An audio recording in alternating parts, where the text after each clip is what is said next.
Hello and welcome to round 8 of the Tata Steel Chess Tournament.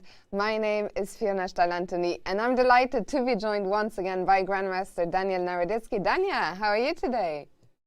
Fiona, good afternoon to you. Good morning, good afternoon to everybody. I am doing great. So excited for another round of Tata Steel. Fiona, this is the midpoint of the tournament and so much is going to be decided in the next 2 or 3 rounds. The field is so tight and I can't wait to jump into the action. Indeed, today is going to be a very exciting day. Before we get to what awaits us, let's quickly check in with the results from yesterday.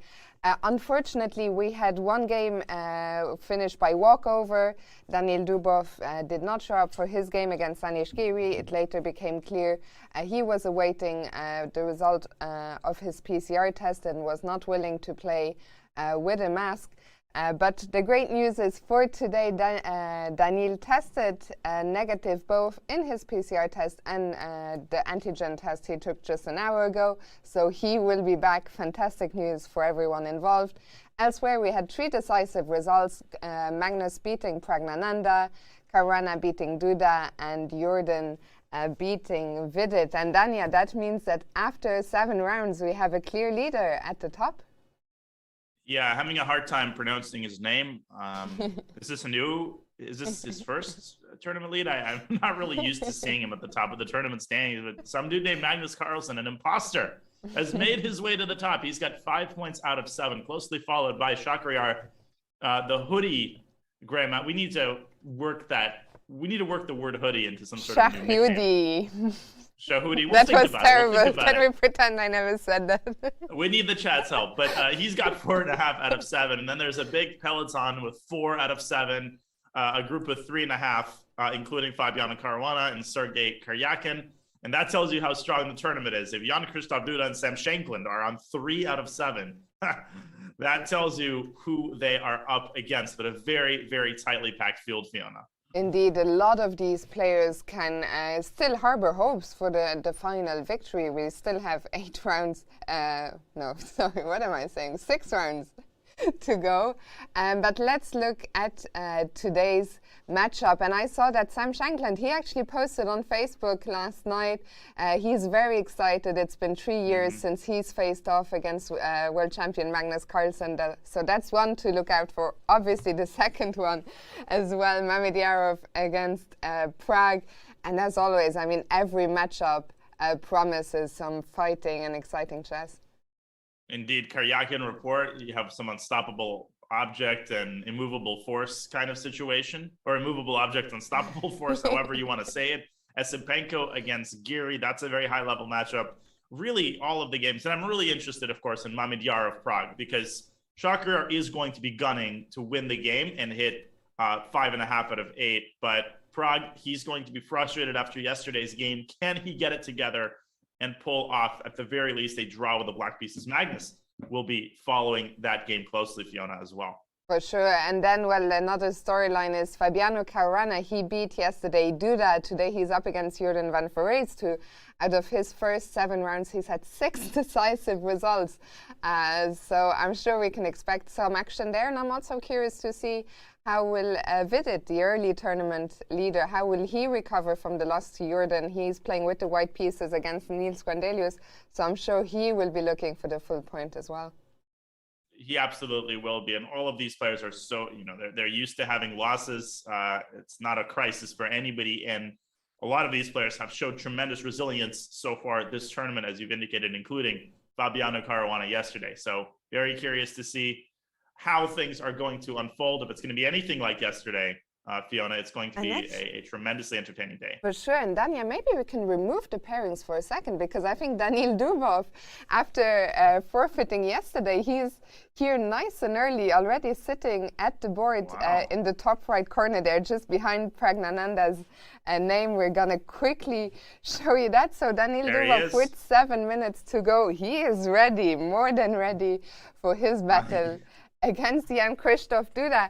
And Dania, well, we are looking forward to the action here, but our viewers at home can also get involved in the action. Can you tell us, how do they do it? Indeed, and get into the action you should. Don't forget to vote on the result of today's games. Go to chess.com/events navigate to the tournament, select a game, click vote, and select your winner. You could win a piece of the $1,000 prize pool for best voters or free diamond memberships. Voting ends after the 10th move of each game, so don't miss out.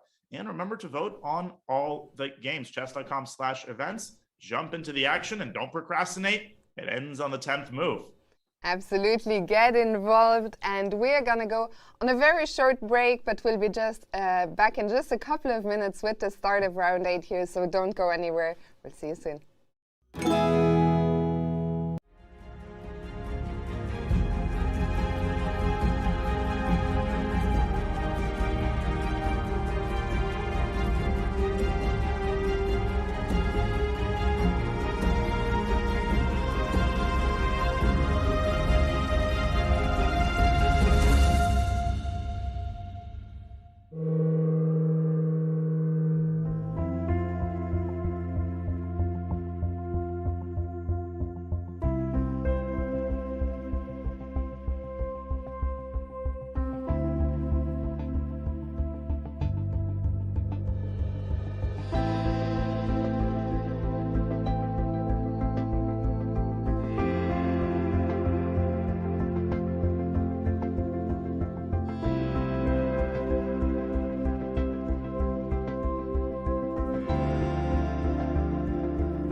Welcome back. It is round 8 here in Wijk, and we see Daniel Dubov and Jan-Krzysztof Duda. Duda clearly not afraid. We saw a handshake as he arrived at the board. And Daniel Dubov, he seems to be having a good time.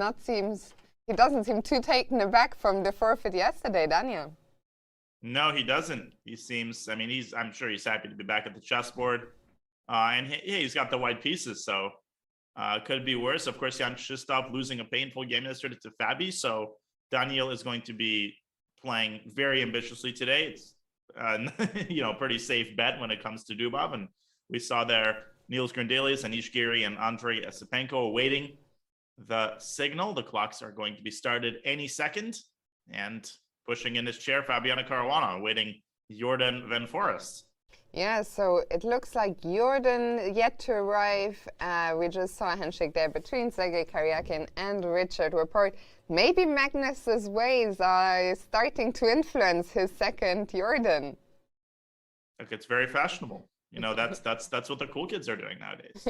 They're coming 40 seconds late. And there we see Prag arriving for his game against Schach, and Schach immediately saying, okay, well, you're here now, just start the clock already, let's get this on. And there perfect timing. Yes, and Fabiano also not losing any time. 1e4 is on the board. We see Sam has arrived for his game against Magnus Carlsen. In the background, the lady with the red hair, very noticeable. You can follow her work. Her name is Pia Sprong, and she does some great digital art. So she is doing a digital painting of the players on an iPad.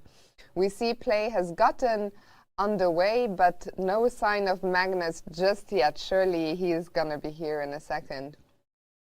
And I can only imagine from Sam's perspective how difficult it is to choose an opening against the world champion. I mean, you're going through the options. Nothing seems particularly appealing. I'm really curious to see what Sam is going to put in front of the world champion, because Sam, of course, very well known really across the world by now for his uniquely dangerous opening preparation. And he's going to try to make a serious push for an advantage in the open. Do you think we might see Magnus Magnus play something more offbeat from the start?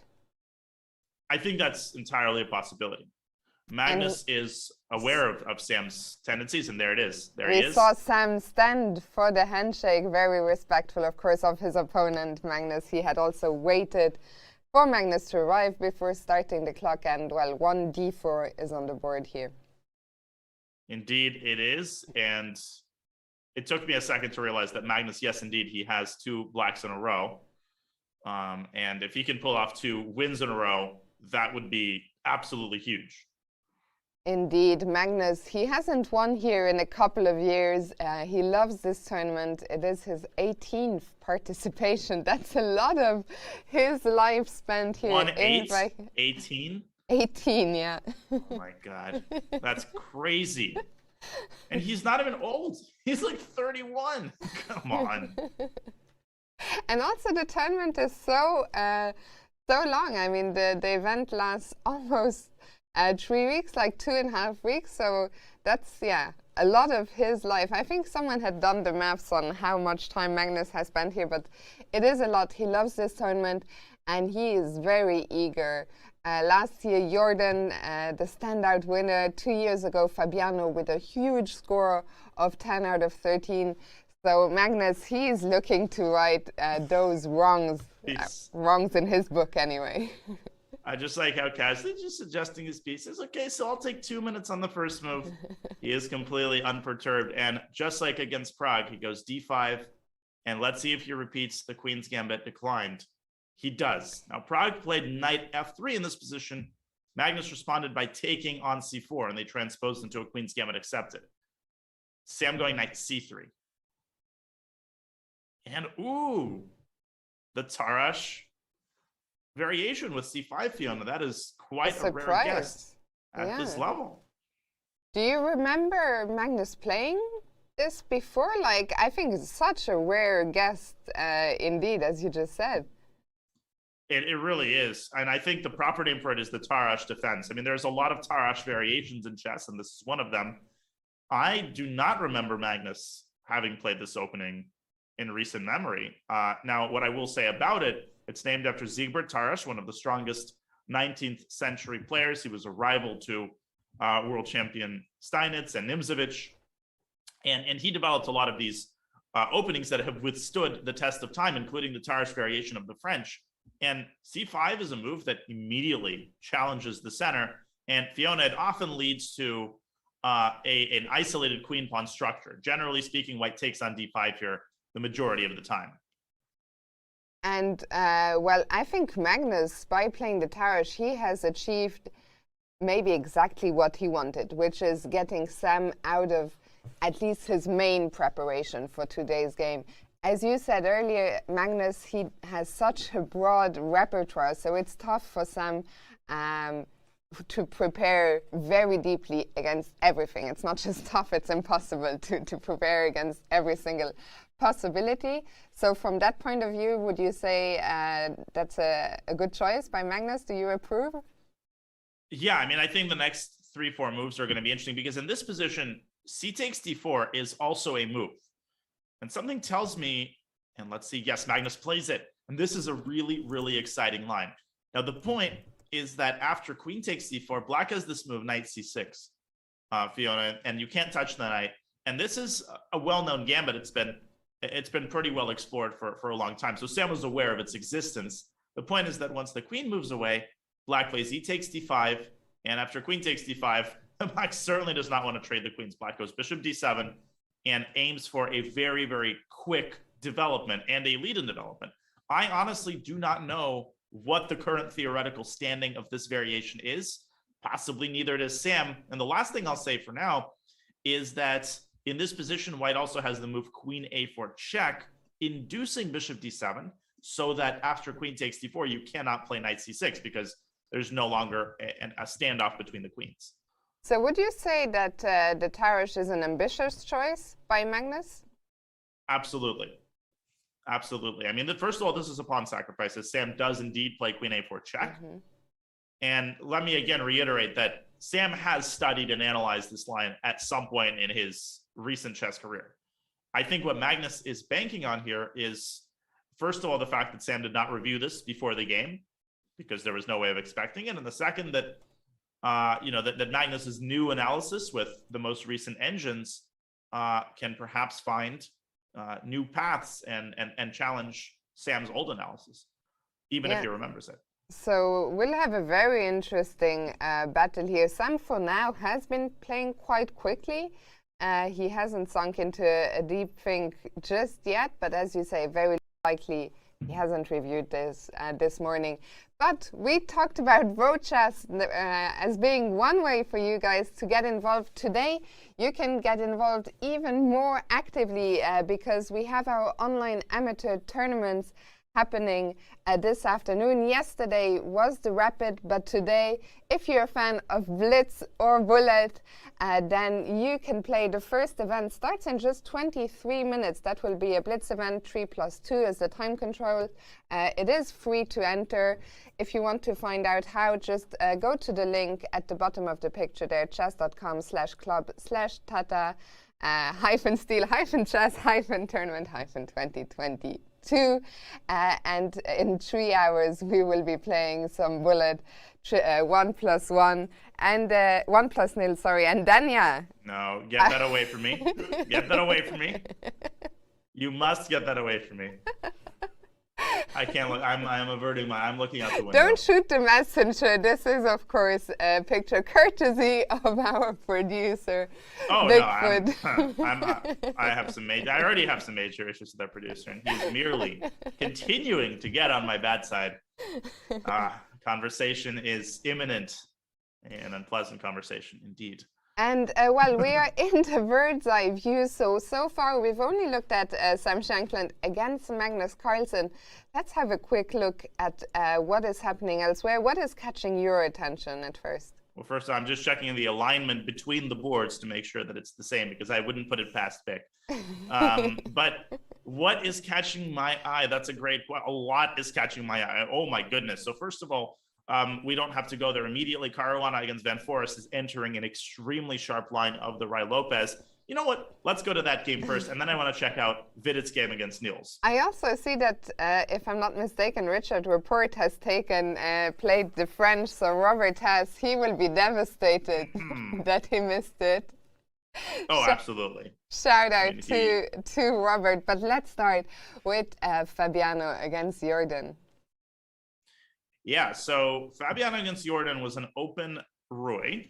And what is that, you might ask? Well, the open Roy is a variation where black plays a6, knight f6, and then knight takes c4. That is not the Berlin. The Berlin is when you take this pawn without having played a6, bishop a4. And the inclusion of these moves changes the nature of the game entirely, because so white plays d4, and now black has this additional move b5, whereas in the Berlin, black drops the knight back to d6 and attacks the bishop. So b5, bishop b3, d5, black gives the pawn back. This is all very, very well known.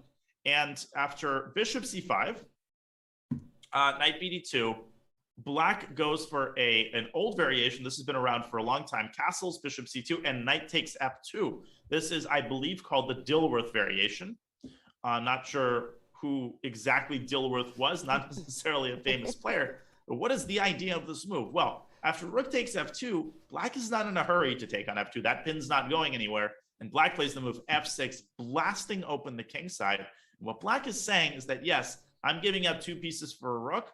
And from a material standpoint, that might not be ideal. But once I take this rook on f2, white's king is going to be exposed for essentially the foreseeable future. And with the f-file being open, black's going to have long-lasting attacking chances. This is a very theoretical line.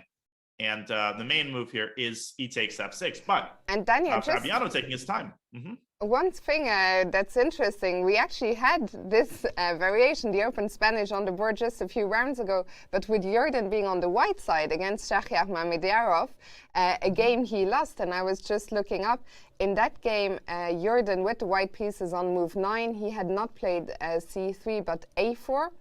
So that's where that game deviated, but very interesting to see Jorden maybe get inspired by Shahriar's opening choice against himself just a few days ago.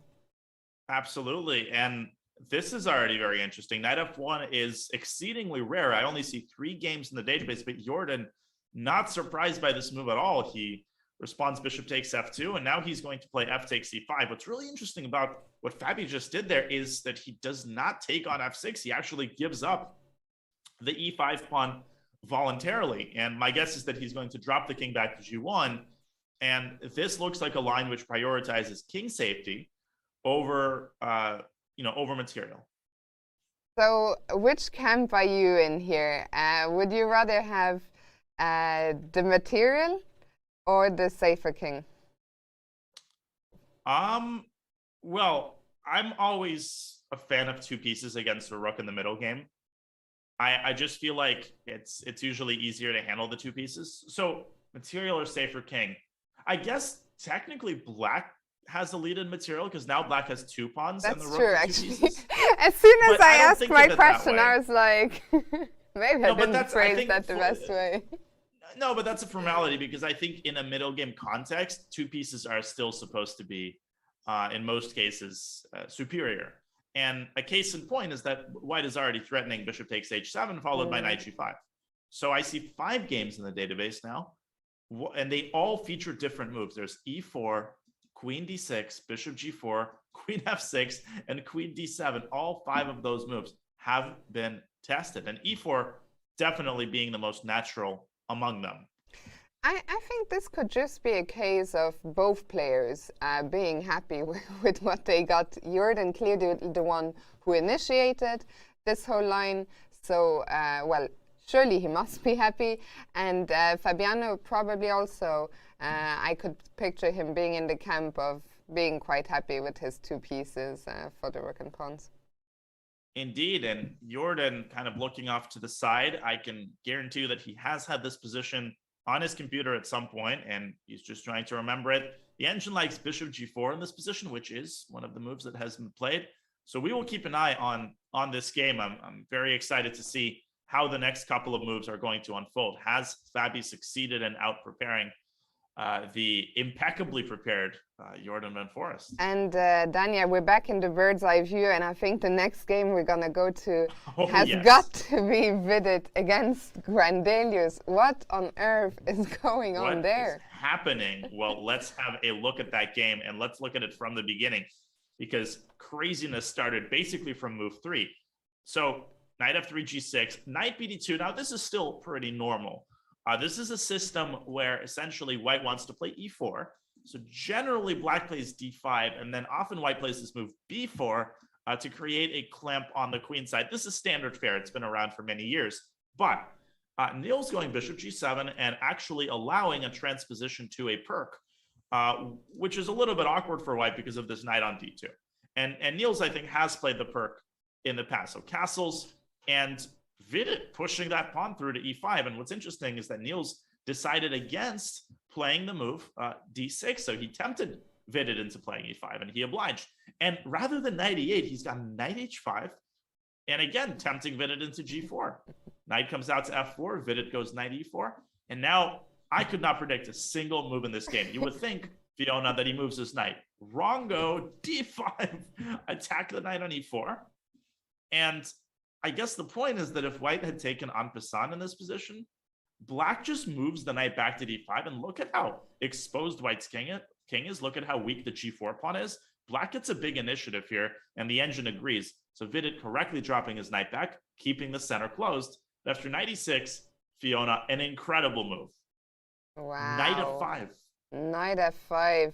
Sacrificing a whole piece, but the point is, of course, if black were to capture the knight after g takes, well, what do we see? The knight on e6 simply has no squares, so that piece white is going to get back. What a tactic.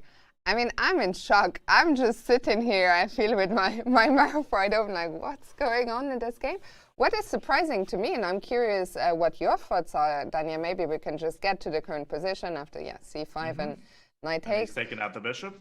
What's surprising to me is that Niels is the one who has been spending time with Vidit, clearly not too taken aback by this transposition into what's more of an e4 opening, and Vidit being the one blitzing out those moves. I would have expected that the surprise effect would work the other way around. And what's even more amazing is that there are 2 games in the database. I'm shocked, but this line has been played before. Incredible. And clearly Vidit knows about that. And I agree with you. I would expect Niels to somehow be more at home in these offbeat, wild opening variations. But man, is there nothing, there is nothing new under the sun. And just optically speaking, this does look very good for white. I mean, with the Fianchettoed bishop gone from g7, black is going to have permanent weakness of his dark squares. The main weakness in white's position, of course, is that Vidit has committed to the move g4. He's weakened the f4 square. The pawn on g4 itself is, of course, a weakness. And Niels, in French style, is exerting pressure on the d4 pawn. So the key question is how to take back on g7. You can make a case for both moves, Fiona. If you take with a knight, well, you open up the attack on the g4 pawn. But you relinquish some of the pressure on d4. Vice versa, in the event of king takes g7. The king is vulnerable, but you preserve the pressure on the d4 pawn. So big decision early on for Niels, and I would be terrified of playing a position like this with black. For sure, completely agreed with you. And well, Niels, maybe he thought he was going to spring a surprise, but Vidit clearly so well prepared. And well, what an exciting game in store for us. Actually, just before we went here, and can we bring up the bird's eye view just one more time? Because from the corner of my eye, suddenly I spotted another game which was looking absolutely wild. I don't know if that's just going to peter out, but let's go to Yesipenko and Anish Giri. Oh, I think I think they're following, don't quote me on this, I feel like they're following a game from the US Championship between Fabi and Wesley So, but I saw something very similar. So let's break down how this happened and what is going on in this position. So this was an Italian, like all good things. It started with a Chico piano. Okay, so mainline Italian, and Giri opting for a very ambitious system. He goes d5. Of course, black can play this with d6, or you can play it with d5. Okay, takes. This is very theoretical and very, very sharp. rook e1, bishop g4, knight bd2, still lots of games in the database, knight b6, h3, bishop h5, bishop b3. The other move here is bishop b5, queen takes d3, and now knight takes e5. Now, how this works is that, well, black takes white's queen, then white takes black's queen, and white has an advantage in that endgame. Basically, bishop takes b3, a takes b3, white has nicely centralized knights, and white's got a pretty steady plus here. So Giri refraining from that. Instead, he drops his queen back to f5. Now he's hitting the f2 pawn, so you can't fork the queen and the bishop. Isipenko moving his knight back, Giri bringing his rook to e8, and now Isipenko going g4. Of course, this is a sacrifice, not a blunder. Bishop takes g4, you take 2 pawns for the piece, and white's king is basically wide open. Isipenko going king h1, and knight e5 is, I believe, a novelty according to the database. Now, the idea, Fiona, is that if white blindly grabs the knight, then I think it's a draw. I think the point is queen h3 check. Whoops. Apologies for that. Knight takes c5, queen h3 check, king g1, and at the very least, black has a perpetual with the move queen g3. So that's one of the lines. Is there a way for white?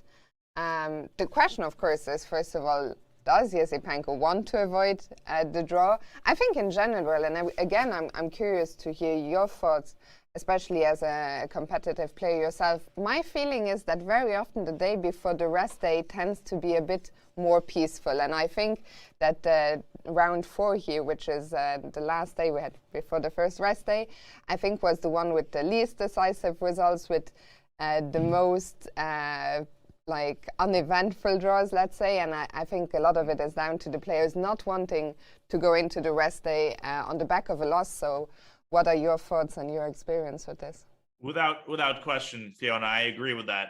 There's nothing worse than entering a rest day, having lost a game, particularly having lost to the white pieces.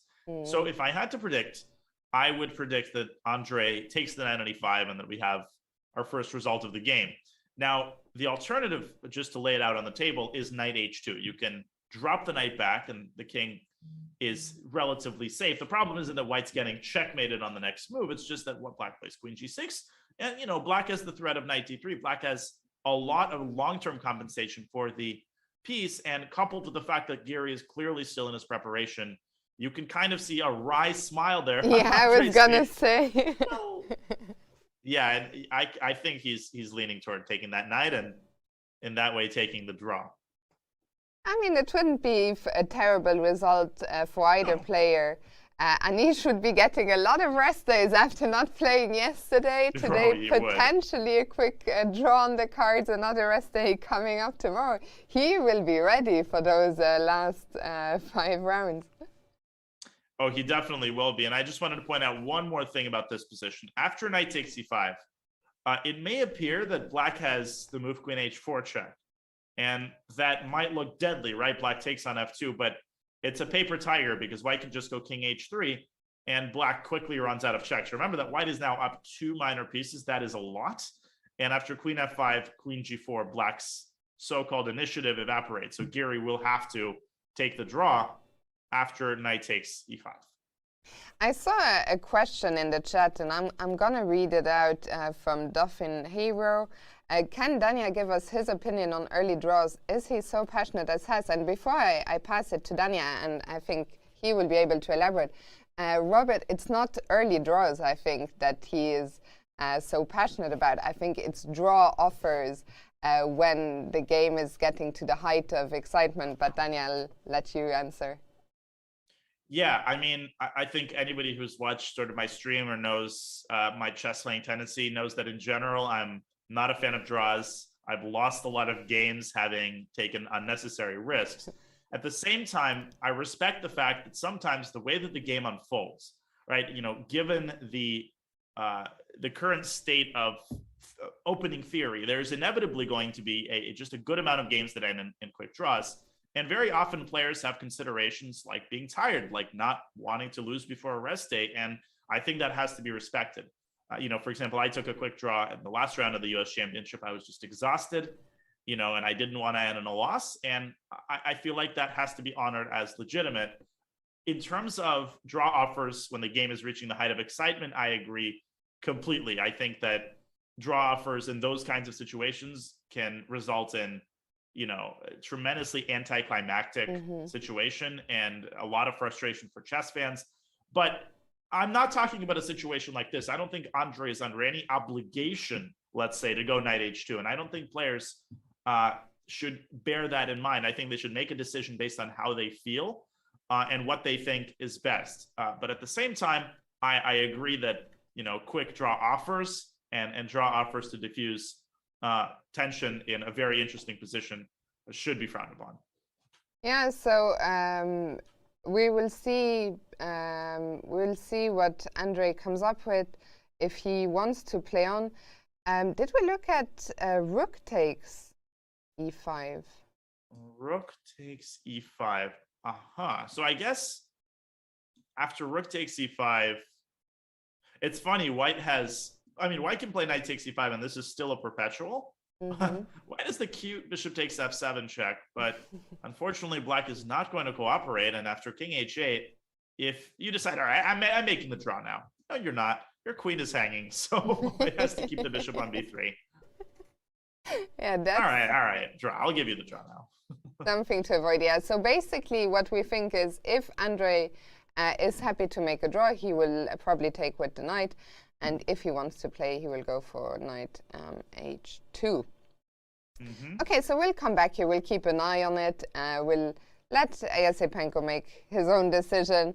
And, well, Dania, my eye is going to the board next door, Shahriar Mamedyarov. I mean, today, there's things happening everywhere. There's an h4 pawn in Karyakin. I guess that's more theoretical, but what is going on in Mamedyarov, Pragnanda? Why are the players not developing in A pieces? Why is the queen out so early?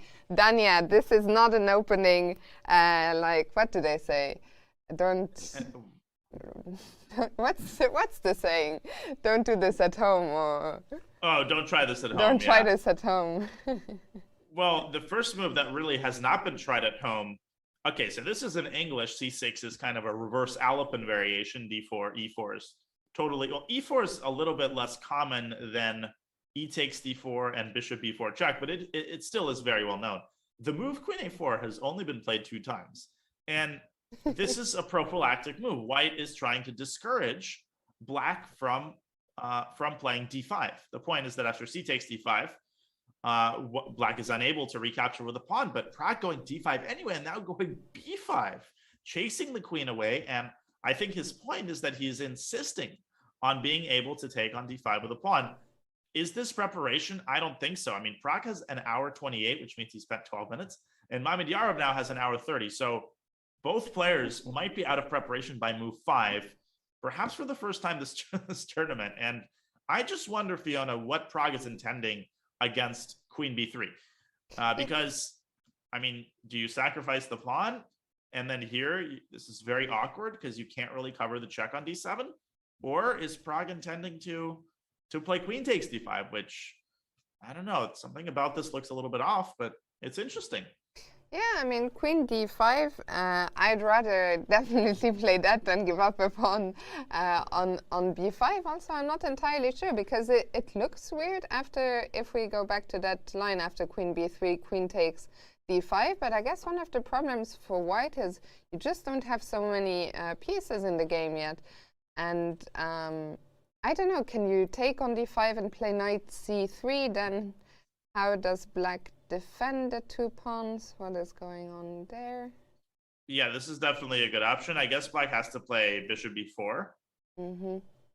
And white can adopt several interesting setups here. I mean, I think the straightforward move here is bishop d2. And that kind of forces black to give up the bishop, which frankly is not particularly desirable. I mean, if you look at these dark squares, if white plants a bishop on b4, that might cause a lot of trouble in terms of black's coordination. And after knight c6, white can play e3 with the nice detail that if black pushes this pawn down to b4, white responds with bishop b5 and then takes the knight and wins the pawn. So I think this is how Mamedyarov should play, and he does play queen b3. I'm very curious about this game here. To me, it feels like Shach said, I'm not interested today in any theoretical debate when this kid was born. And I'm saying this jokingly, no disrespect meant to Pragnanda. But Shach was probably already a world junior champion, one of the top players in the world when Prag was born. So I think what Shach is saying, okay, let's just get this onto some new territory here and play. And this is very much up Shach's alley. He's always liked these somewhat offbeat openings, but not openings that necessarily violate, tons of principles. Although I guess both players, quote unquote, violating principles of development. And what's interesting is that Prag has just played the move knight f6, and that was the top engine recommendation. I was just going to mention it. Something tells me that perhaps even though he spent a good amount of time, maybe he did that to fool Shach into believing that he's not in his preparation. This is not an easy move to come up with, Fiona, if you're looking at this position for the first time. Now, what is the idea? What happens if white just takes on c6? Well, I think the point is that after knight takes c6, this is a garden variety sacrifice for a lead in development. Black's got two knights developed, bishop's coming out to e6. And if you keep grabbing, I mean, just look at this position. White is going to get toasted on the c file and on the queen side. Yeah, so this definitely not a pawn I want to take on b5. Maybe instead can I play e3, defend my pawn on d4, which I feel is very important, and attack the bishop, the pawn on b5 with the bishop. And yeah, I mean a6, and then I suppose you can develop with bishop g2. But now the issue is I'll go knight b4, knight d3. So it's White's kind of stuck in molasses here. And this pawn on e4 gives Black this very, very nice positional blockade, making it difficult for White to develop properly. Yeah, and I don't know if Shach will be so happy about the speed at which knight f6 was played, because that seems to indicate that indeed maybe Prag is still in somewhat familiar territory. By the way, meanwhile, Andrei has played knight h2, so that game is going to go on a little bit longer. Shall we go back to the bird's eye view and see what else haven't we looked at just yet? Absolutely. Yeah. First of all, knight h2 by Andrei. And, even though I said nobody should be blamed for taking a draw in such a position, we should absolutely take our hats off for anybody who decides to play on, even though Andrei knows that Giri is still in his preparation. We will see if that very gutsy decision pays off. Drawing your attention to Dubov against Duda, that seems to be the most symmetrical / mainstream position, perhaps of the day so far. Fiona, we have sort of a Catalan structure. We can get to that one later, but let's take a look at the Sergei Karyakin game, because I don't think h4 is actually common, and it's giving Richard Report pause. Yeah, he hasn't moved since we last stopped by here. So our first French of the tournament, but I believe Richard Report, from him, that's not a surprise, right? He's played it before.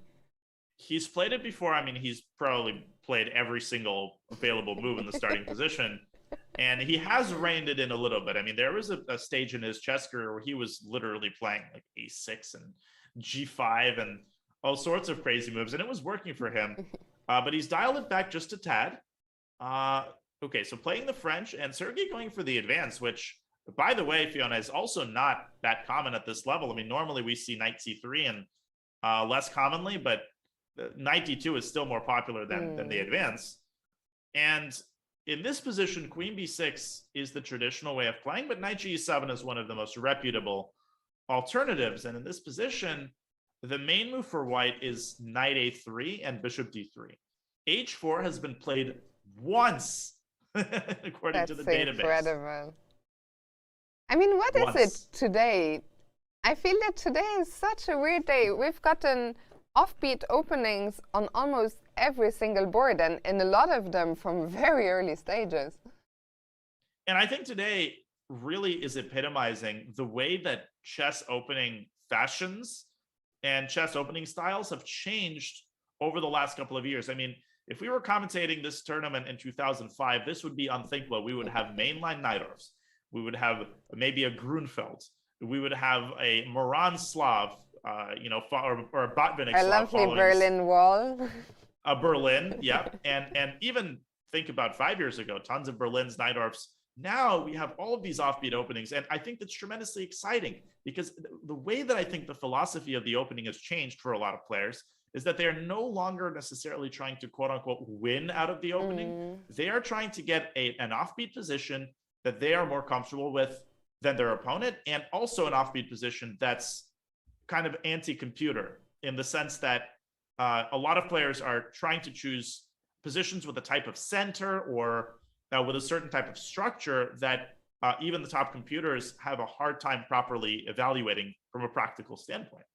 I think it's very interesting what you are saying, and I think it's such welcome news, not just for us as commentators, but also for us as chess fans, for you probably as well as a chess player as well. And yeah, it's been a very exciting development, and I'm very much welcoming that we have such a variety of new moves and new openings to look at rather than just the same old. And here, well, after h4, Richard, he took quite a big think and decided on knight f5 in the end.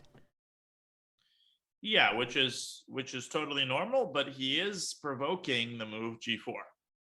And I guess his idea is to play knight h6, and he's claiming that white is going to be quite a bit overextended on the king side. Although after rook g1, you also have to reckon with the fact that the knight is now fully excommunicated from the game. So I have no idea what to make of this position. We'll cross that bridge when we get there. And of course, Sergey, I don't really see too many alternatives, because now if you revert to mainstream waters, I guess you could play bishop d3 and meet c takes d4, bishop takes f5. But something tells me that Sergey might combine. I mean, if you've already played h4, as the Russian expression goes, having said A, you kind of have to say B. And I think we can expect g4. Well, we'll find out shortly. But for now, we're going to take our first quick break of the day. But 7 hugely exciting games to look forward to today. Don't go anywhere. We'll be back very soon.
I think the first time I heard about the tournament here was probably sometime in 1999, but the first tournament that I actually followed was the one in 2000. So I would say that's my first firm memory of the tournament here. Probably my best memory from the village here was the year that I won, and people of Wijk sang a nice little song for me. I really appreciated that. I think there are people in my team who are better than me at working with engines. So I would say I'm not so good at finding ideas with it, so I generally prefer thinking on my own. Solving chess is way out there, and frankly, I hope that it won't be in a very long time. My goal for this tournament is to have 13 days of good preparation and a good mindset when coming to the board. Hopefully, I can get back to my best after a couple of, let's say, frustrating performances the last couple of years.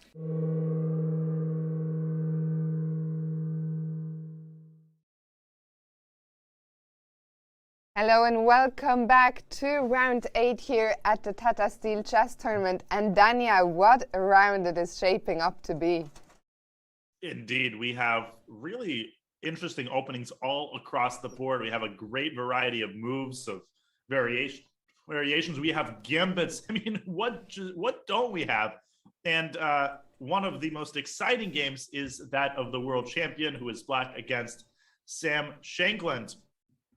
And Magnus playing an opening. It started out as the Taj Defense, but it transitioned into, and we were talking during the break, the proper name for this is the von Schrennig-Hara Gambit.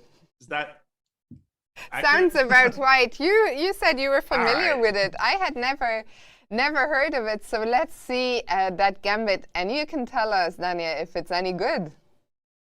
I think it's really interesting. So Sam did go for queen a4 check, as we discussed, inducing bishop d7. Now he takes the pawn. Magnus takes on d5. Now he goes knight f6. And basically the point is that, of course, taking another pawn, just like in the which game Mamedyarov? also featured a bunch of Mamedyarov's game. Yeah, it's just not a good idea. And actually, I think the move here is knight c6, and then the knight comes to d4. This is obviously very dangerous. So Sam going queen b3, Magnus developing his knight to a6, the knight heading for c5. And after knight f3, the knight swinging to c5, the rook coming to c8 to x-ray white's queen. And the position on the board is this one. Sam has just played the move e3. Now, of course, the engine in such cases almost always prefers white, and it's giving white a pretty sizable edge. But if you look at this from a practical standpoint, what does black's compensation consist of? Well, first of all, black has really nice piece development. He's going to put his bishop on d6. He's got an x-ray down the c file, Fiona. I mean, there's ideas like knight a4, knight e4. And Sam also has issues with his dark squared bishop, which is now going to remain kind of behind bars for a while. So I don't have any doubt that white is probably objectively better, but this is exactly what Magnus's point is. He is very clearly playing for a win today, and he is making no qualms about it. I mean, he's not hiding that fact with his opening choice. For sure, and I mean, we've seen him, I think, lately taking more and more liberties with his material, and it's been overall serving him well. And clearly Magnus, he's out for blood. If you saw me smirking away from the corner of my eye, there's this chat meme where, I don't know, Magnus was thinking head in hand, and it looks like the not like this. So chat always goes a little crazy, but thankfully Magnus has now adapted his thinking pose. Yeah, this is just classic Magnus, and he is deciding, I think, between developing his dark squared bishop to d6 and immediately trying to exploit the c-file pressure with the move knight c to e4. Both of these are feasible. Yeah. What do you think? Which would be the move that would be tempting you the most? I would be more tempted by bishop d6, just sort of keeping the tension. And, well, how is the game likely to unfold here? I think Sam is probably going to go bishop e2. We might have castles, and then maybe a neutral developing move such as queen e7, kind of completing Black's development, and then perhaps going for a6, b5. It definitely seems to me like Black's position is easier to play, and that doesn't mean Black is better. Magnus is about to make a move. And of course, he waited for me to say this. He's waited for me to say this, and he's played knight c4, the second candidate. You have to make me look bad, Magnus, don't you? I'm sure it was a close toss-up between the two. I have to say, I am very curious to see how this game unfolds, because it's one of the kind of positions where I've always, as a player, struggled to understand how exactly do you create the compensation here when everything looks symmetrical. It looks like white is going to be able to castle. So I'm very curious. I'm sure Magnus will answer my questions. For now, let's go back to the bird's eye view. Well, in the Esipenko against Giri, the queens have come off. Maybe we can quickly update that. Yeah, what an interesting, I don't even know what to call that, endgame queenless middle game we have in the Esipenko-Giri game. Andre, of course, going for the win with knight h2. Anish dropping the queen back to g6. And bishop c2, knight comes out to d3, essentially forcing the trade because Black threatens checkmate. Okay, so trade on d3, queen takes d3, knight d to f3, and Anish still with over an hour 40 on his clock, trading queens and taking that third and final kingside pawn. Holy smokes, I have no idea how to evaluate this endgame, and probably neither does Esipenko.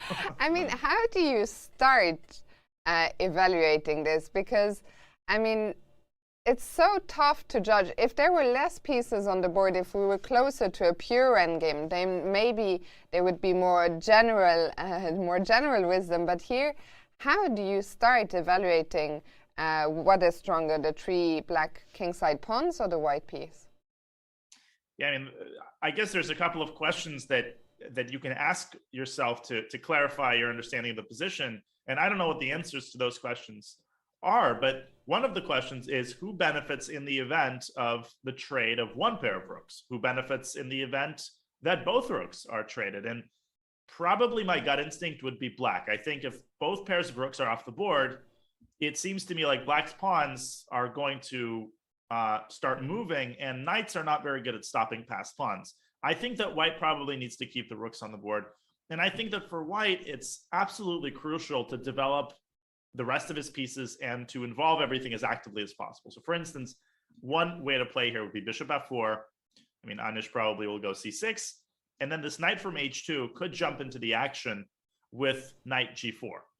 And probably the position is closer to dynamic equality than it is to a big advantage for either side. But the next 5-7 moves, Fiona, are going to be absolutely crucial. They're really going to set the tone for the rest of this endgame. Very interesting. Before we move on, one final question to you. You talked about the rooks, which you think white should try and keep on the board. Does that also count for the minor pieces? Or do you think white should be looking to maybe trade bishops or knights? Or should white try and keep as many pieces on the board as possible?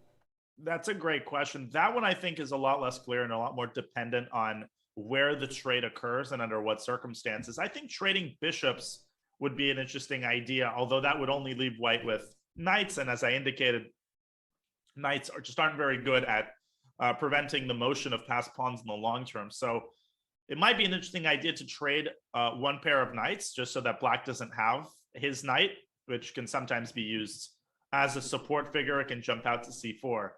But man, these determinations are so hard to make. And you kind of see Esipenko very hard at work here, trying to make heads or tails of this incredibly complicated endgame. Absolutely, and really kudos to him for not going for the early draw there. But Anish, well, as you said, he's up a time from his clock, so he has clearly looked into this endgame before, and well, very interesting to see how things unfold here. Let's go back again. There's one game we haven't looked at yet. That's Dubov against Duda. If there's nothing that catches your eye before that, maybe we should take a quick look there. Let's have a look at it. Let's have a look at it. It does seem to be hurtling furiously toward a draw. But these types of positions can actually be deceptive. And if anybody has a slight little something, then it's definitely White. Also look at the time situation. Daniel has only spent a couple of minutes, and JKD is taking a pretty sizable portion of his clock. Should we go back to the beginning and see how we got here? It was a Catalan. Surprise, surprise. I know, never seen that one before. And C5, which is one of the most reputable variations of the Catalan. And in this position, White has three main moves. There's knight e5, there's pawn takes c5, and Dubov going for a third move, which is queen a4. Okay, so bishop d7, queen takes c4, and we have a mass trade in the center. C takes d4, knight takes d4, rook c8, essentially trying to trade on black's own terms, which Duda does. He takes on d4, he develops with tempo, and then he puts the other bishop on c6. This is a very, very important move because it disarms the Catalan bishop, which is the surest path to equality. Dubov obliges, he centralizes his rook, Duda moves it away, and after bishop e3 castles, again, Dubov trying to trade on his own terms, and Jan has just taken that bishop on d4. Fiona, the position is very symmetrical. The likeliest result here in the early going is a draw, but I do think that White is a little something. Just because Black is a tiny bit cramped, and after rook takes d4, White has better control of the d file, and I think Jan will have to be accurate for the next 3-4 moves in order to avoid sinking a little bit further into this slightly unpleasant position. Yeah, we'll see how much Dubov can get out of this. Duda probably happy to get to the rest day with a solid draw with the black pieces. He hasn't had the best start to his event. So, well, we'll see. Can Dubov make something happen? But definitely, I think the most quiet and the most in the balance game we have today. So let's not dwell here too long. Bring back the bird's eye view, and I'll let you choose, Anya, where to go next. Oh, man, there's so many interesting games to explore. I wish we could just like look at all of them simultaneously, but we'll get to all of them. Let's have a look at how the Vidit game has changed, because we're now in a very unbalanced endgame in that game. We last looked at the position after knight takes g7. After a pretty long thing, Niels decided to take on g7 with the knight. Vidit playing h3, defending the pawn on g4. Niels takes on d4. And the way that the queen trade happens is White plays bishop h6. So White not rushing to take back this pawn.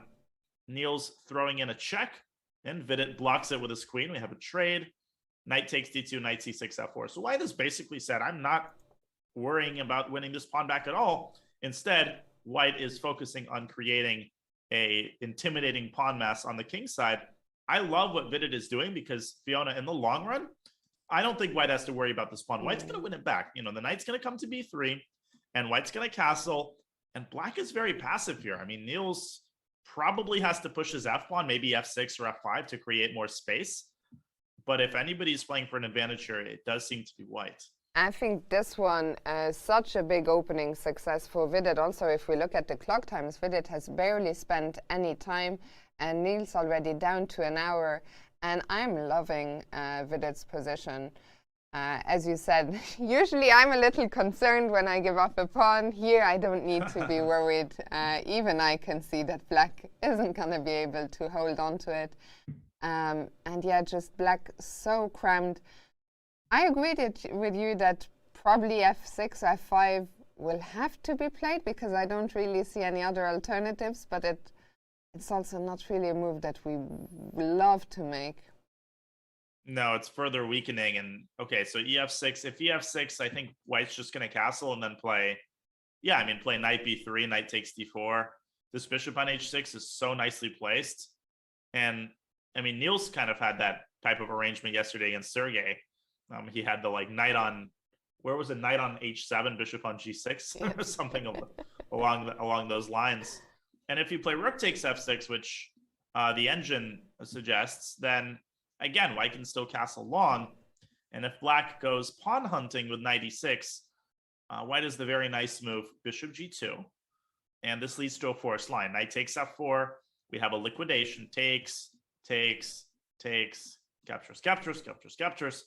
And white can just take on c6, go rook he1, and just look at how terrible the pawn structure is. The knight's coming to b3.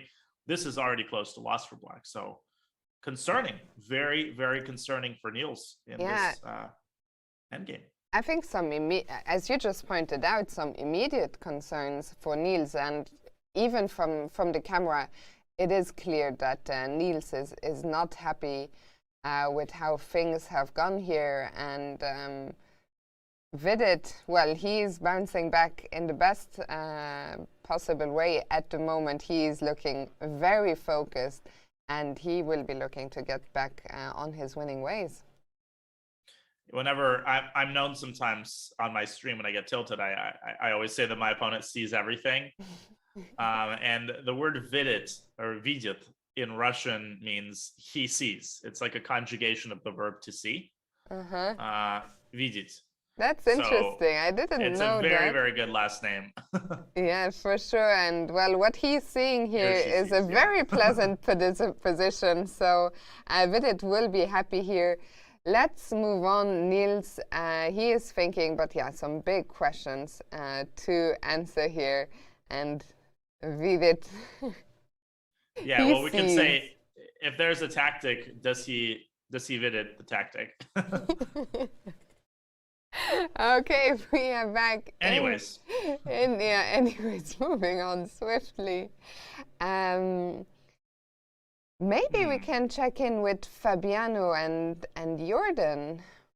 I was thinking exactly the same thing, because that was a very interesting variation and a rare move by Fabi. And in particular, the rare move that we were discussing was knight f1. So after f6, he goes knight f1. He gives up the e5 pawn, and Fiona had stopped at this moment. Jorden going queen d6, which was indeed one of the moves which had been previously played. And Fabi continuing his development, bishop b3, rook a8, queen e1, another very logical move, getting the queen over to the king side. Jorden responds by disarming the light squared bishop and offering a trade, which Fabi accepts. And Fabi has gone rook d1. This is the position on the board. It's clear that neither side, is going to launch an immediate attack against the opposing king. I think the battle has kind of transitioned to more positional territory as white tries to apply pressure on black center, and Jorden tries to do everything he can to consolidate and to disarm these knights as much as he can. Let me ask you, you were highlighting the two pawns in the center, and I think it's always such a difficult question to answer over the board, but how do you deal with the tension in the center here as black? At which point do you want to push one of the pawns? If ever, which pawn? How do you determine that? Yeah, I mean, you kind of have to manually consider e4 and d4 on every move. I feel like e4 succumbs to a really nice... Well, first of all, e4 gives up this juicy square on d4, but I also think that white has the move knight g3, counterattacking the rook, but more importantly, if the rook drops back, you can snap off this pawn on e4 due to the pin. The move d4 is also premature. I just don't see it working. I mean, d4 is quite interesting, actually, but I feel like... So if white plays cd4 and then knight d4, this works out for black after rook d5. But Fabi can just move the bishop away from g5. We have a move, and Jorden has gone h6. And I think partially he made this move in order to prevent bishop g5, and he's thinking about breaking through with d4. It might be time for Fabi to get that knight to g3 and kick this rook away from f5 so that it can't go to d5 at any moment. Yeah, very interesting moment here. So you're saying d4. If we make a pass move for white, maybe we can take another look at d4. Yeah, but even here, the engine seems to be a little bit cold toward this move due to the move bishop f2. And I guess the point is that this e4 square is now a tremendous weakness, and white can occupy it either with the knight or with the queen. So maybe it's still premature. Maybe black should play more, in a more measured style, move the rook back, go queen e6, make small improvements to your position, and ultimately prepare something resembling a essential breakthrough. But interesting. So basically what you're saying, those tensions in the center and the possible pawn pushers, they just have to be calculated basically at every turn by both players. Yeah, virtually at every turn. I mean, you know, I don't see e4 or d4 being particularly good in the next 3 or 4 moves, but that's also how blunders happen. You just kind of assume that, well, d4 is never going to be a problem. And, you know, the way that these positions go, things can change in the span of a single half move. Like white can make one little inaccuracy and the landscape of the position can change entirely. So yeah, you need to be testing it basically on every move. Very interesting. Dania, we're going to go on a short break in a minute, but first let me put you to the test. If we bring back the overview, can you maybe in a couple of minutes tell us what is happening in each of the games and what are we looking forward to when we come back after the break?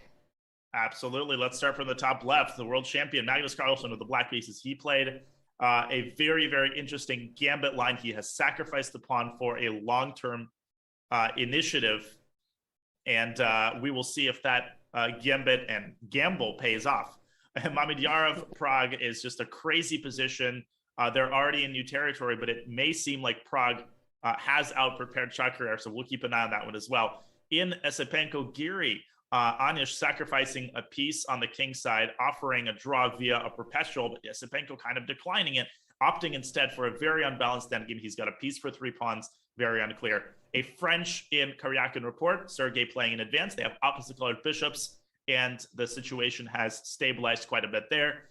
Gujarati Vidit, he's got a pretty sizable advantage in the endgame after a very unorthodox opening. He's got a big pawn mass. He's got the 2 bishops, great position. Fabiano van Foreest, we were just looking at that. It's a situation of 2 pieces for a rook and 2 pawns, a battle over the center. Can Jorden preserve his superiority in the center, or will Fabi get the upper hand by attacking that center with his minor pieces? And finally, in Dubov against Duda, it's a very, very balanced Catalan. Jan Christoph should be able to make a draw, but he's going to have to make a couple of careful moves. He's got a little bit of an unpleasant position. That was really impressive, and well, as you've just heard, plenty to look forward to when we come back. During the break, our producer Vic will be checking in with the challengers, letting you in on what's happening there, so don't go anywhere. We'll see you shortly.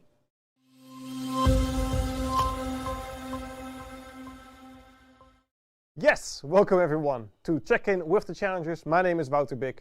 I'm the esports producer for Chess.com and also the producer here in Wijk aan Zee. And today we're checking in with the challengers again. Each day we're checking in with them because next to the Masters section, we also have the Challenger section. And the winner of that section will be facing in the Masters section next year, Tata Steel 2023. So there's a lot to play for. Last time my mic was bad, so I am looking at your chat. We do take these things seriously. I try to improve on that. So let's see if we can also improve on the games that we can show. And today, I'm proving by picking Daniel Darda against Jin Zhu. They were playing each other in round number 7, and boy, was it a miniature for one of them. We're going to show that right now. After the move g4, this is only 13 moves into the game. We're not that deep yet. We had b4, and look at this knight. It went to e2. After a5, it jumped to d4. And after a short castle, it jumped to b5. This knight is dancing around like I'm kind of dancing. Usually when I dance like an unattended garden hose.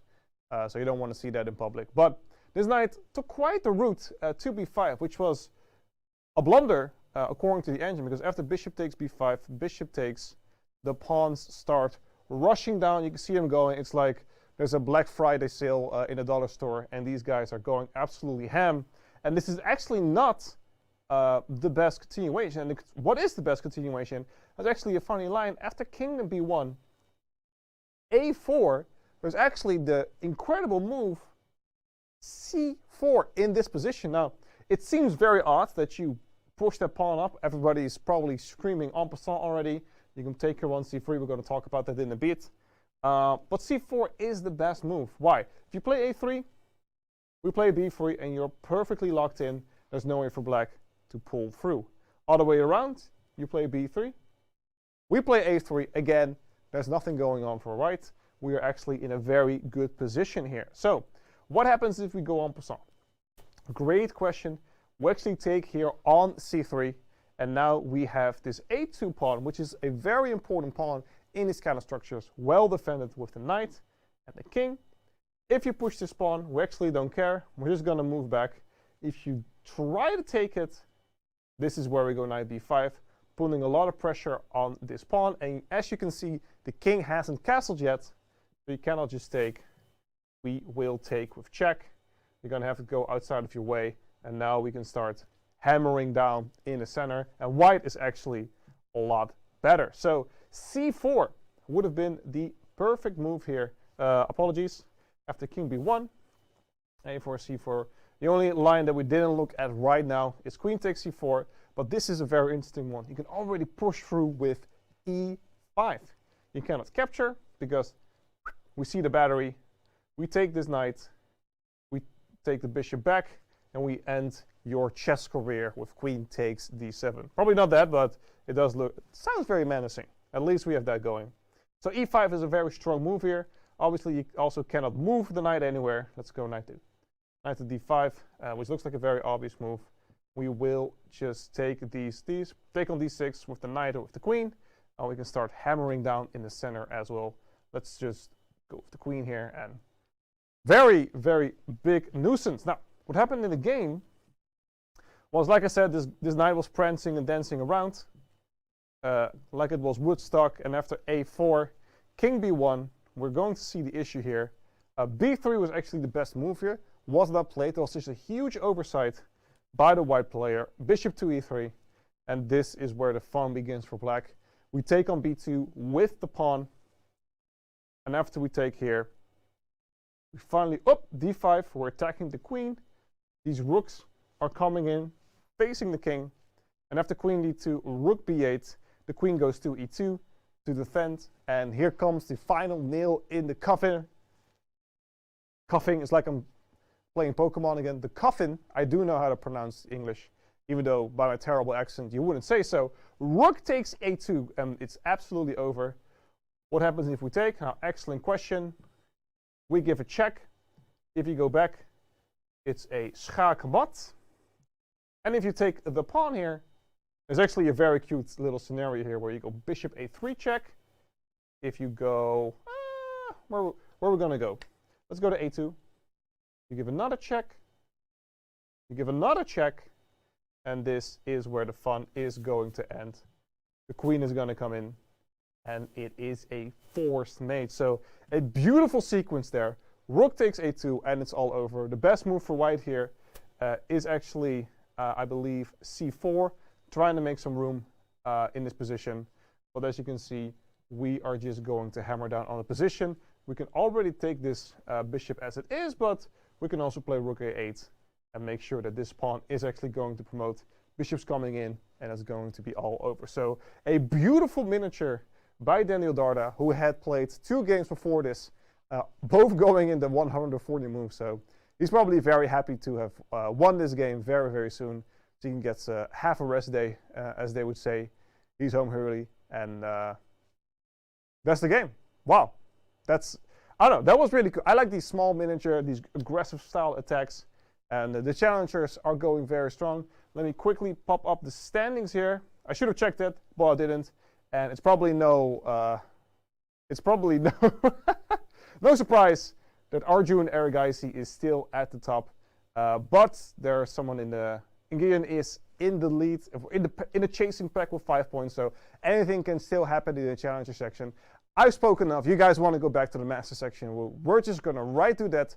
Let me bring it back to Fiona and Daniel.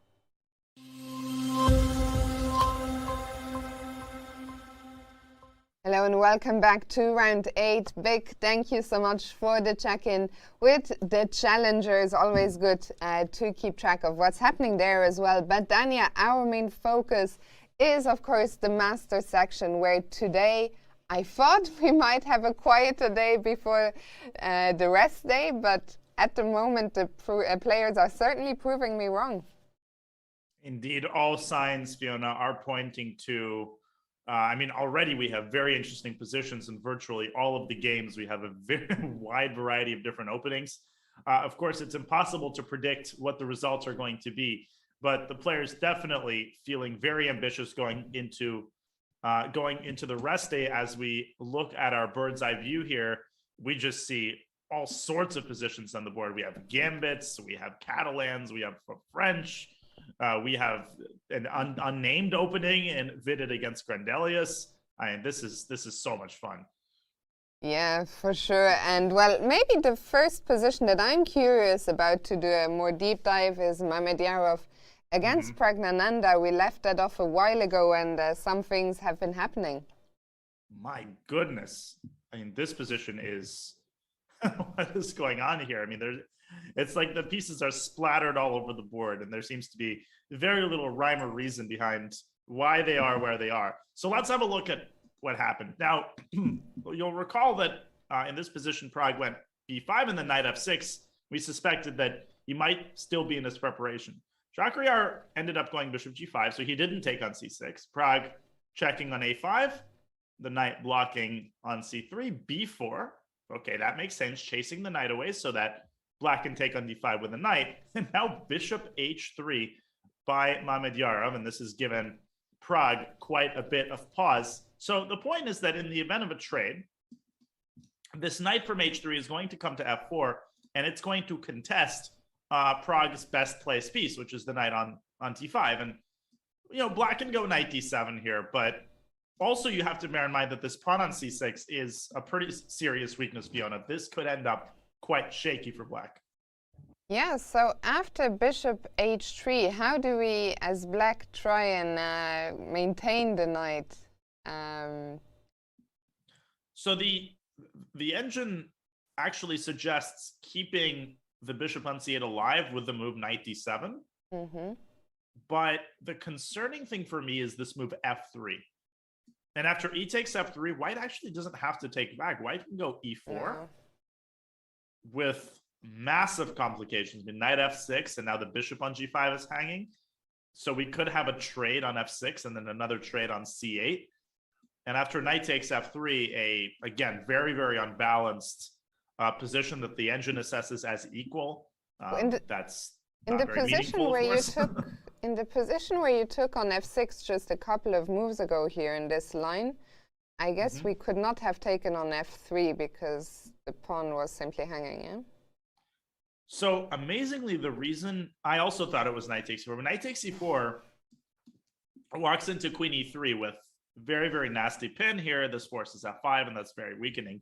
No, the move is insane. It's knight c5. And what? After dc5, bishop takes h3, white has given up a very valuable light squared bishop, and white's position starts to collapse. Whoa.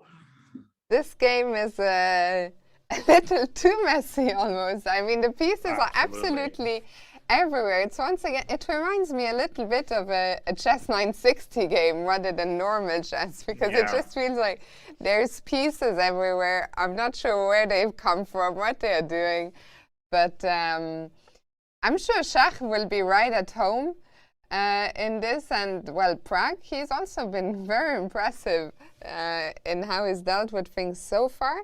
Would you rather play white or black in the current position on the board, Daniel? I'd actually rather be white. I mean, I changed my mind. At first, I thought, okay, this knight on d5 is very strong. But then I kind of realized that black has more static weaknesses. Black's pawn structure is not very healthy. There's a backward pawn on c6. This pawn on e4 can also be targeted. And as you said, Fiona, I think Shahryar is feeling great right now because, you know, he has always distinguished himself as someone who is able to successfully navigate, you know, not just complex positions, but I would even call them chaotic or irrational positions. He is like a fish in water in these cases. So right now the ball is in Pragg's court, and he needs to be very precise, you know, on this move and on the next couple of moves. Yeah, big fight ahead here. We see Pragg at the board, Shahryar currently away.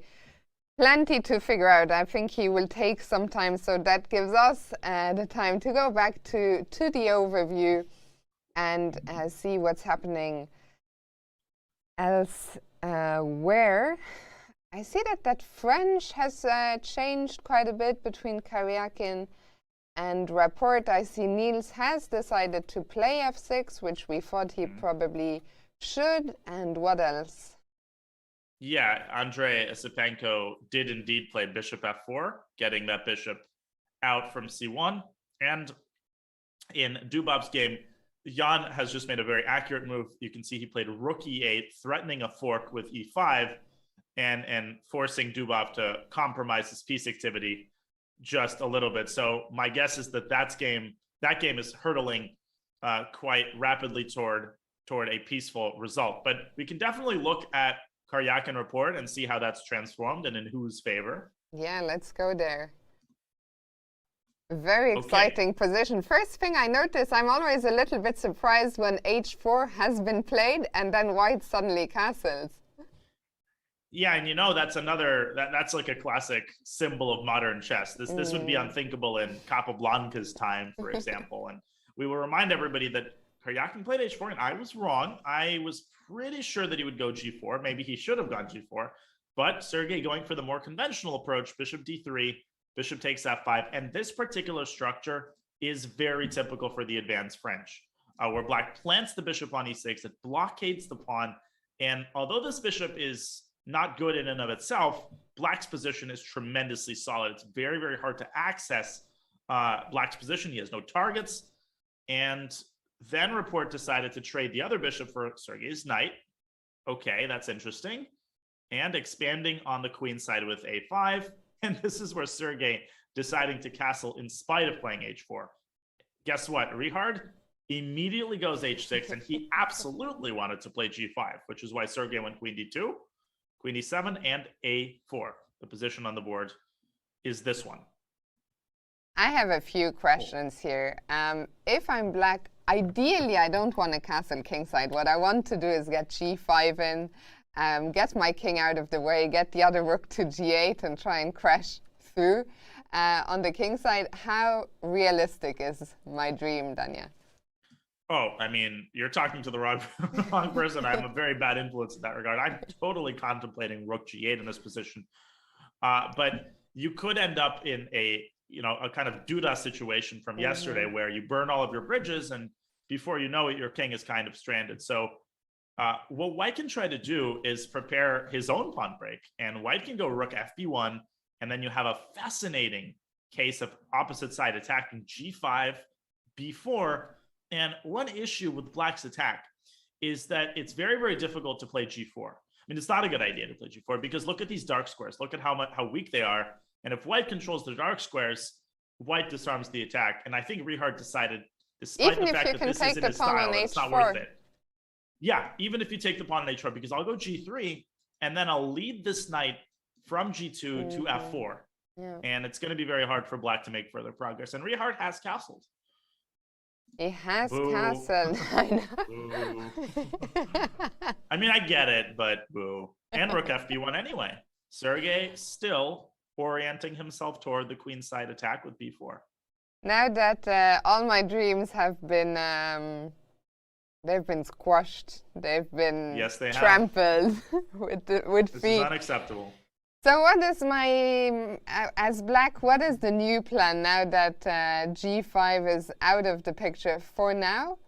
Do we want to get a pawn break-in on the queen side? Is black ever going to look for b5 himself, or is he just going to try and face white's plans? Yeah, there's a couple of ways to approach this. Black would love to play b5, but if black does the same thing, Sergei beats him to the punch. It's as simple as that. White just gets b4 in first. And if black insists on b5, this doesn't work out. I mean, takes, and then simply b takes a5, the rook is hanging. And after rook takes b1, rook takes b1, the pawn cannot be recaptured. So concretely, this doesn't work out for black. And that means that I think black's time is better used in a prophylactic manner. I think what black needs to say is, okay, Sergei is going to go b4 anyway. I need to prepare myself for it. There's a couple of ways you can do that. You can play the move b6, taking some of the sting out of b4 and using this opportunity now to get the rook to c8. I think that the position is much closer to equality than to any advantage for white. But this is an important moment for Richard to tighten the screws a little bit and make sure that b4 doesn't come with great effect. And Daniel, there was a question in the chat from Mr. Goat. What is the difference between rook f to b1 and rook a to b1? That's a great question, and it's always an important question to ask. In this case, I think the answer is pretty straightforward. When you play rook a to b1, anytime you play b4 subsequently, you're going to have problems with your a4 pawn.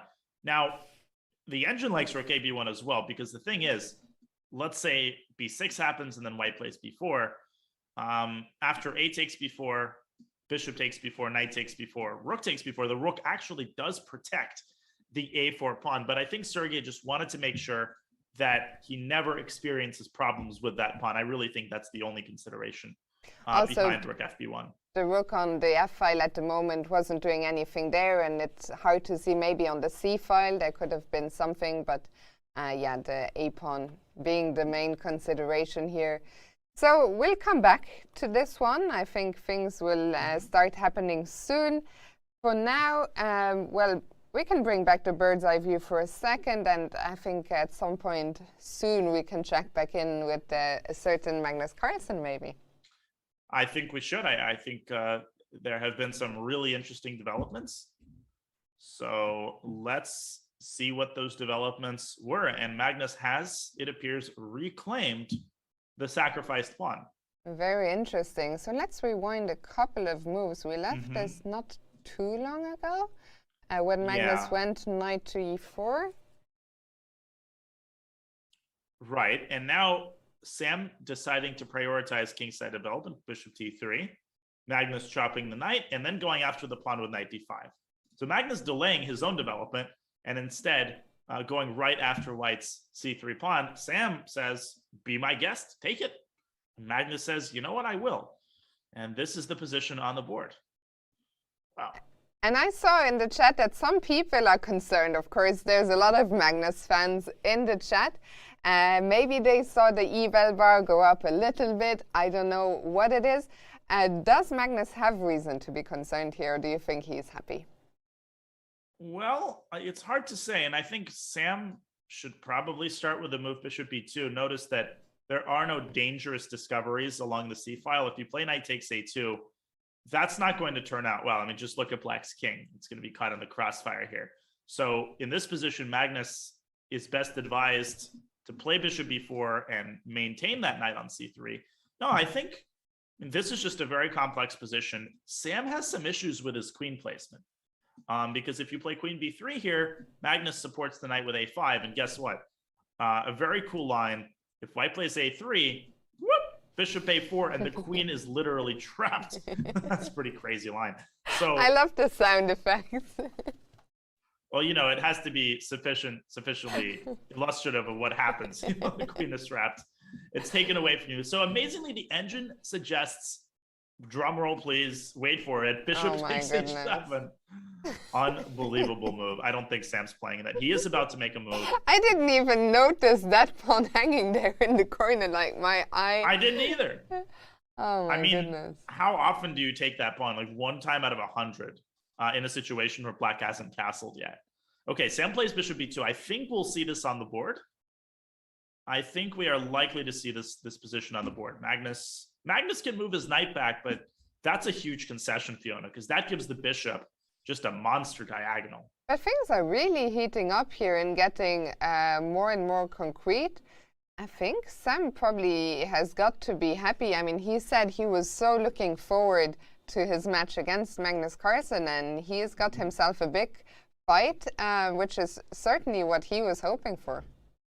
Yeah, absolutely. Sam likes concrete positions. He loves complex positions, positions that are heavy on calculation. He believes that his ability to calculate these types of positions out is, he's one of the best in the world at it. And he's not delusional. He's right. He's got the rating and the results to back it up. I think he is excited about having this kind of position against Magnus. Now, another possibility after bishop b4, white can go queen b3, a5, and then if he wants, he can take this knight on c3. This is not out of the question. Rook takes c3 is a fork, but the queen can drop to d5 and obviously protect the bishop. It looks And the thing so is, precarious, no? it does, but here White has the move queen e5 check, and if you cover the check with a queen, you're gonna lose the pawn on g7. So Black will be forced to move the king to f8. White can go bishop e4. It is extremely precarious, but I think this is where Sam excels. I think he's not afraid to walk on hot coals, so to speak, if he believes in his calculation. And he could just, well, Magnus, he rarely loses any games. But who knows? Sam, he will be very eager. He had a big win in Wijk a few years back, beating Kramnik in his last competitive game in classical chess. And he will be looking for another big scalp today. We can see him there working hard at the board. There's so much to calculate, but he's hyper-focused. A very exciting game. We'll come back here very shortly. Yeah, you're right on the money. Sam doesn't really play for draws, and he knows that if you beat Magnus Carlsen once in a classical game, that's an achievement you can look back on for the rest of your life, as one should. Indeed, So, and he'll be how working many times hard. do you get this opportunity? Yeah, for sure. We see Jorden there looking a bit perplexed on the live camera. His game hasn't changed too much for now. He's dropped the rook back. Elsewhere. Oh, we had a trade, and this is interesting. Esipenko Giri did indeed trade bishops. Let's go back there. Let's update that game. Yeah, let's see how that has impacted the state of affairs on the board. So Andre, in the position we were looking at here, played bishop f4, c6, and I had mentioned knight g4 as a possibility. He goes rook d2, inviting a trade of bishops, which Anish accepts. Bishop e3, takes. And again, I sort of thought that the trade of bishops doesn't necessarily favor either side. It's hard to say. What can we expect here from Andre? Well, rook a d1 is very tempting here. And then probably Anish will go rook a e8. You know, Fiona, I'm a little bit worried about White's position here, because once these pawns start rolling, things get hairy pretty darn fast. I was thinking about this last time we left it off, especially for Andrei Esipenko. It's always tough. You always have this thought at the back of your mind. I could have made a draw here a long time ago if I wanted it, and could have been back in the room or having a walk on the beach, you know, looking forward to a rest day. And well, now that pawn mass is going to start moving at some point, one question that one thing I was wondering about, can we somehow as White start putting pressure immediately? Is there something to be said for bringing a rook to the g file, maybe to the f file, and just putting some pressure on these pawns, or will that not lead anywhere? Absolutely, it should be considered. I mean, I think the point of doubling rooks could be to induce the move g6. Well, why is that good for White? Well, Black now has to deal with the weakness of the f6 and h6 squares. Unfortunately, I'm just not sure how to exploit that. And this is where White's passive pieces come into play, because you can't play knight g4. You have to burn a tempo to move the other knight out of the way. But now Black can just ignore everything and go knight c4. After knight g4, it looks like Black's blundered because White's threatening a fork, but no, rook h3 check. And after, for example, rook h2, we have a trade. And I think Black can disarm White's initiative with the move king g7, defending the f6 square. So it's an interesting idea, and maybe Andre is trying to make it work. He's down to 42 minutes, and in a position this complex, that is not a lot of time. No, indeed. Anish here displaying some nice preparation. Also, I think a nice psychological choice by Anish, who he got a 3 point yesterday. Today, no question about it. He probably would have been happy with a quick draw with the black pieces. And when he plays that line, well, the onus is all on Esipenko to make the big decision for the two of them. Is it going to be a quick draw? Will they play? And I think sometimes it's almost like a little gamble where you're asking your opponent, well, what are you going to do? Are you just gonna call it a draw without trying with the white pieces? And do you sometimes feel in that spot there's almost a little bit of pressure on the white player to be like, no, I sort of have to play. I have the white pieces after all? Oh, absolutely. And I think openings like the Berlin also inherently contain that pressure because, first of all, White does have a forced draw. And White has, White can play rook e1 in the Berlin and essentially get a risk-free position that you're also probably not going to win. But this way of playing is very, very effective because, anybody's going to be torn. Drawing Anish Giri is it's not a bad result. And as you said, Andre is probably thinking I could be in the warm, heated hotel room watching a nice movie under the covers and watching the rest of the games.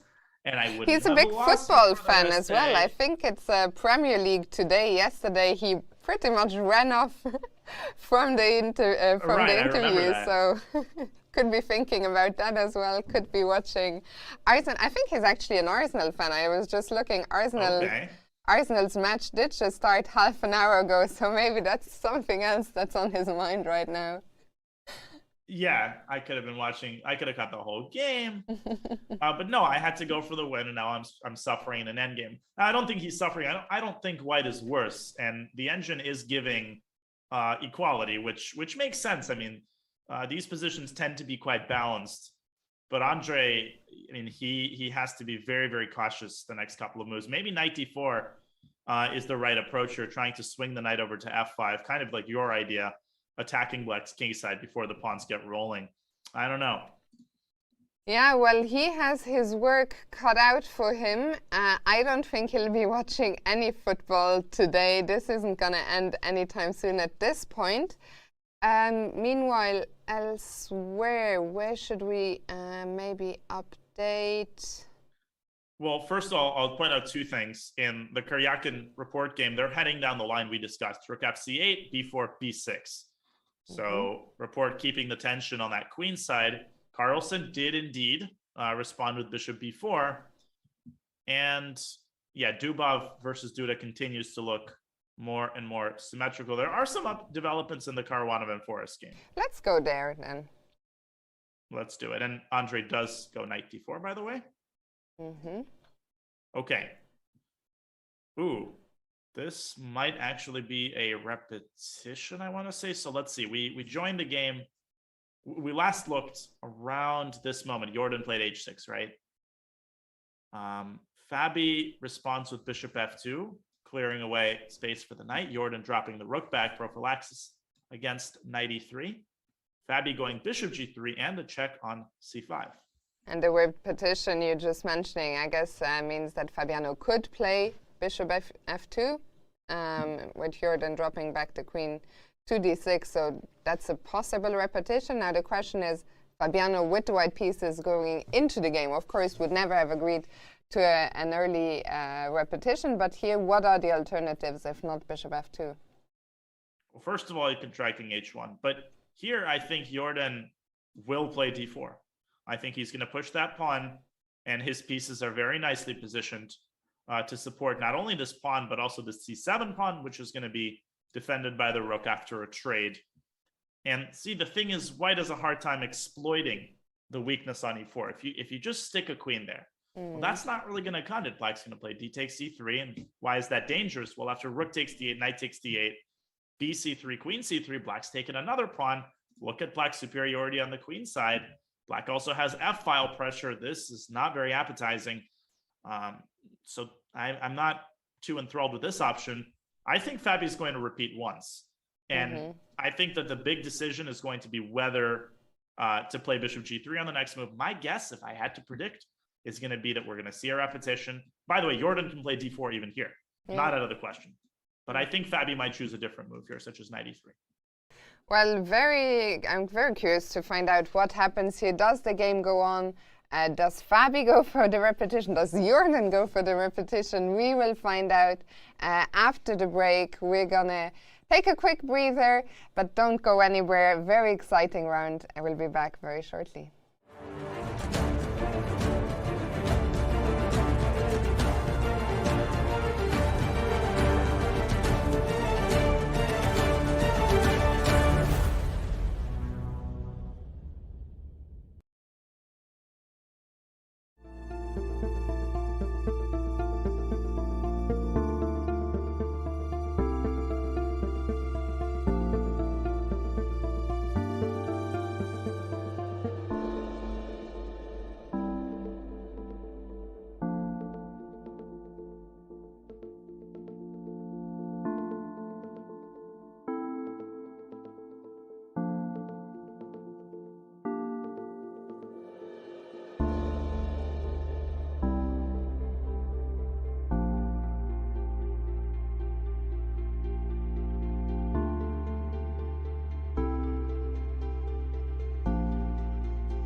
Hello and welcome back to round 8 at the Tata Steel Chess Tournament.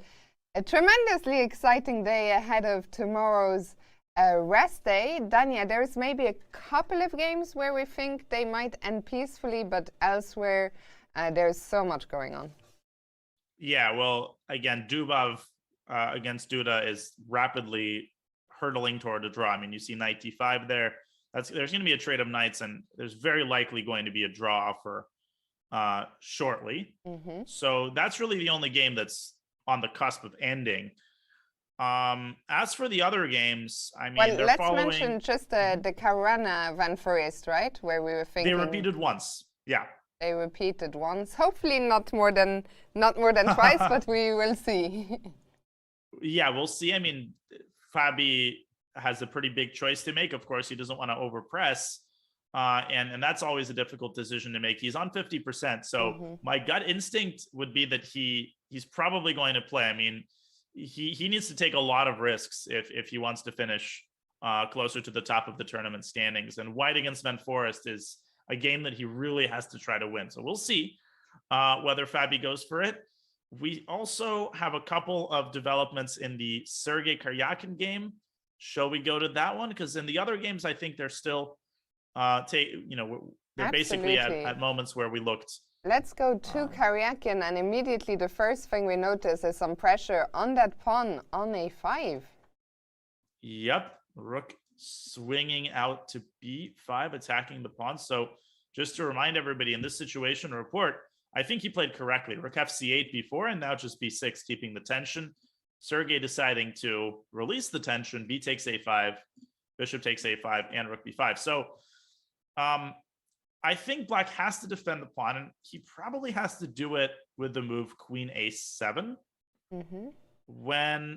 Sergei is going to be likely to go rook b1, doubling on the b file, maybe preparing rook b7. And the engine is giving an interesting move, queen a6.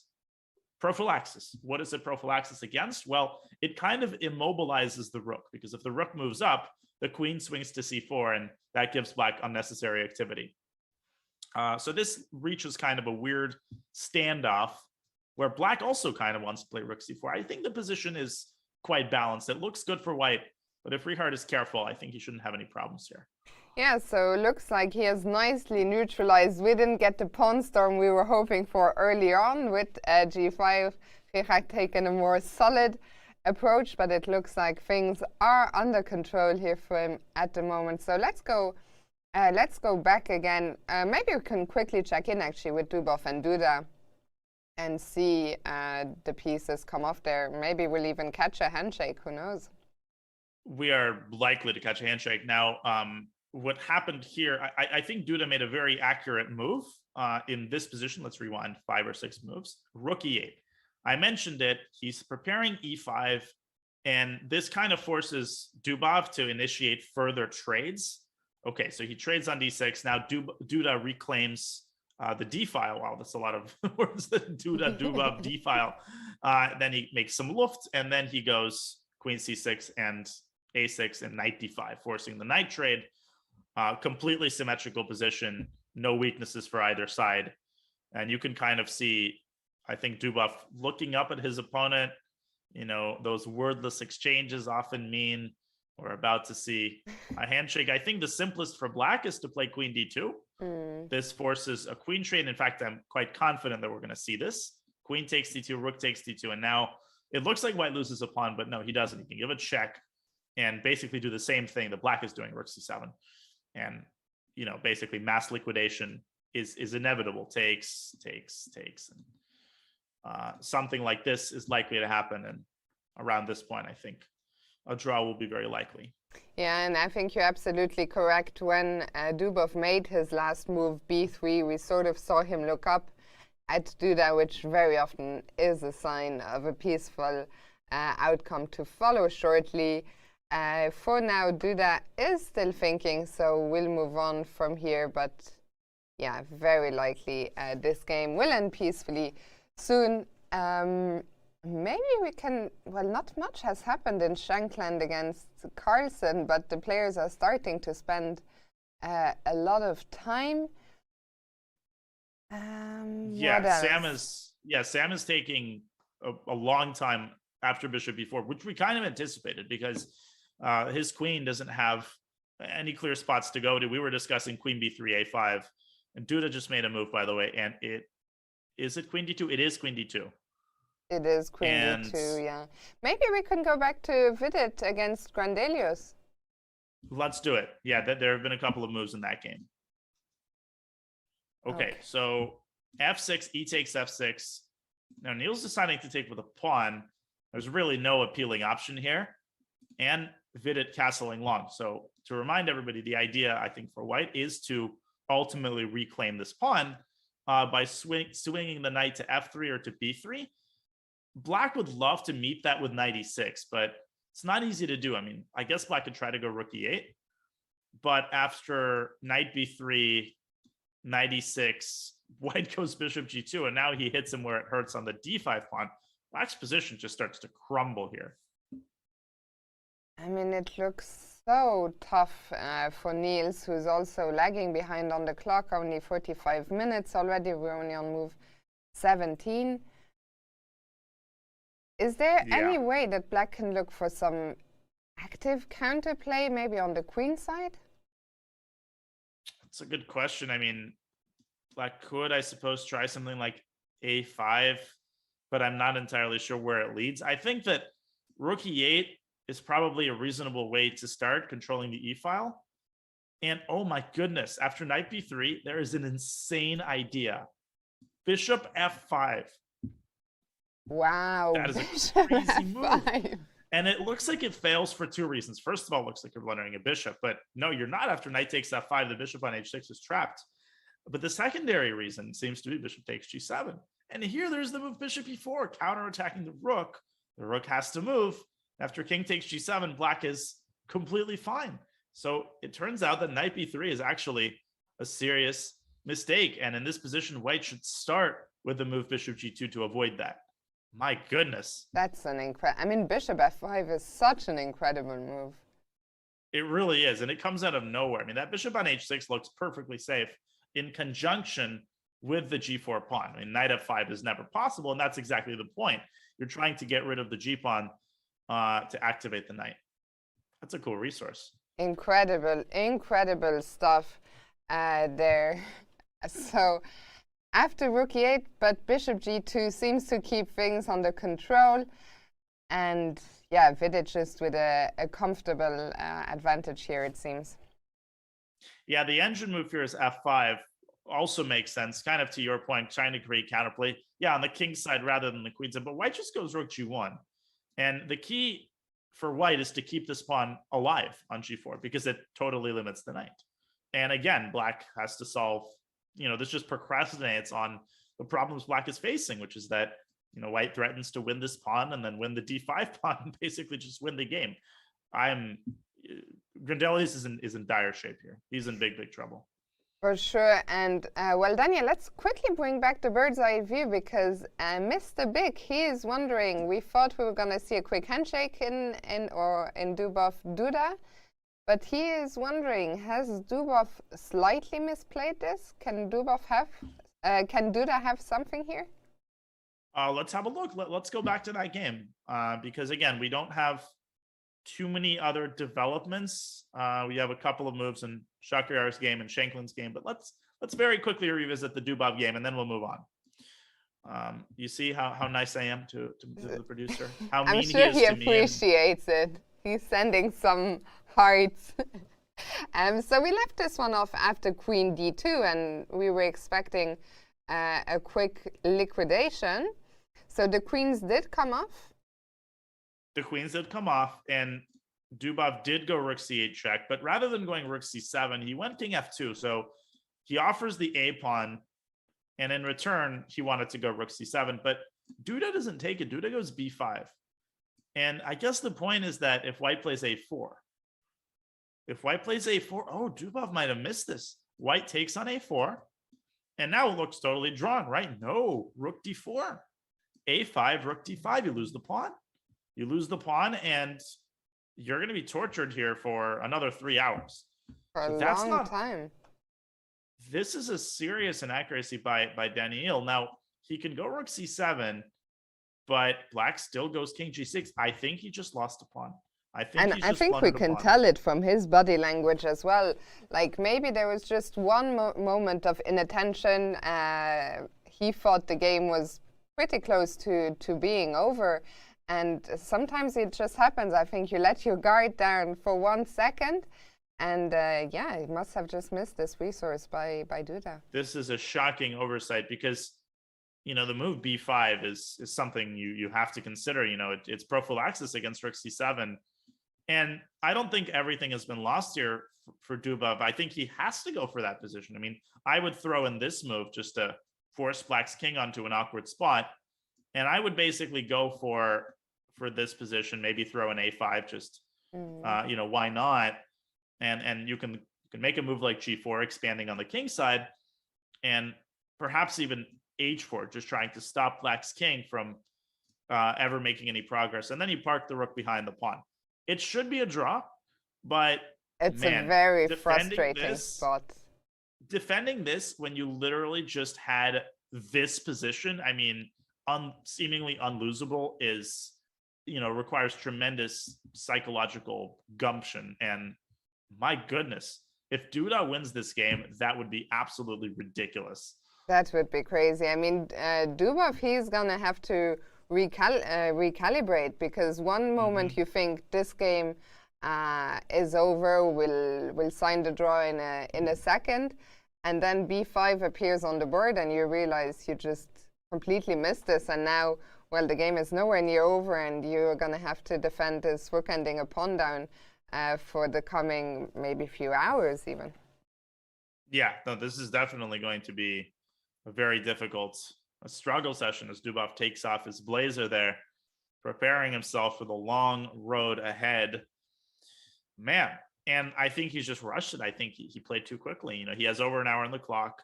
Just I think he kind of automatically assumed that Duda was going to take the pawn, and he was looking forward to a draw offer. And, you know, this happens to everybody. In your mind, the game is already over. You're not losing. There's no way to lose it. It's going to end in a draw. And you lose a little bit of your objectivity, as you hinted at. Yeah, and well, hopefully for him, he can hold on, but now it's going to be a whole different story here. We'll come back to this. I think we both thought we were never coming back to this game. It was going to be over by the next time. But now we'll have plenty of time to come back to it. And we do have a result elsewhere, though, as the game between Sergei Karyakin and Richard Rapport has ended in a draw. It has, and they did find a repetition in the position we last looked at. Richard deciding on queen c7. We were talking about queen a7. He makes a very similar move. And Sergei deciding that he just doesn't have any targets. The pawn on a5 is safely defended. And there's always this idea of going bishop d7 and skewering the a pawn if the rook leaves a1. And so Sergei deciding that the best course of action is just to repeat rook b5, rook c5. A handshake, a solid game. I think a good job by Richard to deal with that move h4. And I think that Sergei maybe will look back and say that perhaps the move g4 on move 7 would have been a more ambitious try. I mean, the engine approved of it. And I think after bishop d3, this just gives black such a solid position. A good job by Rapport drawing with black to go into the resting. Yeah, pity we didn't see the g4 action, but indeed a solid game here. Looks like both players were happy with the draw in the end. So we can go back to the bird's eye view and see some of the players. We've had some moves in Shankland against Carlsen, so maybe we go back. There are also Mamedyarov against Pragnanda seems to be heating up. Yeah, let's start maybe with a Shankland game, and then we'll go to Shakriyar's game. So Sam deciding in this critical position, we were discussing queen b3 and then bishop takes c3. He plays bishop takes c3 immediately. Magnus recapturing with the bishop and Sam going rook a1. Now, it's quite clear to me that Magnus has solved his opening problems. I mean, material equality has been restored. And I mean, he can go b6 if he wants, but Sam's idea might be bishop a6 here, and then a very nasty check on e4.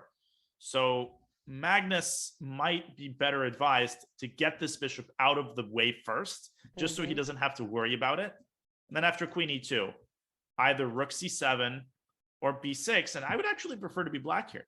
Yeah, I was just going to ask you, now that the material balance has been restored, and the bishop pair here, it looks like an open position where the bishops should be doing well. So what's there not to like for black?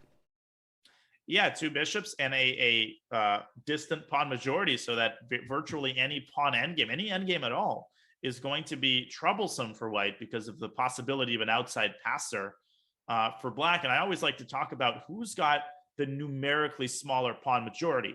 Both sides have their pawn majorities, but white has a 4-on-3 and black has a 2-on-1. The smaller the total quantity of pawns, the easier it is to make a pass pawn, right? Black just needs to go b5, b4, a5, a4, and then he's ready to create a passer. For white, it's going to involve, moving tons of pawns forward, and it's a lot less certain. So the engine is still giving equality due to this move, knight d4, Fiona. And Sam probably does have to find this move if he wants to be completely fine. And after castles, the point is that white can go knight b5 and, very importantly, force a trade. Otherwise, a7 is going to hang.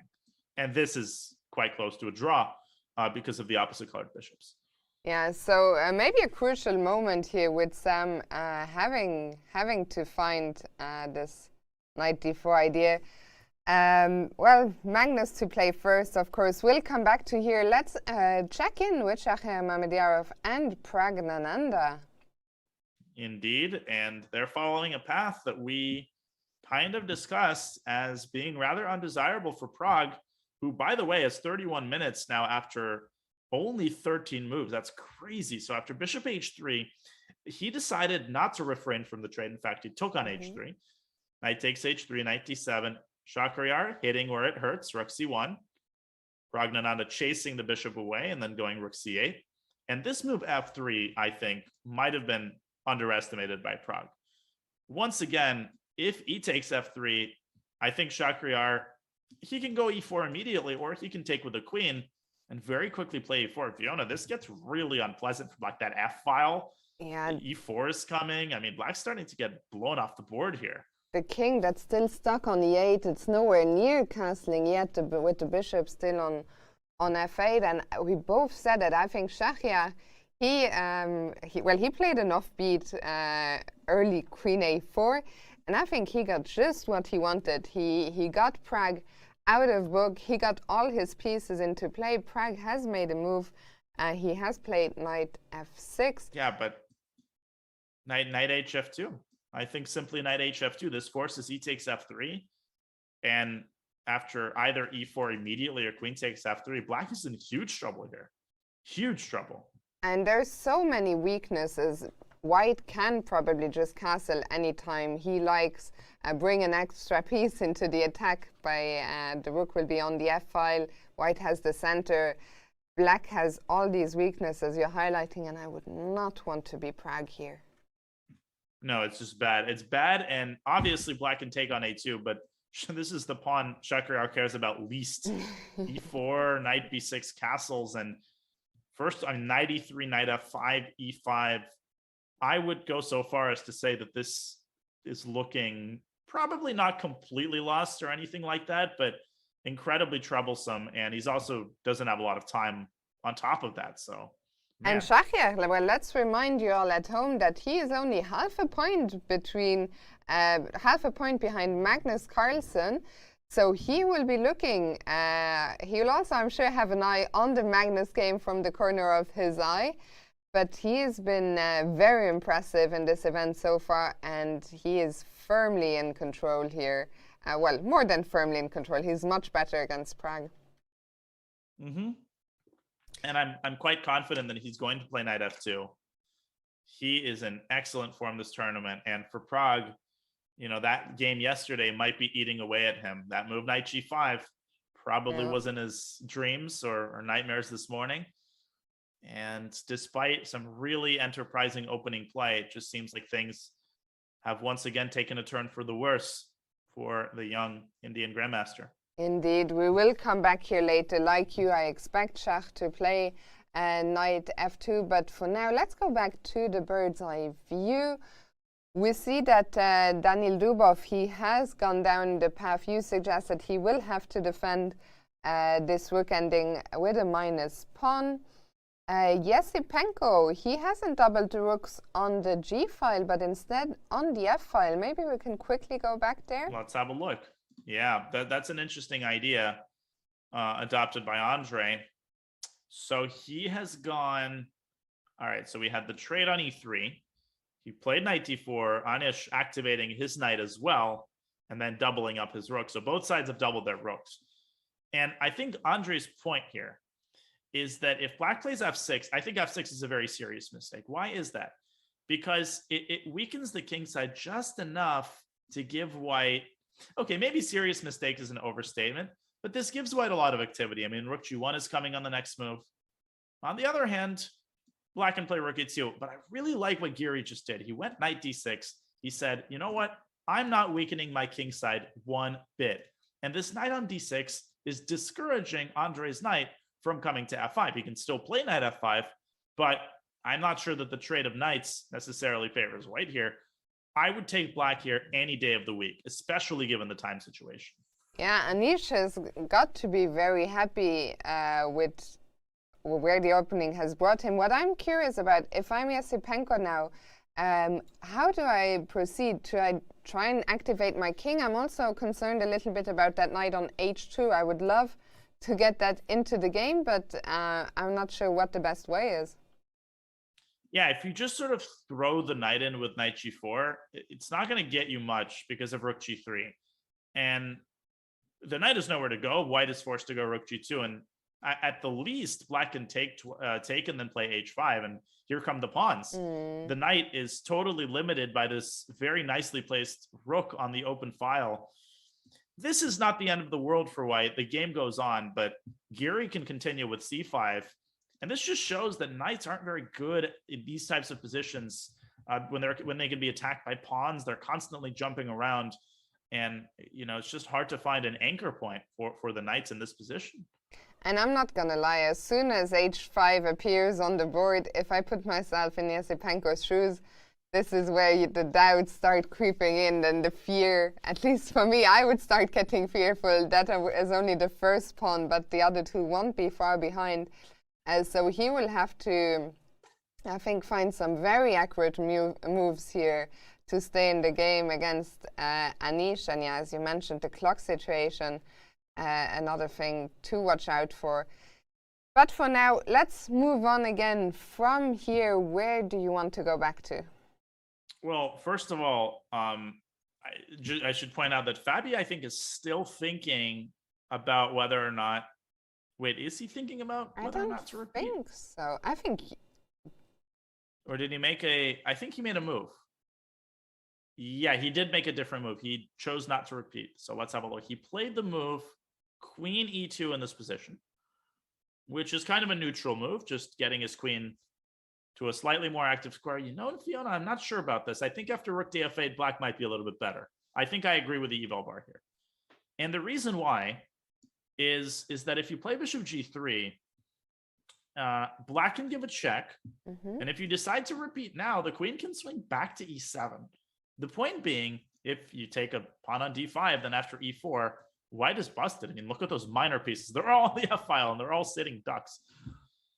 And suddenly we see that pawn center come to life in this line we've been talking about. You have to watch out for d4 and e4 at every turn. Well, here it would already be too late. But yeah, Jorden after rook to f8, that pressure along the f file, I would be concerned here as well. I would definitely take black here.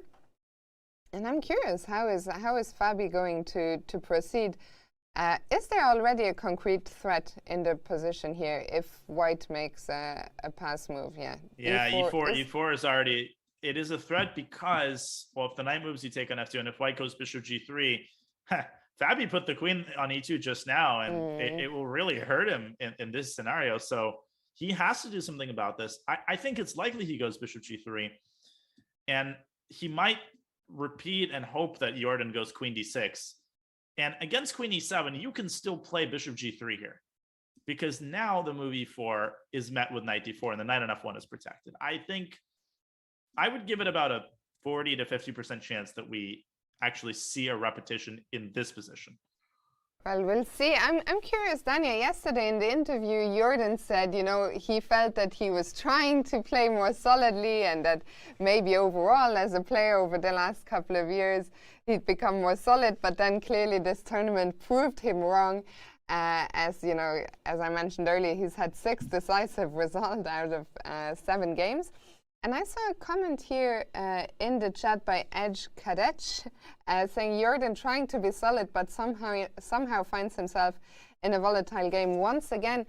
I don't know. Do I agree? If Jorden tried to be solid in this game, what do you think, Dania? Isn't Jorden the one who initiated all this with this line in the Open Spanish?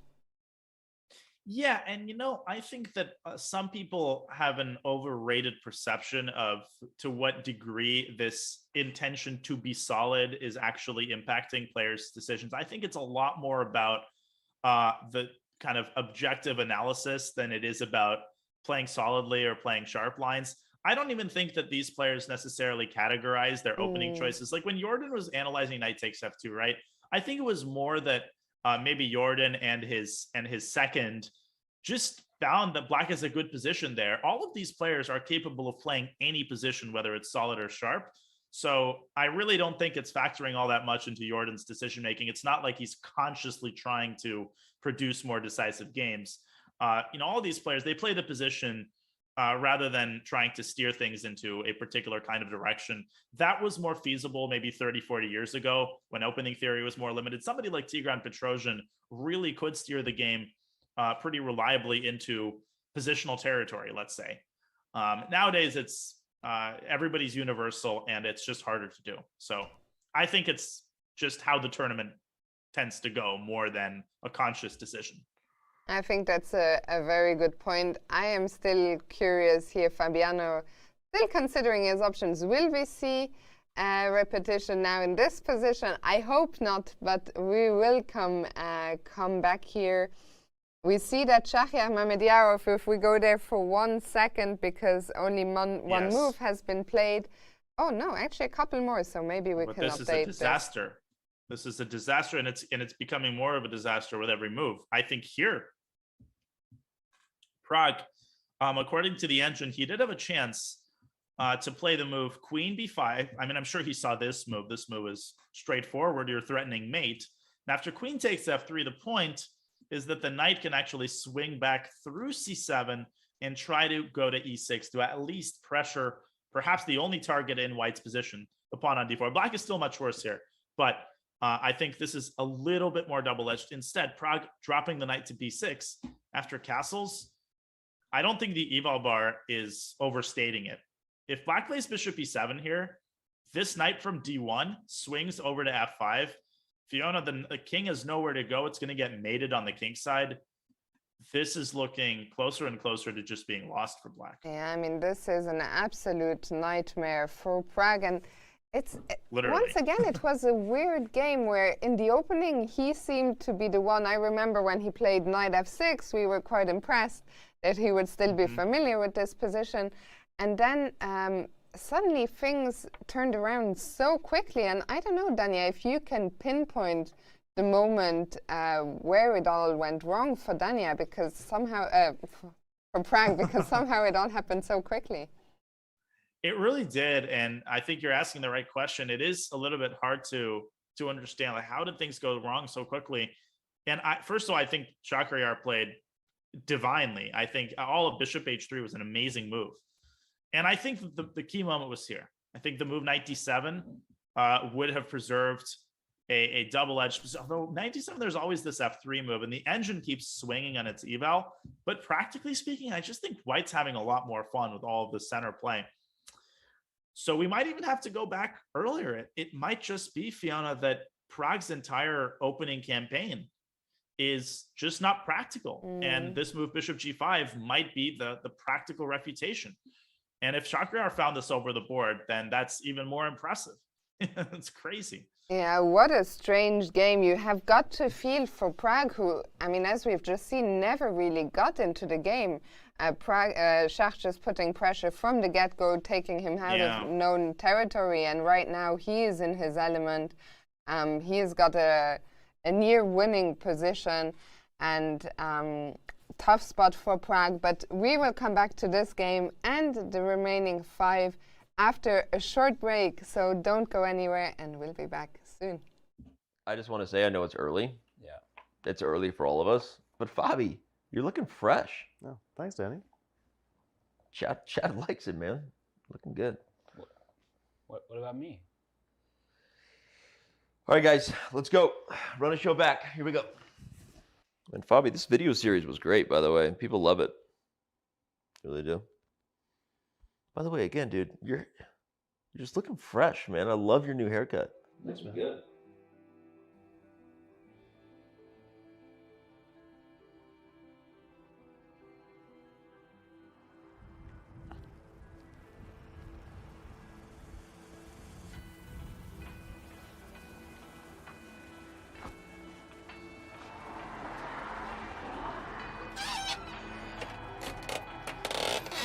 Hey there, how's it going?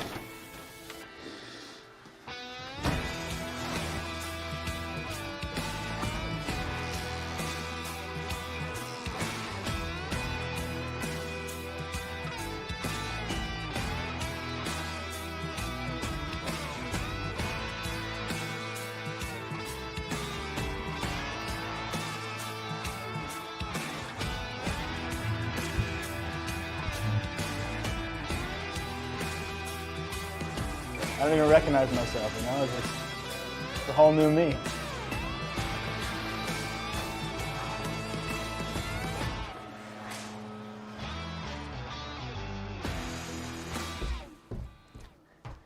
Hey, Fabi, Danny, how's it going? Hey, Robert. Hey, What's going man. on, You know, just trying out a few new things here and there. The day's beautiful, sun is out. Oh, cool. Hey, Danny. Yeah. Forgot to mention that haircut's looking real fresh on you. Yeah, thanks, man. Yeah, cool. Appreciate it. You serious? What does a guy got to do around here to get noticed? What are you talking about? That seems a little out of line, a little uncalled for. You know, you already can't spell chess without him. What more does he want?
it's a very long tournament. And actually, I mean, if you manage to do well in the starting like 4 or 5 rounds, then it's very interesting. Like you're in a contest for something. You don't even know what exactly, but it feels like you're fighting for something. Maybe as the first place even.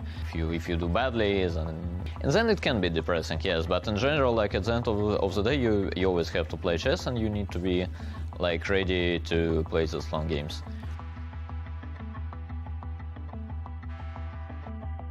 Yeah, I think my first experience was when I was like 17, I guess. I played the B tournament.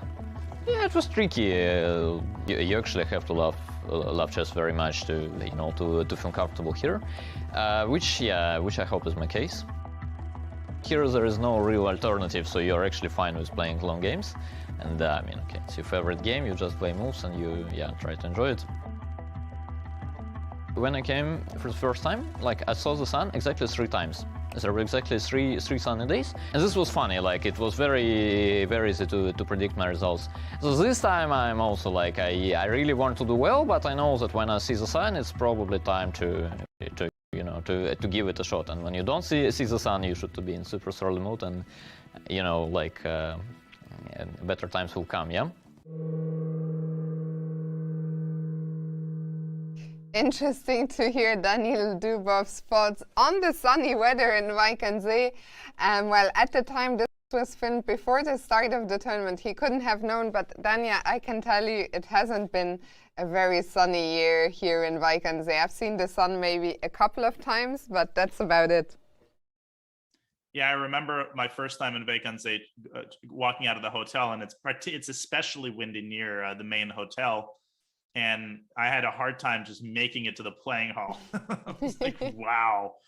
And it's not sunny on the chessboard either for Daniel Dubov, who is in this situation through some sort of sorcery on the part of Jan-Krzysztof Duda. This game should have been over 10 minutes ago. And that's probably what's going through Dubov's head. I should never put myself in a situation where I'm down upon. You can see the frustration in his body language. But let me be very clear, this game should still end in a draw. He should still be able to hold this together. Yeah, I guess one of the big questions in this spot is how quickly do you recover mentally from the frustration that you're still at the board, that you now suddenly have to work to defend this ending upon that. I think Daniel strikes me as the type who will not let it affect him too badly. How easy is it to draw this position, objectively speaking? It's hard to say. And I just want to kind of give an overview of how these types of endgames are likely to go. I mean, there's a whole category of endgames where you have a 3-on-3 or a 4-on-4 on one side, and then on the other side, there's a pass pawn that's supported by a rook, just like it is here. What I think Dubov's approach should be, first of all, I think he should play g4. He needs to build up the pawn chain so that all the pawns defend each other. And what will happen if black advances the pawn to a2? Well, let's test that out. Let's say that Dubov puts his rook on c7, and let's say that Jan just pushes his pawn and pushes his pawn. And again, I would not trust the eval bar. I would not trust the computer evaluation. Even computers require a lot of thinking time to make heads or tails of these kinds of positions. So the key question, who benefits and who wins in the event of this position? The hard part for black is to figure out a way, Fiona, to get this rook out of a1. If you do it at the wrong moment, then white will just capture the pawn on a2. If you try to walk the king to b2, what's going to end up happening is that as soon as the king reaches b2, white gives a check. And then the moment the king disattaches itself from the pawn, the rook goes back to a7. But what black can try to do is make progress on the king side and try to worm the king around, let's say, to h4. So there's a lot of complexity that occurs in these types of positions. And Dubov has to set himself up in the right way, knowing that this kind of situation might occur. He decided to play f4. F4, interesting decision. I guess one of the questions is, how do you keep the black king out? And the line you were just showing, one of the problems when you're on the defending side is black has so many different tries, and he can come with the king, then go back, and you are always doomed to passive defense. So one of the things that I would be worried about is I want to keep the black king out of the king side, or not allow too many weaknesses. F4, I'm a little surprised to see that move. What about you, Daniel? Yeah, it's a little strange, but I guess the point is that if Duda moves his rook back to A1, I think Dubov is actually going for active defense. He wants to play G4 and then G5 check and get that rook to the 7th rank and really lock the king out. So this essentially necessitates, I think that Duda should push his own G pawn. I think he should play G6 and build a little bit of a pawn wall to discourage Dubov from pushing his own pawns. And now king takes G6. This is proposed by the computer. But in general, this particular trade should favor white, because now black is left with a weak pawn on H6. And probably Dubov should now swing his rook behind the pawn and initiate the main defensive setup. So we'll see what Duda does here. There's a couple of options. Yeah, well, we'll come back here, but Duda definitely getting a second chance after the opening just looked like a dead draw. He is going to try his best to convert, of course, the extra pawn into a full point. Elsewhere, the bar in the Shachyak game just keeps going up and up and up. And I think Shachyak probably the first player who will get a win here. Today we see Prag there on the bottom camera. Things are just not looking good. And maybe we can go back for starters to Shankland against Magnus Carlsen. Before we do that, and we will do that, I just wanted to point out that this bishop f5 resource was missed by both players in Vidit against Grandelius. Vidit played knight b3, and Niels could have played bishop f5, basically equalizing, but such a difficult move to see. Cannot blame him. He's gone knight e6, and he remains in very, very serious trouble. But yes, let's go to the Shankland game. We'll show that moment when we return to Vidit against Grandelius, and missed opportunity for sure. Here we left it off just a few moves ago. Yes, so we were examining that. So Magnus did indeed decide to dial the bishop back from c3, and then he went rook c7. So he decided on rook c7 rather than b6. I guess he didn't want to weaken the light squares. And Sam pushing that e-pawn while he still has a chance, while black has not fully completed his development. So e4, e5, Magnus dropping the bishop back, and Sam centralizes the knight with knight d4. So the knight potentially coming out to f5, and the second idea is to play e6. So for instance, black could try to go bishop c5 here and attack the knight, and white could go e6 in this position. The point is that if you take the knight, you walk into the devastating e7. And so black is forced to take on e6, and then he's forced to take again because it's a fork. And this should probably be a draw, opposite colored bishops, but you know, black has some pressure on f2. If I were to choose a side, I would probably choose black here. Yeah, but I like the way that Sam has handled this. It felt like maybe the momentum was shifting ever so slightly in Magnus's favor when he managed to win back his pawn. Suddenly he's got the bishop here, life is good. And I think it's very good to see Sam take a very active approach. He's going forward with his pieces, and I think he's been playing a very nice game so far. He definitely has, and he knows what to avoid against Magnus. Like, he knows that he cannot afford to get something like a slightly worse endgame or one of those positions where Magnus has endless grind chances, you know, because those positions, Magnus just eats people alive. And so I think Sam realized in this moment, wait a second, Magnus got two bishops. He's got the pawn majority on the queen side. I need to get something done. I need to change the course of the game. E4 was an excellent practical decision by Sam. And if you're just looking at the computer evals, you don't think much of it because there seems to be several equivalent moves. But I really like the way that Sam has approached this task. And if he makes a draw, then you know, part of the reason why I think will be his proactive thinking in that situation. Magnus, oh, Jadubing right there. And I think we could hear it. We could, like, at least we could see the words on his lips. Making sure, yeah, he's not knocking anything over. And Okay, making so sure he doesn't press the clock. Right. That is, of course, a common problem. Don't we all want to do that when we adjust a piece? But yeah, Magnus here. Also, I'm very impressed how Sam has held his own on the clock. We see that Magnus is actually the one with slightly lower time. Right now, the time isn't a problem yet, but we're only on move 21, so it could become an issue at some point. Oh, it absolutely could. 36 minutes, and Magnus is going to take a while here. He knows that he has bishop c5 in his pocket. I can guarantee you that he's calculated bishop c5, e6, and he is looking for a more ambitious option. If he doesn't find it, then he's going to go bishop c5. And then we're going to very likely see that e6 move. Yeah, and then one of the questions will be, can White withstand deal easily with the pressure on f2? We'll come back and find out about that. Maybe we can go back to Vidit against Niels, and Dania, you can show us one more time the incredible resource that was missed by both players. Absolutely, and as I open up that game, I will mention that Fabi and Van Foreest are in the process of repeating the position, so we might see a result there soon. We will keep an eye on that for you, and we will bring that to you if they continue repeating. But back to Niels, Vidit against Niels. In this position, Vidit castles, Niels indeed went rook e8, and now the move knight b3. And here Niels missed the incredible move, bishop f5. If you're just joining us, this resource we had showed earlier.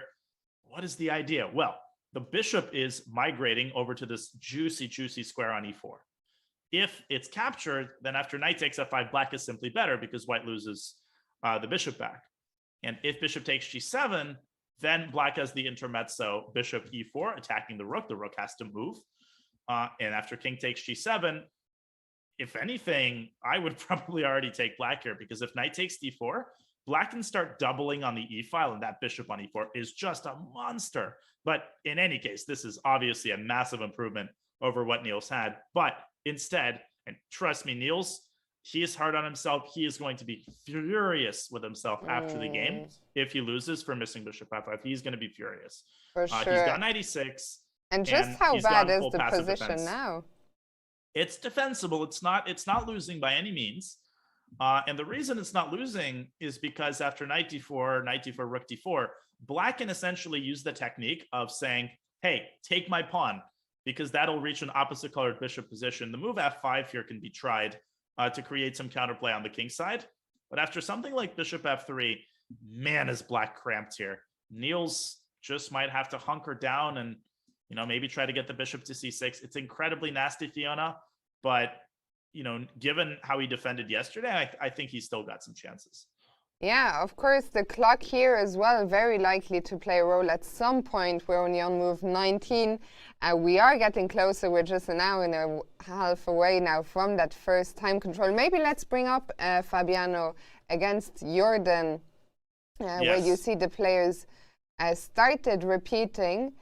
And so let's just go back a couple of moves.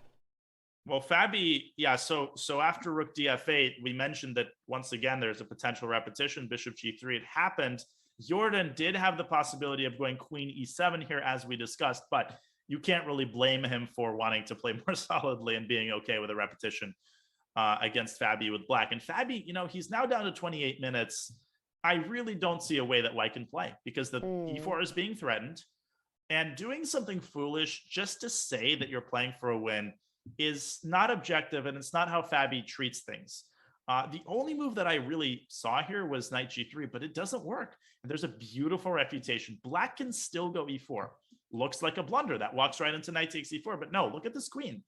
That move, queen e2 by Fabi, has caused a host of problems. And here black has the move rook e7, pinning the knight. And after knight d6, rook e2, black is just going to vacuum up all of these pawns. This is terrible for White.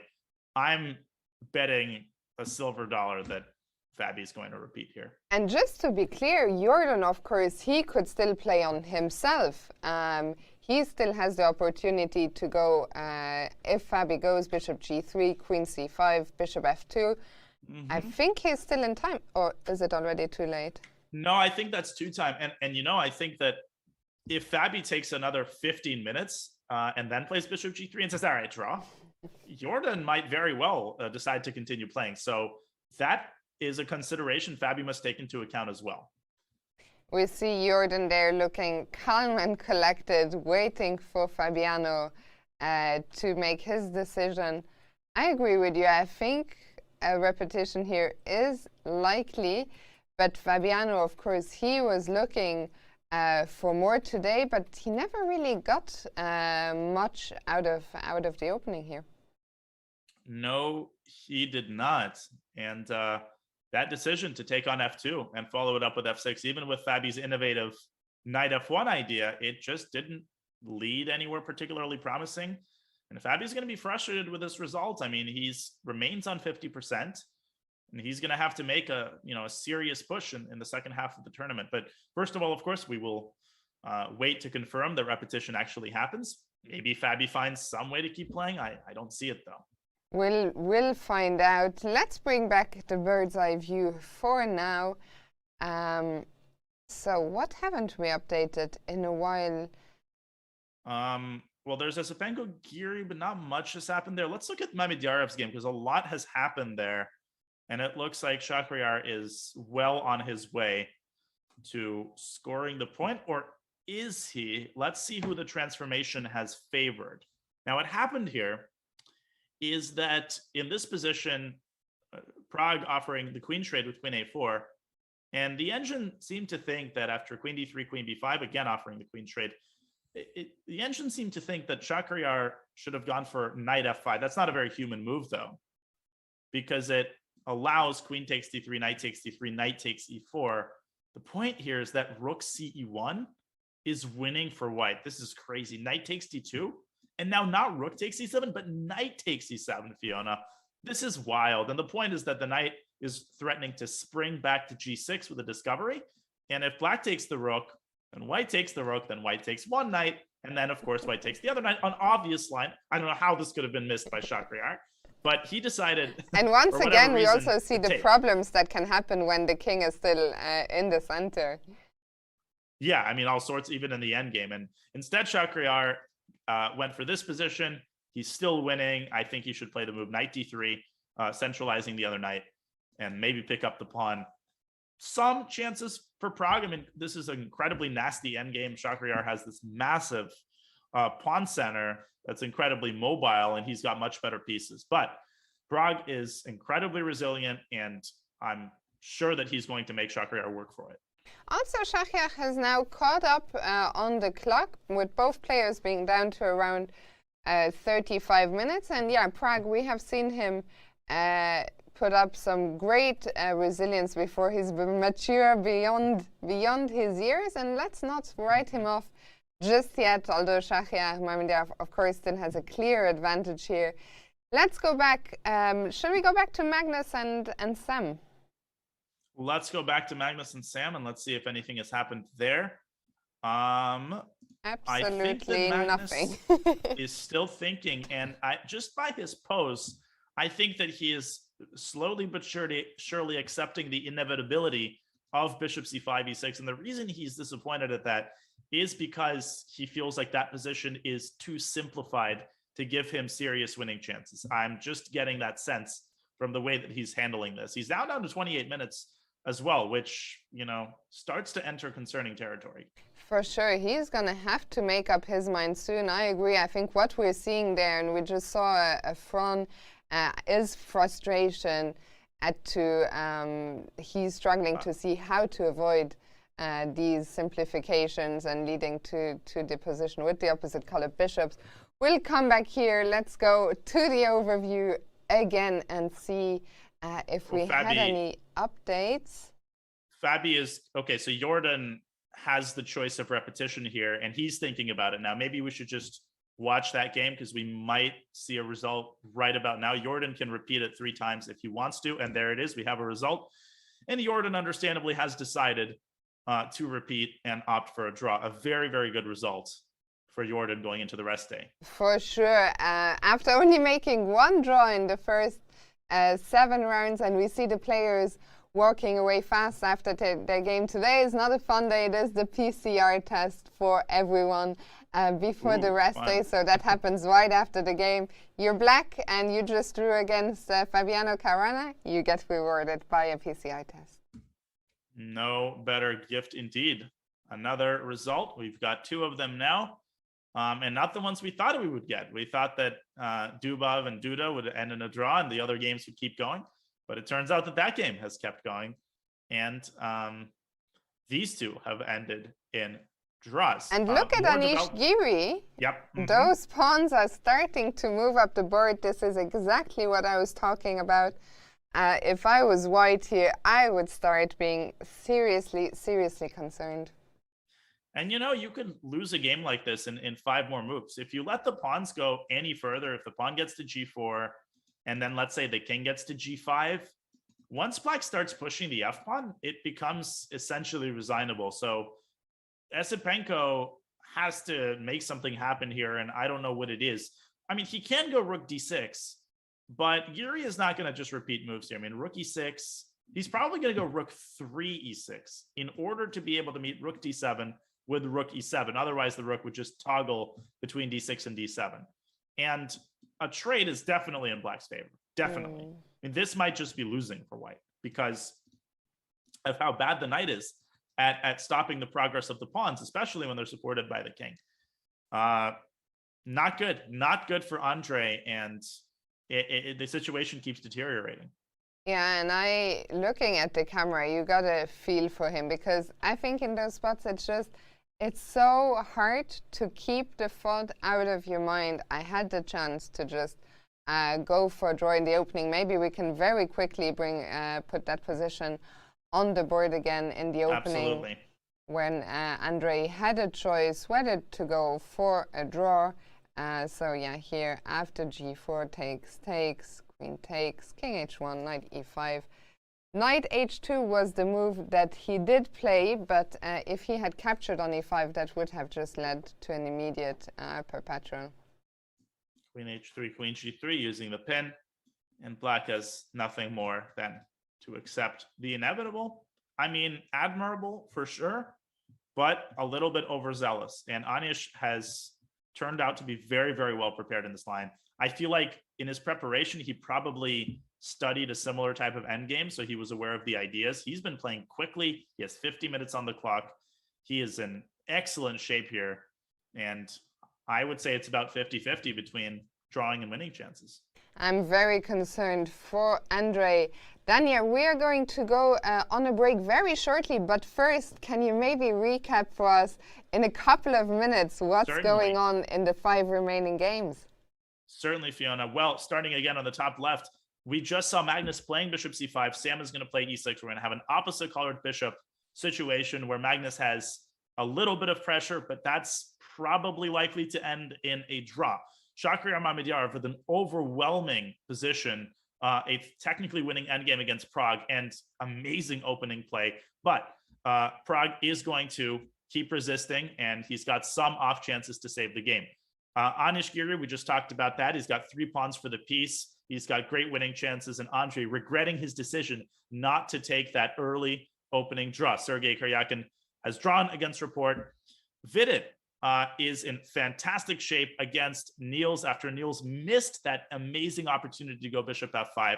I would say that Vidit's winning chances outweigh Niels' drawing chances. A draw in Fabiano Caruana against Jorden van Foreest. And finally, Dubov with a shocking blunder in a dead drawn position. He's blundered a pawn. The endgame should still end in a draw. If he's careful, if he can calm himself and play objectively, he should be able to save the half point. But Jan-Krzysztof Duda will continue torturing Dubov for the near future. So plenty of intrigue here. Will Shakhriyar Mamedyarov catch Magnus in the lead? Can Magnus somehow get a win? We'll find out, so don't go anywhere. We'll see you in just a few minutes.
longest running tournament series in online chess is getting a huge update in 2022. Title Tuesday is doubling, yes, doubling the number of tournaments and tripling the prize fund with $5,000 in prizes every Tuesday and over $250,000 annually. This change comes with a big schedule shift as tournaments move to 8 a.m. Pacific, 11 a.m. Eastern Time, 5 p.m. CEST, and 9:30 p.m. IST, and 2 p.m. Pacific Time. So there will now be 2 separate tournaments at 8 a.m. Pacific and 2 p.m. Pacific on Tuesday. This new schedule is designed to best serve the global chess player base and audience, ensuring that all of the best players in the world have strong opportunities to compete. Watch live coverage every Tuesday starting February 1st right here on Chess.com. This is so exciting. Everybody loves Title Tuesday, and it's great to see it expanding into 2 separate events. Great news, Fiona. For sure, I'm looking forward to that myself. Always a nice opportunity to try and get some scalps. Great news indeed. For now, let's get back to round 8 here. What do we see? Let's go back and start with Shankland against Carlsen, where the position we talked about earlier on has appeared on the board. It has. It has now. It's a reality. And the position is greatly simplified. We now have opposite colored bishops. So in the event of a queen trade, the position will really simplify into what is probably a draw, even with rooks on the board. Sam, first of all, has to defend his bishop. There's 2 ways I see of doing that. The first is to drop the queen back to e4. Okay, well, that threatens checkmate. Magnus will play g6. The second way is to play rook b to d1, involving the rook and also x-raying black's queen. Again, the one concern I have here on Sam's behalf is that Magnus will somehow find a way to, let's say, get his rook to f7 and get his queen to h4. But it's definitely not happening immediately. If you go rook f7 in this position, you actually lose. White has queen e4, and watch this. After you play g6, everything's fine, right? No, it's not. Bishop is on c5, it's undefended, and that is what we call a fork. So rook bd1 works concretely. It's the computer recommendation. And if Sam maintains his composure and caution, Fiona, for the next 2-3 moves, this should be a draw. It looks to me like Sam isn't exactly in a state of panic. I think he will keep his composure. I think this is probably the #1 game in this tournament that he was most looking forward to. He has taken it to Magnus Carlsen, who is actually the player who's low on the clock at this point. And Magnus might just have to agree to let this peter out here shortly because, well, as you just highlighted, he could end up in some danger if he decides to overpress here. Yeah, and the one thing I was trying to get my head around is what exactly happens in the event of a queen trade. Is it really a draw? So I was contemplating a line such as rook bd1, queen, let's say queen h4, g3. Let's just say, for the sake of illustration, black plays queen f6 and we have a trade. Let's say black plays queen f6 immediately. Is this in fact a dead draw? And the answer, I think, is yes. And the reason is that white has this very nice maneuver, bishop e2, and then the bishop comes to f3. And this entirely blocks any pressure that black might be able to put down the f-file. And so if Sam is able to do that, it's just symmetrical. I mean, there's no real way to make progress for either side here. I would take black, but it's a draw. Yeah, and well, we'll see if Magnus can find a way to either avoid or delay the trade of queens. For now, it is Sam to move. We can go back again to the overview. We're expecting a peaceful result here, but not expecting a peaceful result in Mamedyarov against Pragnanda. No, we are not. Let's check into that game because stuff is happening in that very unpleasant endgame for Prague. And what has happened here is that Chakra has gone e5. He's put that knight on f5. And then in this position, he threw in the move rook c1, hitting the knight on c8. Knight b6, and he has decided to take the bishop. But I think what Chakra first of all, the b4 pawn is going to be hanging on the next move. Second of all, the dark squares for black. Look at those dark squares, d6, f6, this diagonal. Black could get checkmated in the center in a matter of just a couple of moves. And it's a matter of time before Shakira puts a knight on e4. He can get his king up to f3. I'm just not seeing it happen for Pragg. No, it's also the problem for Pragg is there is no active counterplay. There is barely any weaknesses that I can see in the white camp. The pawns are all solidly defending each other. There's no isolated pawns, no double pawns, no holes. So I think Shakir, he's not gonna let this one slip. And from here, I don't know, do we go to Vidit and Grandelius or Let's do it. So let's go there. And it's funny that we should have this pawn structure on the board, because Robert and I saw this exact same pawn structure in a game, I can't remember which one, but in one of the early rounds of the tournament. And we thought this pawn structure doesn't have a name yet. The best the chat came up with was goalposts. But I think goalposts are a pawn structure that in general you should try and avoid. But here, are things opening up in a good way for Niels? Goalposts, are you supposed to kick a soccer ball down the e-file or something like that? This is really an interesting approach by Vidit. So once this resource was missed, I was, expecting knight takes d4, but Vidit playing f5, g takes f5, rook hf1, and what I think he's saying is, Mr. Grandelius, I want to checkmate you. Because if Niels starts grabbing all of the pawns, so Vidit probably wants to take on f6, and he wants to move the bishop away and go rook g1. Now, bishop takes h3 is the fanciest way of doing that. But here's the interesting thing, Fiona. This looks like it has to be a checkmate, right? I mean, just look at this position. There got to be some mate. Well, there isn't a mate. The bishop doesn't have any good It's so hard to squares. believe there's nothing here. There is the move rook f3, though, vacating the path backward for the bishop. This actually does threaten checkmate. Bishop takes d4 will be made. But black can send over the knight and cover the g-file just in time. This leads to this kind of endgame, knight g6. And white preserves an initiative here, but black is up a pawn, and the worst will definitely be behind Niels. So, and the engine confirms this, black should actually just start grabbing all the pawns. But 20 minutes remaining, much easier said than done. For sure. And well, before we move on from here with Niels having some big decisions, as you mentioned, very little time, we have a tweet ready. I think I know what it's going to be. I saw it on our last break. Anton squared me, the genius. He's a great friend of mine. Go follow him. He is back with his Photoshops. He used to be very active, and then life got busy, but he is back with a somewhat dramatic Photoshop there, Dania. That is, wow. There's a lot going on in that photo. Let me put it that way. And it's funny because I was just talking to Dan a few days ago. He told me, why are the lights so dimmed in the playing hall? I need better lighting to do a new Photoshop. This is actually part of a whole thread that has been going for years. So go check him out on Twitter. He has some great stuff out there, and I'm glad he got the lighting he wanted, and he's back producing those funny pictures.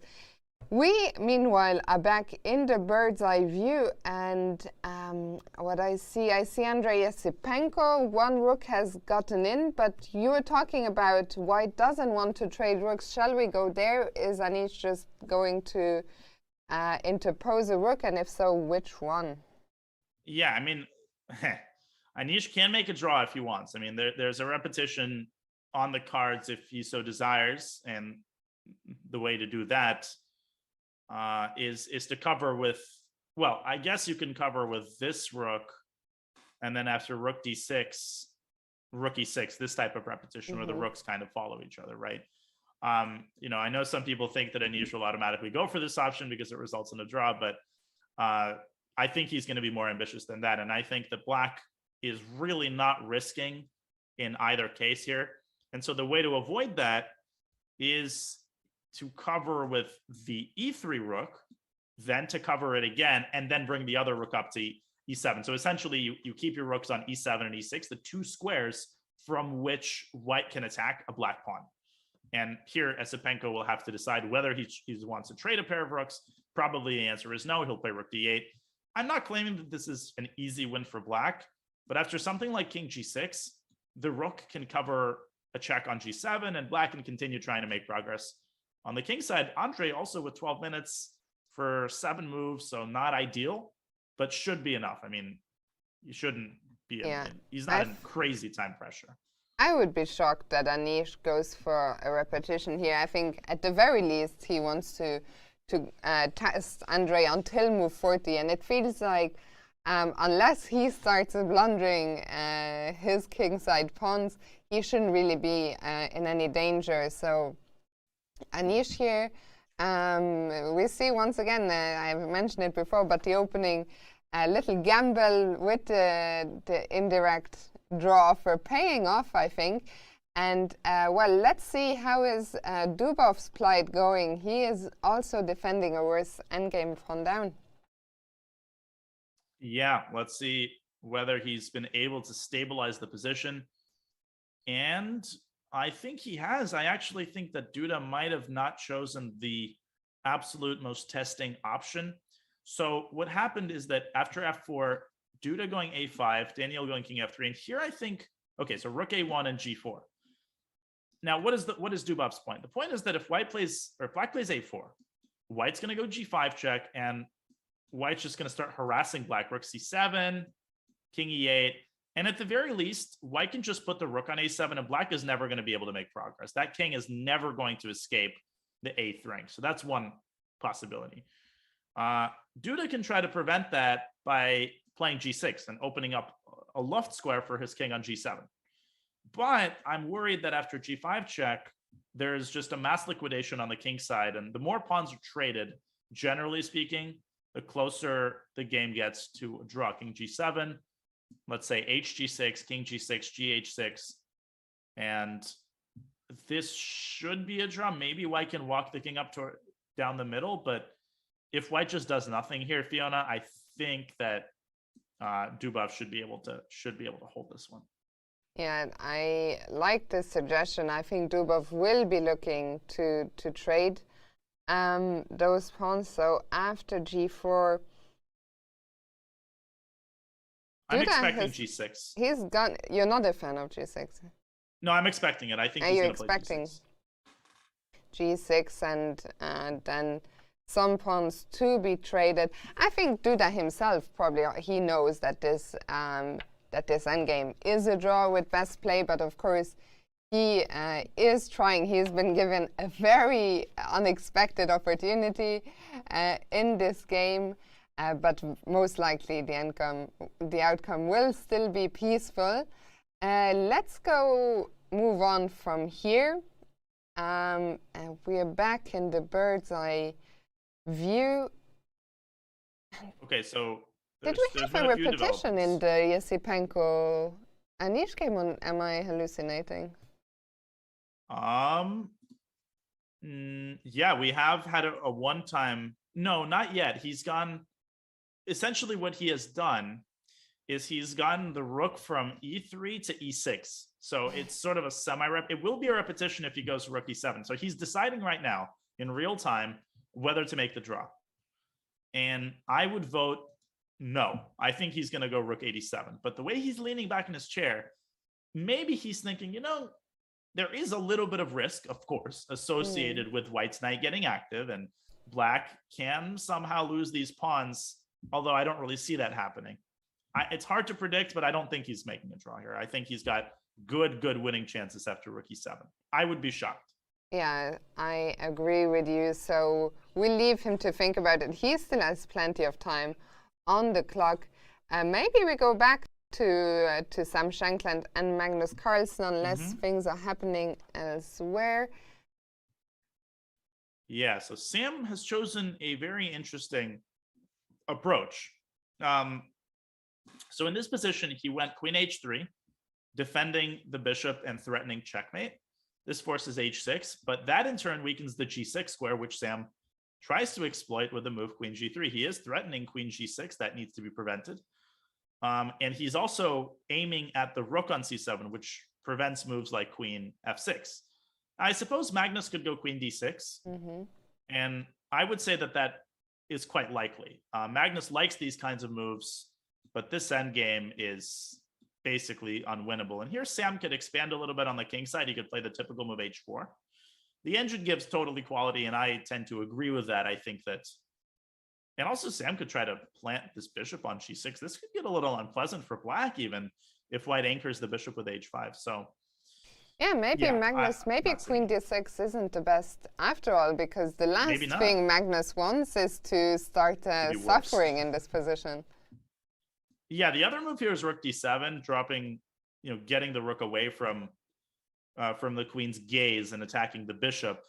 Sam can defend that with rook bd1, and then you could go rook d6, and once again you have to prevent queen g6. So this white's got some issues to solve here. Again, what bothers me is always this pawn on f2. It's annoying. It's annoying because you can never really move the rook away from f1.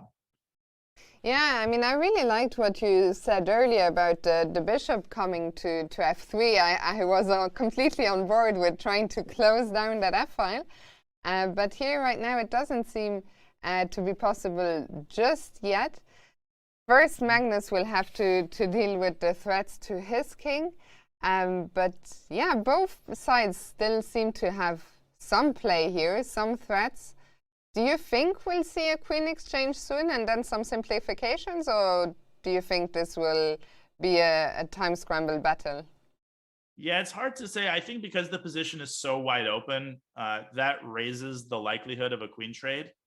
And I really think that Magnus is deciding right now between queen d6 and rook d7. And if he really is ambitious, if he wants to squeeze the absolute most out of the position, then the move is rook d7. But I think both choices would be understandable here. Yeah, and we see Magnus deep in thought. 23 minutes remain. We are on move 2026, and he has, as you just said, a big decision on his hands. One that will leave a lot more life in the position than the other. So we'll see which one he chooses. For now, where would you want to go next, Tanya? Well, let's try to get, first of all, if we go back to a bird's eye view for a second, just to point out that Dubov, interestingly, Duda did not push his g-pawn. He has allowed, as we have a look here at Anish contemplating what to do, but he's allowed g5 check, interestingly, Jan Krzysztof has. So maybe that is a better winning chance. That's something we can explore. We'll keep an eye on Giri and see whether he, in fact, plays for the win or goes for the draw. Magnus has just gone rook d7, so there it is. Let's have a quick look at Vidit's game, because Niels did not end up taking that pawn on g4, and he has slipped back into a very, very nasty position. Let's go there. So let's rewind a couple of moves and see how we got here. So f5, gf5, rook f1. Here Niels had this chance to take on g4 fearlessly, but he ended up going king f7, allowing Vidit to recapture the pawn. Rook g8, rook d2. And oh, by the way, there was another tactic here. Fiona, there's a lot being missed by both players here. Bishop takes f5 again. Oh, and my this goodness. time it's a completely different reason, but this, he had to see this, king g6. And maybe he rejected it because he saw rook f2, king h6, rook f6. But guess what? After rook g6, this is defensible. Let's not forget that black is up a pawn here, and this is much, much closer to a draw than the text. Very sloppy by both players here, and my guess is that Vidit might have missed that as well. The point is that white could have avoided this, or at least white could have gotten a better version of this with the move bishop h1. The point is that after bishop f5, rook f5, king g6, white has the move bishop f4 in this position. And this attacks the knight on c7. And the reason you can't do that in the event of rook d2, why can't you go bishop f4 here? Amazingly, black has the move knight e6. And there's a couple of differences. So with the bishop on h1, what's the actual difference? I guess white would have had some sort of something related to the move rook g1 check. I don't want to bog down too much into the details. The bottom line is that this was a possibility for black, and Niels could have gotten more drawing chances. Instead, he went knight e5. Fiona, Vidit reclaims the pawn, and now he goes b3, fully limiting the knight on e5. This is now very, very bad for black. Niels is kind of out of counterplay. But those complications were crazy. On the one hand, Niels, for sure, he will be kicking himself when he turns on the engine tonight to have missed bishop f5 as a counter blow, or like as a resource, not just once, but twice. And now 14 minutes on the clock. We're only on move 25, and situation is looking dire for Niels. Once again, I wondered, can we do something active? Can I, as black, maybe try to push those pawns on the queen side and create some chances? Yeah, d5 or maybe a5 is definitely a try, though a5 is going to be shut down by a4. Niels has gone rook a to e8. Rook a to e8. Yeah, I mean, that's as good a move as any, I think. And you know, it's not going to be easy to break down black's defensive construction. Right now, everything is protected. And yeah, you have this very nicely placed knight on e5. The issue is just that in the long run, Vidit has a bunch of improving moves. He can push the pawn to a4. He can get his king to b2. This bishop on h6 has done its job. I think it probably belongs on f4, where it pressures the knight. Just in the long run, I feel like White's winning chances are going to grow as he improves his position. Can you explain? And I think this is something that isn't clear to me, and I think very often it isn't clear to the viewers. Material is even. Yes, black's position looks a lot worse, but we see the engine says plus 2.6, which is a big advantage. So how come it sees Niels' position as so bad? So I think there's two things at play. I mean, first of all, I would argue, as Vidit does indeed play a4, I would argue that this is a slight overestimation. I think the proper practical assessment is something like plus 1.5, maybe plus 2, but I would not say that this is totally winning or anything of that nature. But I think part of the reason is that this is a situation where black literally has no plan. You can see that one of the computer's recommendations is just to go bishop c8, bishop d7. And I think those types of situations are interpreted by computers as being very, very bad, because as White improves his position, inevitably there's going to be a point where White has some way to cash in and to convert his advantage. So situations where one side is completely devoid of counterplay, I think are scaled up evaluation-wise by the computer. So that's something to keep into account. Like, does black have an active plan here? And does White have a way to improve his position? If the answer to the first question is no, and the answer to the second question is yes, then the advantage is just going to keep growing. Yeah, and especially so as Niels' time ticks down, he's now under a minute per move for the remaining 15 moves still. We'll come back here. For now, let's bring back the bird's eye view. We see Niels just about to make a move. I think a6 was played. Yeah. Makes sense. So we'll come back here. Unless you want to say something about that, we can move on. Maybe up to Shachia. Yeah, let's look at Chakra. I'll just indicate that Anish is still thinking about which rook to cover with on e7. Very interesting. And Sam is also still thinking after rook d7. So indeed, players going in the tank. But Mamedyarov against Prague, we've had a few moves there. Whoa. And Shakra is losing his advantage. Yeah, what's happening here? Amazing. So we were looking at this position, and we still thought that it's overwhelming. Knight b6, knight takes e7, knight takes e7. Chakra took on b4, which is fine. But in this position, he made a move that the engine absolutely hates. I also thought that bishop d6 was the most natural, anchoring the bishop. And then after king d7, it's time to get the knight in via e4. It's possible that Chakra was afraid of knight f5, but it turns out that the cold-blooded king f2 stops all of the threats. If black takes the pawn on d4, then there's knight c5 check, shooing the king away. And now look at these knights. They're aligned. White can pick one of them off with the move rook d1. But that's not so easy to see. When you look at this knight on f5, you get a little bit scared that you're going to lose d4. So Chakra deciding to simplify and giving the bishop away for that knight and following this up, most probably with a move knight e4. But it's although such he's still thinking. Huge decision. That bishop was looking so good down the dark squares, also restricting the black king. So do you think Shahriar is just very confident that this is enough? I guess he's going to win the pawn on f3 at some point. I mean, he's playing the long game here. I think Shahriar, first of all, is really enticed by the possibility of getting a knight to d6. He's also not too concerned about black's blockade on the d5 square, because white does have the move rook c5. In fact, it's a candidate move in this position. But I would imagine that knight e4 is the most flexible and the most appealing move. But black can start chipping away at white's center with the move f6. This is suggested by the engine.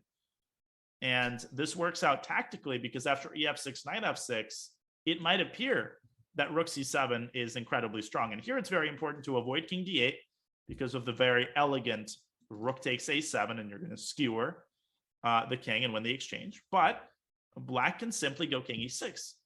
Well, there's a skewer. This wins the knight. No, it doesn't. Black has king d5, and the knight on e4 hangs at the end of the line. So chances for Pragg here, absolutely.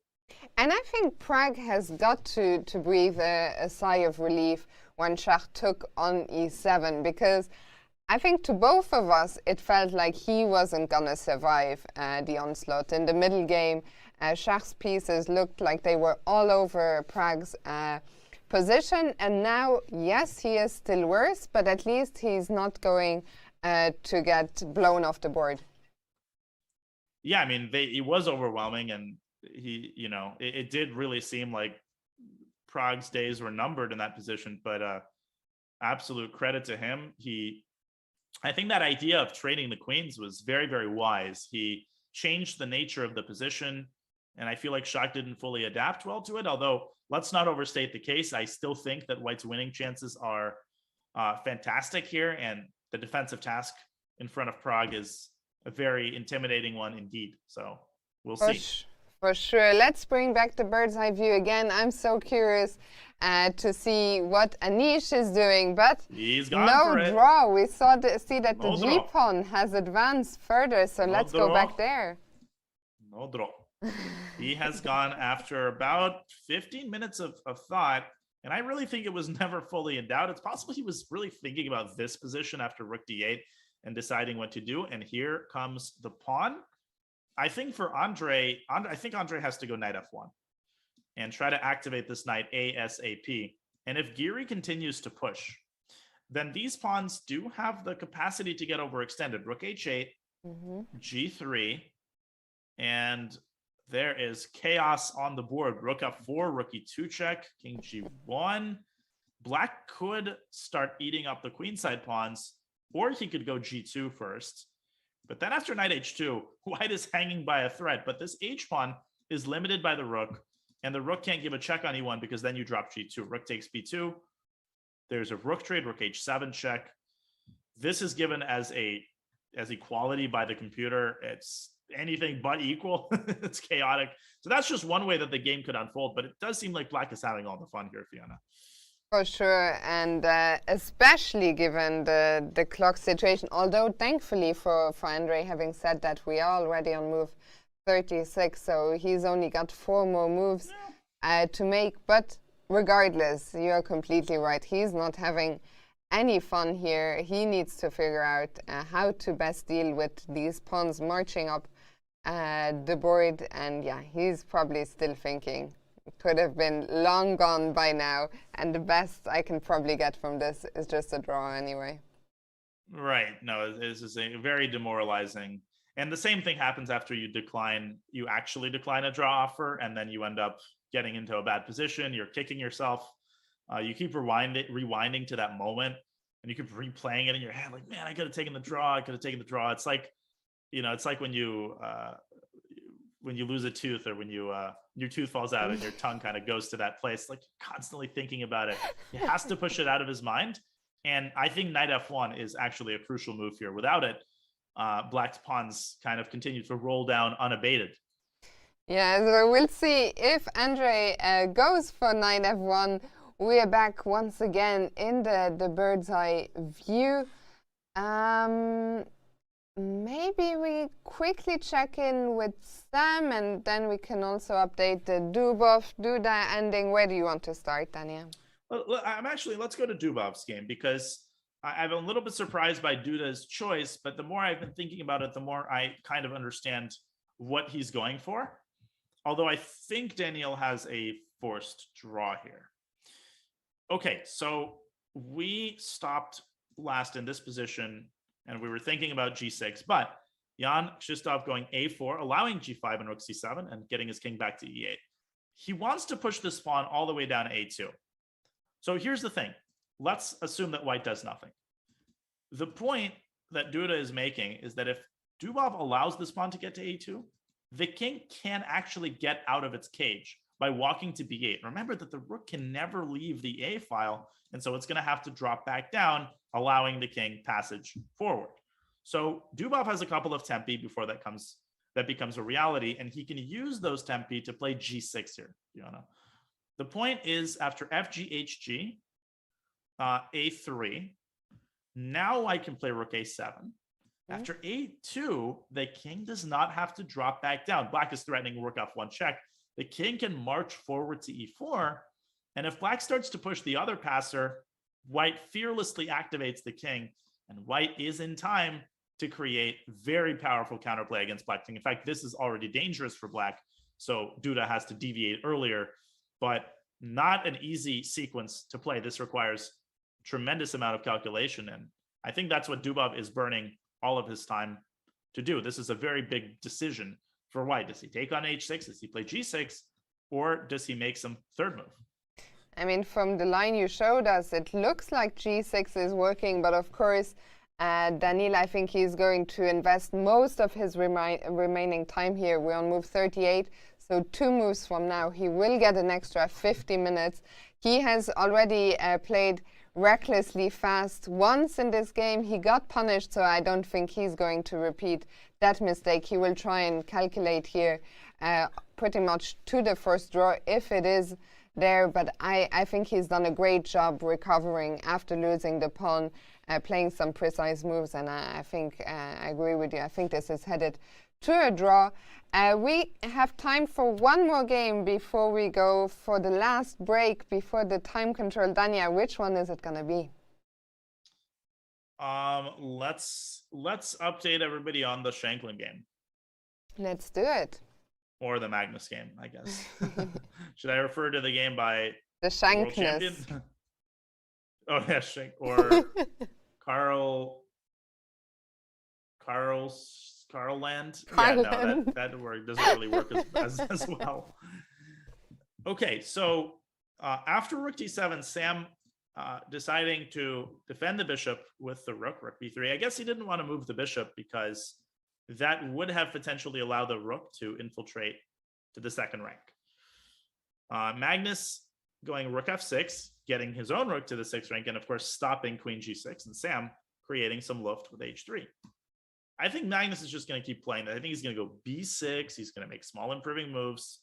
And at some point, Sam has to be very careful about the possibility of rook f7. And the pressure on f2 continues to mount. So Magnus has made a move. And it is b6. And it is b6. Let me tell you, Fiona, these positions are exactly up his alley. It's like, looks like a draw, but it's a tiny little something. He's got, black is a tiny bit better here without question. And nobody is as good as him at nursing these kinds of positions. I think he will also sense the momentum now. We saw the players were always very close on the clock, but suddenly Sam, I don't know if it was on h3 or rook b3 where he spent his time, but suddenly that 8-minute deficit is huge, because we're only on move 28, which means 12 moves still remain to be played. And Magnus, he knows he is Magnus Carlsen. He knows he's the world champion. He knows there is a certain Magnus effect of players, being so eager to get a result, some nerves kicking in, maybe more than against other opponents. And he is going to use that to his advantage and try and put really maximum pressure here on Sam, who I think is going to have to be very accurate to get this position, first of all, to the first time control without losing any ground. Yeah, and you're on the money. He's got 11 and a half minutes for 12 moves.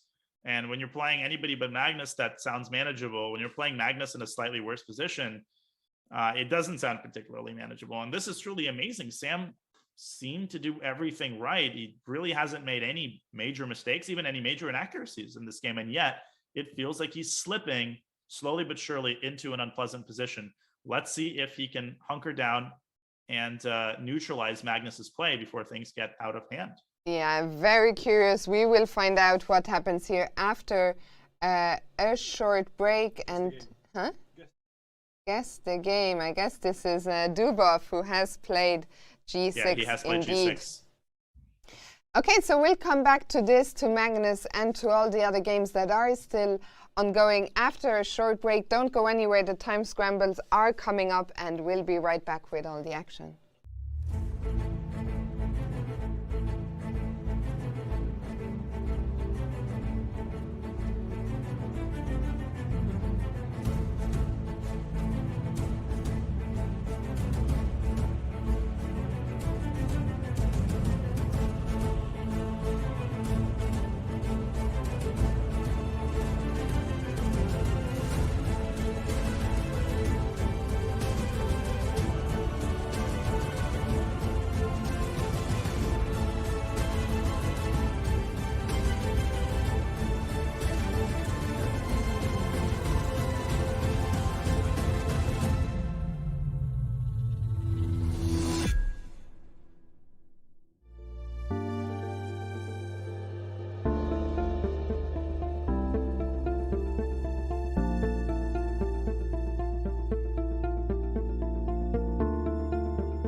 Welcome back to round 8 here at the Tata Steel Chess Tournament, and you too can get involved actively over the board, even if it is online. 2 of our 3 events are done and dusted, but one still remains. It is the Bullet, which always makes for so much fun. That is starting in just 5 minutes. Everyone can join. It is free to play. There are prizes for the top 3 finishers with some signed chessboards and signed books by the players here from Tata Steel, so a lot to play for. If you want to play, you can check out the link at the bottom right there, and if you are watching us on Twitch, the link will also be posted in the chat. So whatever floats your boat, stay with us. There is plenty of action incoming here, or go and play some Bullet, come back later. Either way, Dania, plenty of fun to look forward to. Absolutely. I am Bullet, absolutely. That is my favorite word in the English language. And these tournaments definitely a great way, because I can imagine a lot of people watching kind of get that hankering. You know, when you watch classical chess for a while, you want to play, you want to jump into the ring, and you've got the perfect opportunity to do that as we have a look at our bird's eye view. 2 games already in the books, both of them draws. Caruana van Foreest and Karyakin report. All of the other games still going, and the positions on the board in those games very combative, Fiona. Anything can happen. For sure. And then there's, well, Dilworth Duda, which is looking very familiar, because you might have just shown that exact line unfold before we went on break.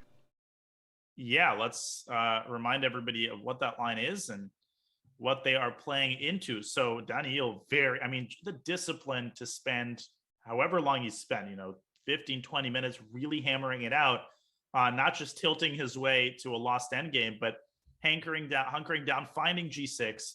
And the point is that after takes A3, now what does White not want to do? Do not, under any circumstances, take this pawn, because after A2, Rook A7, Black steps aside with check, and of course the king will be able to stop the pawn from F7. So that's not the way.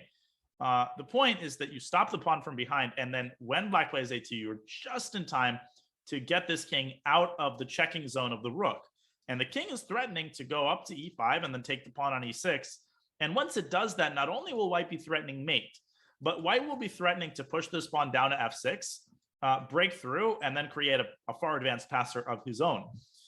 In fact, Black is probably best advised in this position to just go Rook B1 and give up the pawn and go King E7. And this is a draw if White remains cautious. White can go Rook A6, anchor the Rook to the E6 pawn, and that way G6 is essentially safe. Yeah, so Dubov not losing his cool here. It looks like he is now steering the game onto drawn territory. We will have a look at this a little bit later on, if the players are still here, because this could be ending in a draw quite soon now. Let's bring back briefly the bird's eye view, and we'll see where to next, because there is stuff happening everywhere else. Stuff is happening in Shakirar's game, and it's also happening in Esipenko's game. We haven't looked at that one in little while, so let's start with Esipenko Giri, if that's okay with you. Let's do it. Cool. So the situation, I think, keeps kind of deteriorating for White. Andre did not end up playing the move knight F1. He instead went after the H pawn, Rook H8, Rook G8 check, and then Rook F8. So he's just trying to prevent Black from pushing any of his pawns. And it's kind of hard to say how Black should make progress here. Of course, Black would love to play Rook E5 and F5. You can't do that. You're going to blunder the F pawn. Black can't play H4 because you blunder the G pawn. Maybe King G5 should be considered. King G5 does prepare. Yeah, I think King G5 is the move, because then you prepare H4, and soon after that, you'll be ready to play G3. They are one move away from the time control, which is a relief for Andre, who has 3 minutes on the clock to make one more maybe move. And that's really going to help him. A short moment of relief only, because you make move 40, you get your additional 50 minutes, and then you look at the board and you realize, even with your extra 50 minutes, you still in what looks at this point like big trouble on the board. I think it's just one of these positions, Danya. It starts out by just looking uncomfortable, but you feel like it should be a draw with best play. But then with every move, the position gets more and more dire. Yeah, I mean, with every push of the pawn, the situation gets worse and worse. White runs out of breathing room on the king side. And Andre, he'll have to find some way to set up, some sort of a fortress or create active defense based on Black's king position. So all of that is possible and doable in certain cases, but Anish will have so much time on his clock. I mean, he's got 25 minutes now, and that's a perfect amount of time to have in a position like this. He's going to work through every single variation here. I just don't really see this happening for Andre. And Anish, well, after a slow start to his tournament yesterday, of course, he was helped by the walk-over win against Daniil Dubov, but let's not forget the day before that, he beat Fabiano Caruana with the black pieces, so he could just be making it 3 in a row here, which would leave him on 5 out of 8 going into the second rest day on +2. So Anish, he is very focused and he is looking for that all-important win with the black pieces. And he is about to make a move, or is he? That kind of hovering sometimes persists for about 5 minutes before the move is actually made. Nope, he is pushing that king up. King g5, there it is. Very natural and very strong. And Andre, he has one more move before time control. And guess what? It's a very important move. It's not easy for White to find a move, because if he goes knight f1 now, well, then Anish is ready to play h4. And once these pawns hit h4 and g4, man, oh man, are things nasty here for White. It hurts me to even look at this position. I think Anish is just going to win this game.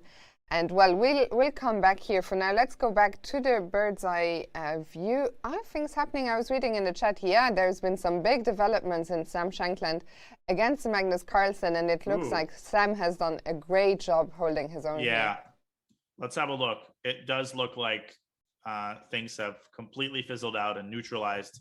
What has happened, it did seem like after b6, Magnus is building up a sizable edge, but Sam playing this very tricky move, bishop b2.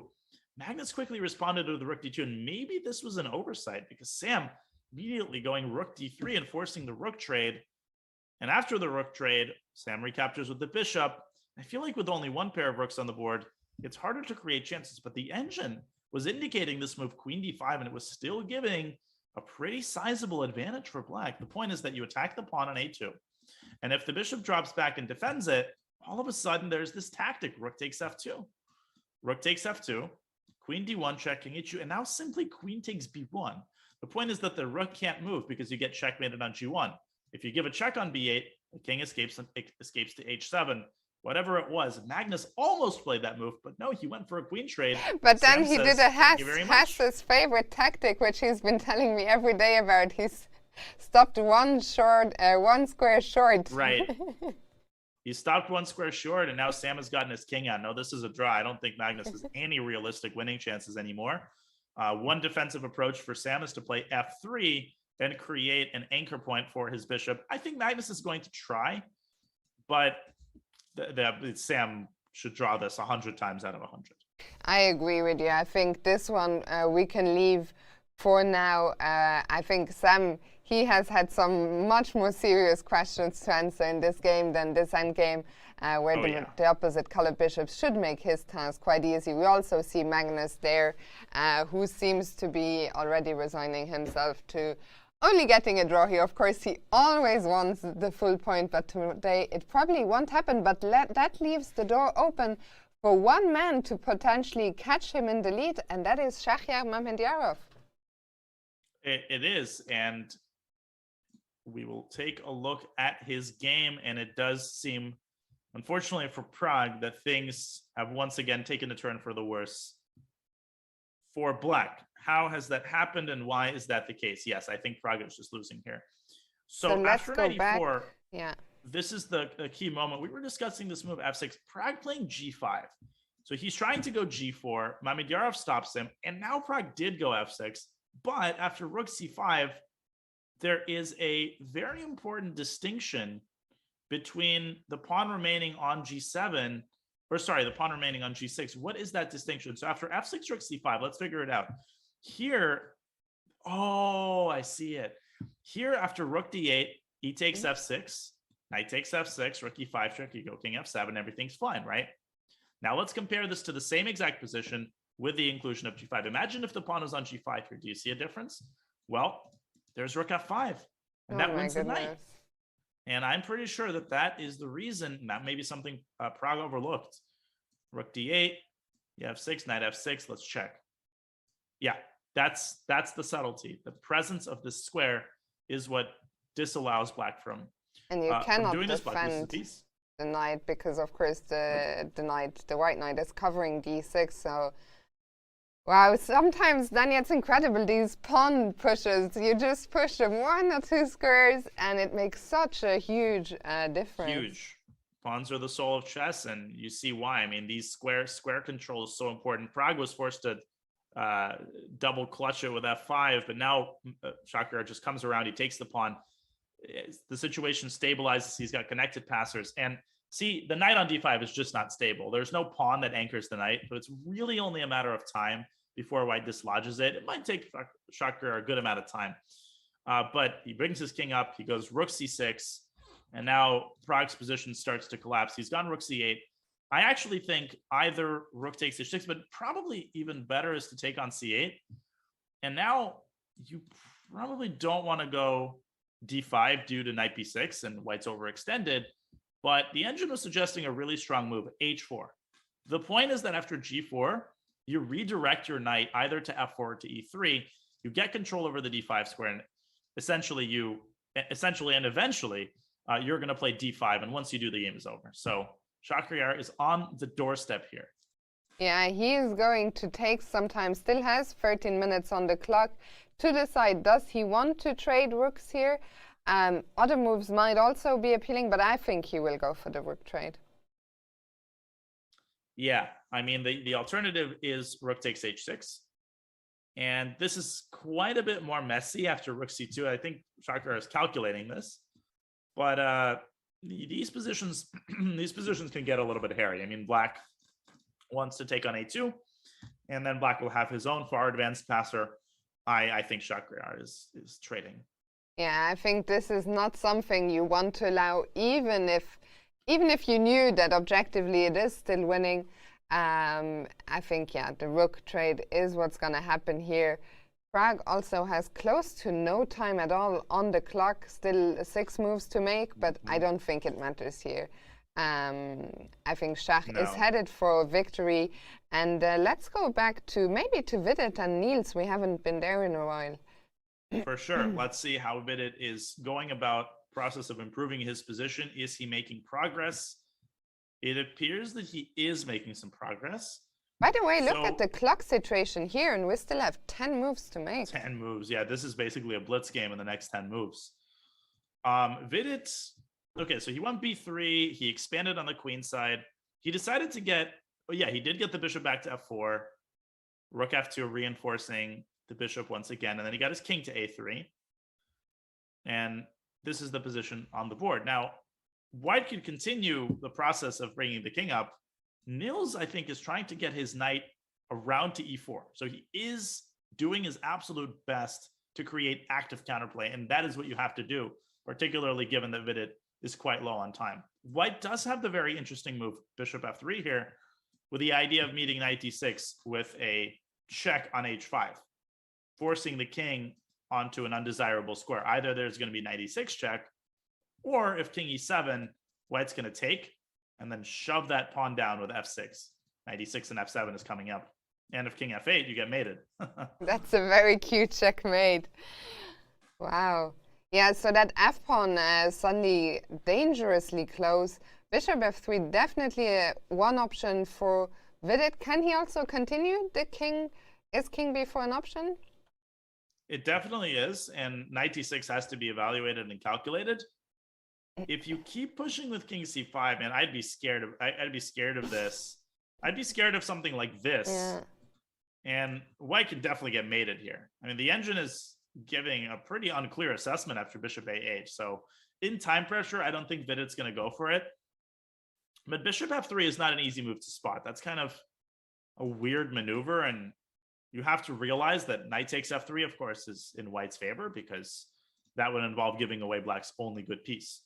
Yeah, and also, I mean, we talked about this the last time we were here. I asked you, why is the engine giving such a big advantage? Now it's giving an even bigger advantage, close to +4. And, well, I'll ask you later, because Vidit has just made a move, and it's c4. And Magnus is drawn, by the way, officially. Sorry to interrupt you, Fiona. No, not at all. Let's see if we can still catch the players at the board. No, they made a fast exit, but a great result for Sam, and these two, Sam also will be rewarded for his efforts with the PCR test. But in all seriousness, great effort by Sam. Indeed, and sorry to interrupt you there. Just wanted to clarify that game is also a draw. We've got 3 draws so far. Now we can go back to the Vidit game, because we have an explosion on the board. Vidit has gone c4, and he has decided to strike precisely at this moment, because the rook on g8 can no longer join the center. The knight's on e8, and the knight cannot come to d6 because you're going to get your bishop trapped after c takes d5. 3 minutes on the board, on the clock for Niels. This is so hard to defend, man. So what are your options now after c4? I guess we can't really capture the pawn, or can we? You probably, I mean, you can try. I'm worried, though, that after knight takes c6, there's going to be this. Oh, no, White wins. Knight takes c5 check. Rook takes d2, and then whoop, bishop d5 wins the rook. I mean, these tactics, they're just everywhere. There's no escaping them, especially in a position like this with pieces all over the board. By the way, we are only on move 30. c4 was move 31, so Niels has 10 moves to make. Yeah, that's going to be rough. He's probably has to play knight c7 and support the d5 pawn with everything that he's got. Of course, that's not what he wanted. He wanted that knight to get active, but Vidit just immediately striking, cutting, nipping the counterplay in the bud. And after knight c7, Vidit is going to have to find a way to keep improving. So let's have a look at that. Knight c7. And how do we increase the pressure here for White? Well, the first question is, does Vidit want to go c5, and then does he want to aim for b4, b5? Well, Niels will definitely go a5 in this case to stop b4. Okay, that's one option. Another option is just to make some sort of a neutral move. You could still play bishop f3, but let's see what Niels does. I mean, if he plays knight c7, then we'll discuss the possibilities. For Vidit, he's still thinking. He's now down to 2 minutes. Yeah, looking dire. Knight c7, is there another way? Knight c7 is the only way to defend the pawn, right? I think it is, yeah. I just don't see another way to reinforce the pawn. And Vidit is threatening just to take the bishop and then to take on d5. So what could Niels be contemplating? Yeah, rook takes g2 is out of the question, because the knight is always capable of taking the bishop at the right moment. I think he's going to go knight c7. It's just the time situation is so concerning here in such a difficult position. Surely he must be considering some alternatives, because otherwise it doesn't make any sense not to play knight c7. Immediately, I'm confused. Niels down to 1.5 minutes. He is. He's freezing. And, well, d takes c4 is, I mean, that's not the easiest line to calculate just because of how much is going on there. Yeah. I completely agree with you. There must be some option that's catching his eye. And now he's down to 1 minute. And it's so one of the problems for Niels is we saw that White's pieces can create a lot of threats. There are a lot of tactics in the air. But look at the White king on a3. That is so safe there. So unfortunately for Niels, there are just no tactical opportunities for him. And the knight jumped in the other direction. Knight g7. G7. Wait a minute. Knight takes c6 and c takes d5? What? And Vidit is as confused as I am. Takes, and is the game just, I think the game's just over. That's it. no, this is just collapse, because if c5, you just go d6 and bishop d5 check, kind of like Van Foreest beat Vidit yesterday. No, this is I think Niels is just going to resign after knight takes c6 and cd. Yeah, and as you said, I mean, Vidit looking confused as well. If we put this on the board one more time, after knight takes, I guess there is not any time, and Vidit is reaching out. I think he's going to take on c6. Yeah, no, it's over. There is no way to take on f5. And here, yeah, either bishop takes e5 or even just dc is also winning. And there he goes. Happens. We zoomed in just in time to see knight takes c6 appear on the board. No, I'm not sure what it is Niels hallucinated. Maybe we'll find out what he wanted to do after CD, but maybe it was just panic. He just didn't spot knight c7. And yeah, after knight c7, black was surviving it. The game wasn't totally over. That's the problem, though, with getting yourself into this kind of time pressure in a bad position. It's a double whammy. And look at Niels, like, I mean, it really looks like what you were saying. He must have missed something easy, because he's now shaking his head and in disbelief. Yeah, he's got the what was I thinking head shake. Yeah. What? Total hallucination here, and Vidit is going to win. Another bounce back. We've had a lot of people with scoring bounce back wins. Vidit, after that very painful loss yesterday against Van Foreest, big win today, and very convincing game straight out of the opening against Niels. For sure, and Vidit and Anish Giri, if Anish can win his game, the two friends advancing hand in hand, both of them looking to get to 5 out of 8. But at the top, well, Magnus, he's on 5.5 at the moment, but Shahriar, he's closing in. I think we'll stay here for now, because we might just see a resignation. Niels is not even looking anymore so much at the board, but I think he was looking at the score sheet, which we see happen so often. This look of where did this go wrong? Yeah, he's been really struggling to find his footing in the tournament. He's had problems in the opening. He has a very creative repertoire, a lot of ideas, but they haven't been working this tournament. And you know, the kind of opposition that he faces is absolutely brutal in that regard. And now I think just d takes c6. No, but this is totally resignable takes, and you can take with the rook or take with the bishop. Actually, it really doesn't even matter. So yeah, and that c-pawn is a little bit too far advanced. There will be no stopping that. So I think, I don't know if we should stay here. I don't think this is going to reach the first time control, because we're only on move 33, so still 7 moves to go. Maybe we can very quickly bring up the bird's eye view and see what else is happening elsewhere, as we're inching closer and closer to the first time control. Shahriar has indeed decided to trade rooks. He's gone for it. Sorry? No, go ahead, Fiona. I didn't hear you. But yeah, Shahriar, he is looking like he is going to win his game. Same for Vidit, where we just came from. Dubov, well, we can go there later, because I think they are past move 40. And let's quickly go back.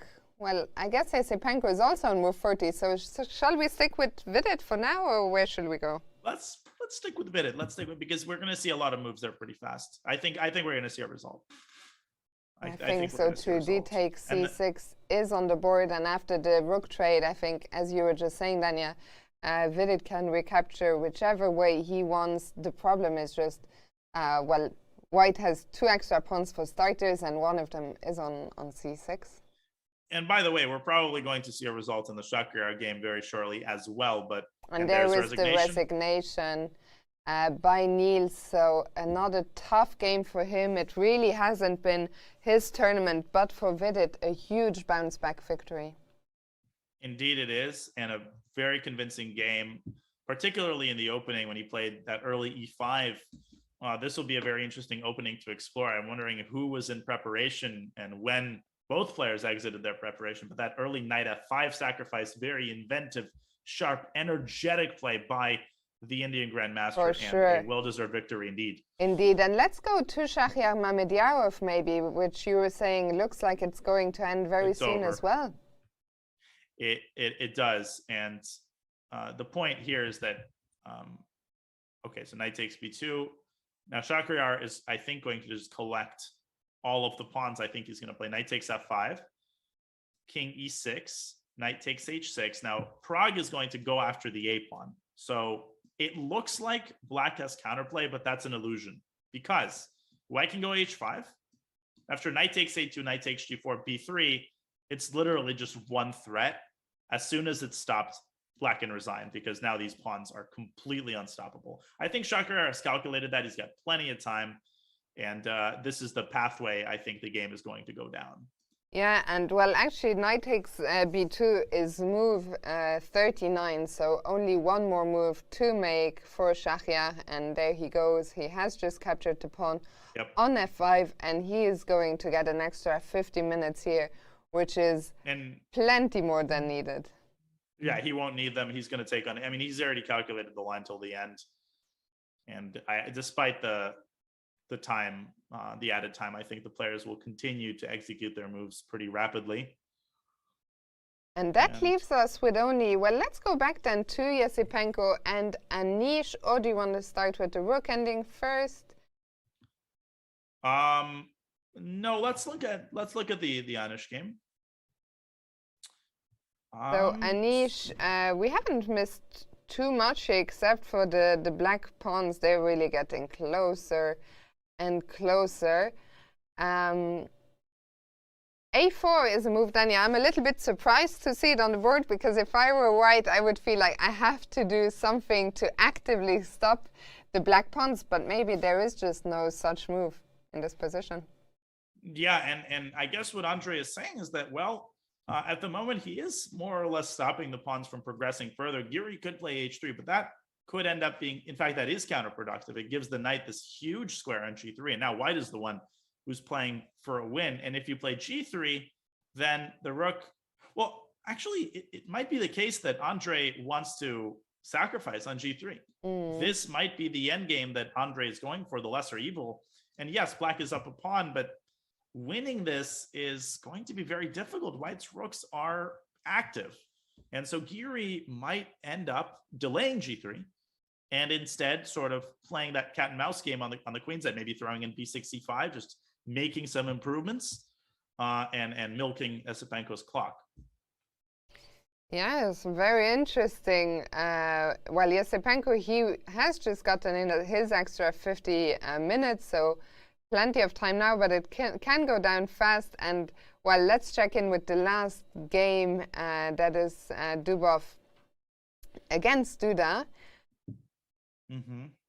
And it looks like indeed Daniil has found his way to a draw here. It does look like that. It does look that way indeed. And he actually decided to go back to f2 rather than forward to e4. But it's a similar set of ideas. Now, here's the thing. What approaches does black have? Black has two plans. He can try to get this king to b8, or he can try to push the h pawn, and neither of them produce the desired effect. So after h5, the king will come to g2. If you play h4, white can push e4. And then if you play h3 check, this is the crucial part. White cannot take on h3, of course, because of rook h1, but white just hides behind the pawn. This is a famous idea, and you're inevitably going to get liquidation. You're going to get a position like this, and then this pawn on g6 is a big strength because white's always going to be able to win g7 at his convenience. So that's one option. And if just in this line, if the moment that white hides on h2 in this line that we were just looking at, what if black in this moment tries to bring the king?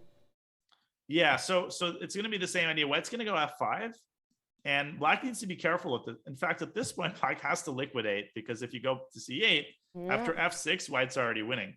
White breaks through. So, yeah, very interesting to see that even black here cannot take all the liberties. And let's look at the other possibility that black has, which is to bring the king. So again, you don't want to go e4 because of rook h1 and then the skewer. So you want to start with king g2. And if king c8, here come the pawns. e4, king b8.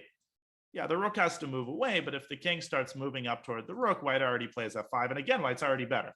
So this threat of pushing the pawn to f6 essentially forces black's king to remain in the center and on the king side. That means that black's play essentially evaporates. Duda is coming to that realization right now. And really, yeah, kudos to Dubov for incredible defense. He really just gave him no chances. And Big has prepared a little quiz for us. The quiz is called Guess the Legs. Oh, man. Okay. Let me think about that. Could that be Prague? It's really hard to say. What do you think? I think that's... I was thinking Yesipenko maybe, but... Stepanko. Yeah, they're tall. Prague is... I don't know how tall Prague is. Maybe Prague. Yeah, maybe you're right. It could be Giri. I'm going to go with Prague, though. Let's see. I think you're right, Danya. And the Schach is making the suspense untenable. Get out of there. Yes, it's Prague. Yeah, this is how I know I've earned my rightful place as a commentator. Wow. Yeah, Prague, I mean, we're just having a bit of fun here, but of course, he is in a dire situation with a position that is just lost. And this one here, Dubov, as you've just shown us, he's done a great job of not losing his cool after the fast draw that we were expecting slipped into a position, a pawn down. But now, yeah, as you said, Duda is coming to the realization that he is running out of tries here. Yeah, and it's totally understandable that he's taking as long as he is. These types of positions, you know, they're very sharp. They're possible to calculate because the number of options for both sides is quite limited. But Dubov putting faith in his own calculation, and rightfully so. For sure. Let's go back quickly to Mamedyarov. Maybe we update that one last time, and maybe we'll take a quick break after that. So let's go back here. Nothing much has happened. We saw, as you called, Shahia just taking all those kingside pawns. And if Black goes after a2, as you were highlighting, and tries to use his own b pawn, White is just going to bring the king to help stop the b pawn. Yeah, this is a very easy line to calculate. b3, king d2, and then if Black pushes, yeah, h6, a4, h7, and Black is not in time. Black tries to stop the pawn with his own king. Of course, White's got way too many passed pawns, so e6 check is simply overwhelming. And then, yeah, very shortly we're going to be hearing from Vidit, and let's go there immediately. Vidit, you just beat Niels Grandelius. It was a very eventful game. Like in the opening, it seemed like a very crazy game as well. Yeah, it was very pretty to play this g4. I think this is the second game in the tournament where g4 has been kind of a surprise. And it was very nice, knight g3, knight f5. He has to be accurate to, you know, get a good game, which he did not play, I think, the best moves. And I got a good advantage after that. So it was all preparation?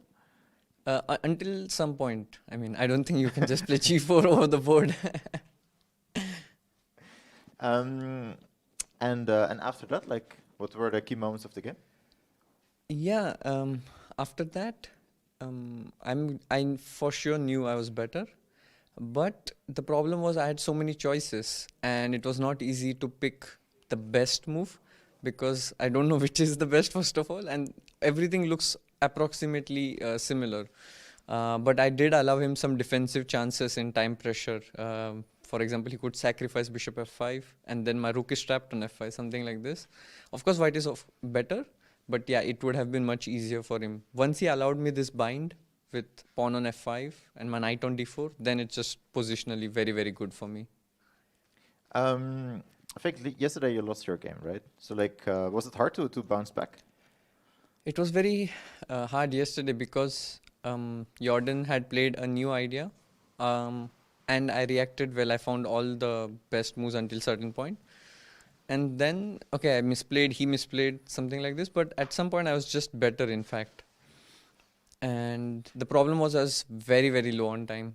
And because of that, I made some moves which are not, let's say, 2700 level. And that allowed him chances. So it was very painful for me to have that loss yesterday, especially because I think I played good until a certain point, and I felt like I should have at least drawn the game. You're here with your coach, Alan Greenfield. How is your collaboration? He's wonderful. Like I know him since I think 2004 or 2005. He had come to my place in Nasik and he trained me when I was I think 2100 or 2200, something like this. So we have a very long relationship. And it's great to have him here. He just gives me a lot of positive energy and strength. A couple of weeks ago, you tweeted something about World Chess and like the sponsor logos. Has this issue been resolved? I think some talks have been going on. I don't have the complete information, so I don't think it's best for me to comment on it without knowing what's the status going on. My team is handling it actually. And while looking at your shirt, is there still some space left for new sponsors? Always, please write to me. Okay, well, good luck and enjoy your rest day. Thank you. You heard it here first. If you are a big company looking to sponsor with it, get in touch with him. I thought it was really amazing what he said. He's been working with Alan Greenfield since he was rated 2100. That is a long-standing history. That really is an incredibly long collaboration. Always heartwarming when you have that kind of a relationship, and it really shows that it's not about necessarily the rating of the coach. It's more about the quality of the relationship. It's about the level of trust that you have and the level of experience that your coach has. So great stuff from Vidit, and of course a phenomenal win against Niels Grandelius. Absolutely, bouncing back straight away. Dania, we're going to go on a quick break. We still have 3 games going here in round 8, so don't go anywhere, and we will be back soon.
Can you read Dvoretsky's endgame manual to us one more time? Yeah. No, we gotta get up. it was you like I was gonna do it, but then you said, yeah. I would be like, yeah, please, Dvoretsky one more time. You ready? Let's put that away. That's what I said. I told you. Let's do it. All right. Woo! You know what they say though? What happens in Salt Lake stays in Salt Lake. Yeah, that's That's exactly not what they say. Cheers to my Super GM friends. It's been good. The World Championship on Chess.com.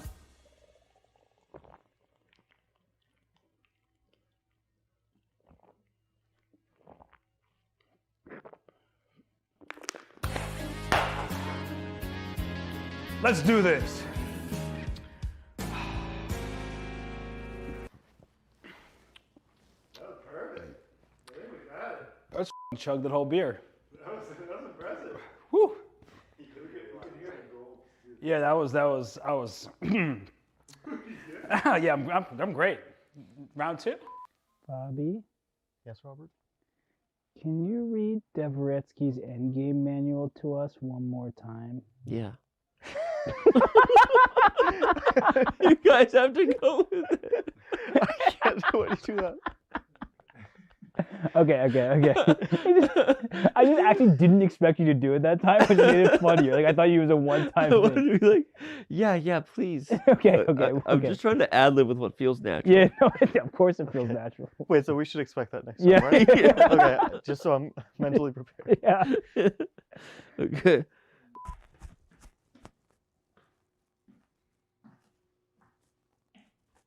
What is this? It's eggs.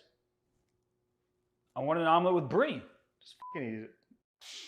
You eat it.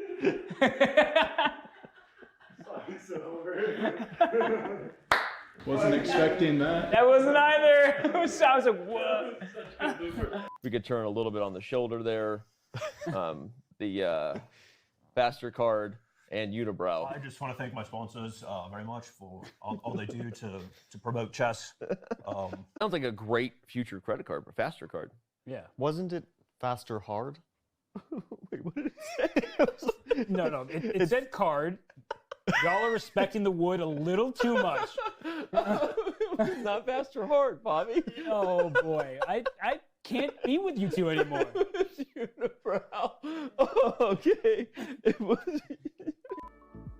I mean, I think it's hilarious. And don't you think people would buy this? No, I don't think anyone's gonna buy that. Dang, that's the stupidest I've ever seen in my life. Okay. I guess that's it. All right, that's it. That was great, by the way. Keep it rolling. Okay. Same thing. I love that. Stupid I've ever seen in my life. You can do like a 2-shot of them. Yeah. And we are. Danny, who is that guy? Who's that? He didn't come in with you guys? No. We're gonna be right back. Bobby, Yes, Robert? can you read Dvoretsky's endgame manual to us one more time? Yeah. I'm sorry, I just can't. You can't do it. It's so funny. Okay. Isn't it cool when I predict the moves you're gonna say? Because we all see things in the same way and the same speed on this show. Isn't that cool when we do that? It doesn't make me very happy. Doesn't it? And let's bring up the analysis board as we do that, so Yvonne can give us her thoughts on the Petrov. Go ahead, Yvonne. Well, yeah, actually, that's a very good question because I was firstly trying to.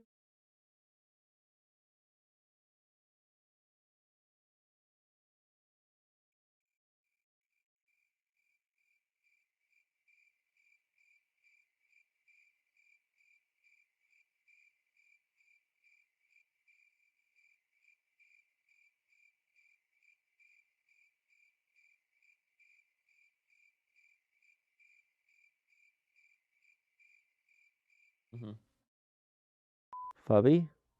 Yeah, Danny? My throat's still dry. You're like, you've had 5 glasses of water. Okay. You remember what happened last time? My throat's still dry. You've already had 5 glasses of water, and you remember what happened last time. It was an accident. You peed your bed.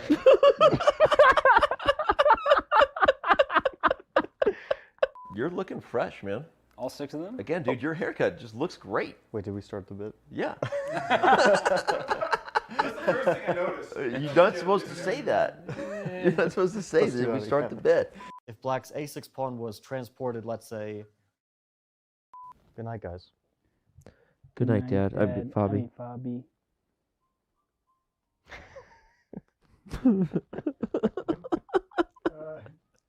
One more time. Maybe just one of you guys say the good night. That's what I said. I said it. Should I not said it? I think it's funny if we both say good night, Dad. I mean, Fabi. But we need to be in sync. That's all I think.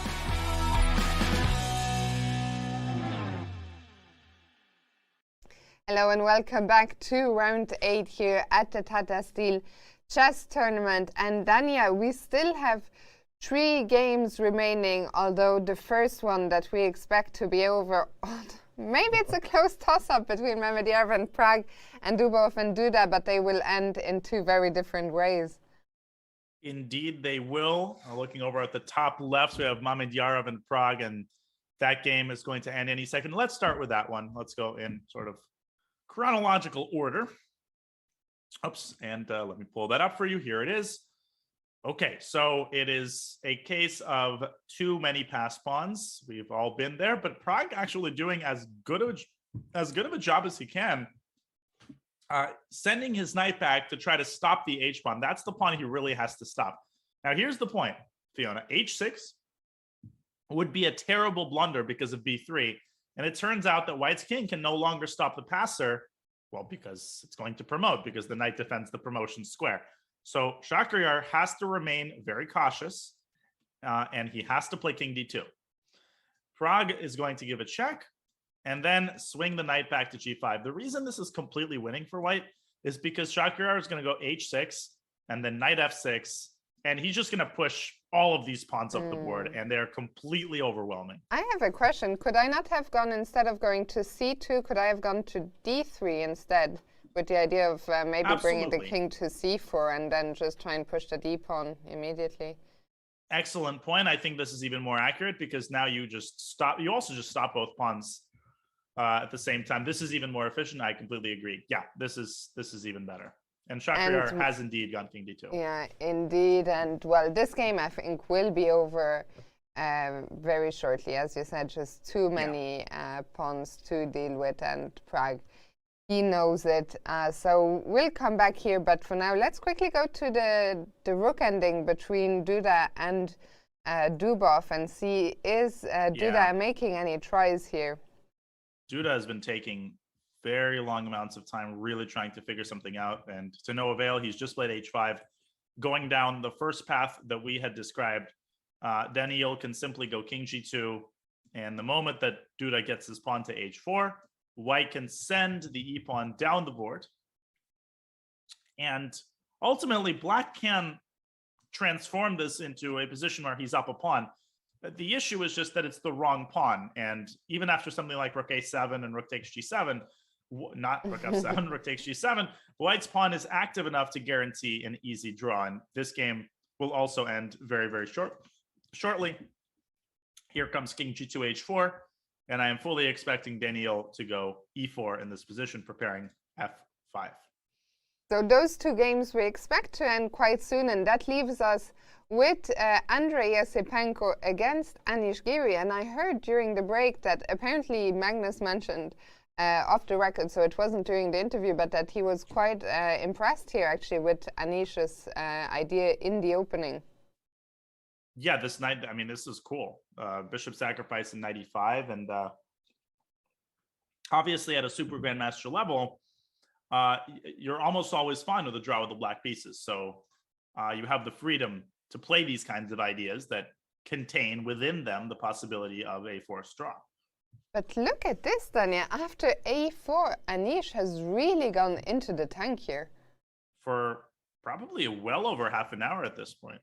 Incredible. And he's definitely thinking about whether to go g3. I mean, that's the key decision. Does he go g3? Or does he try to improve?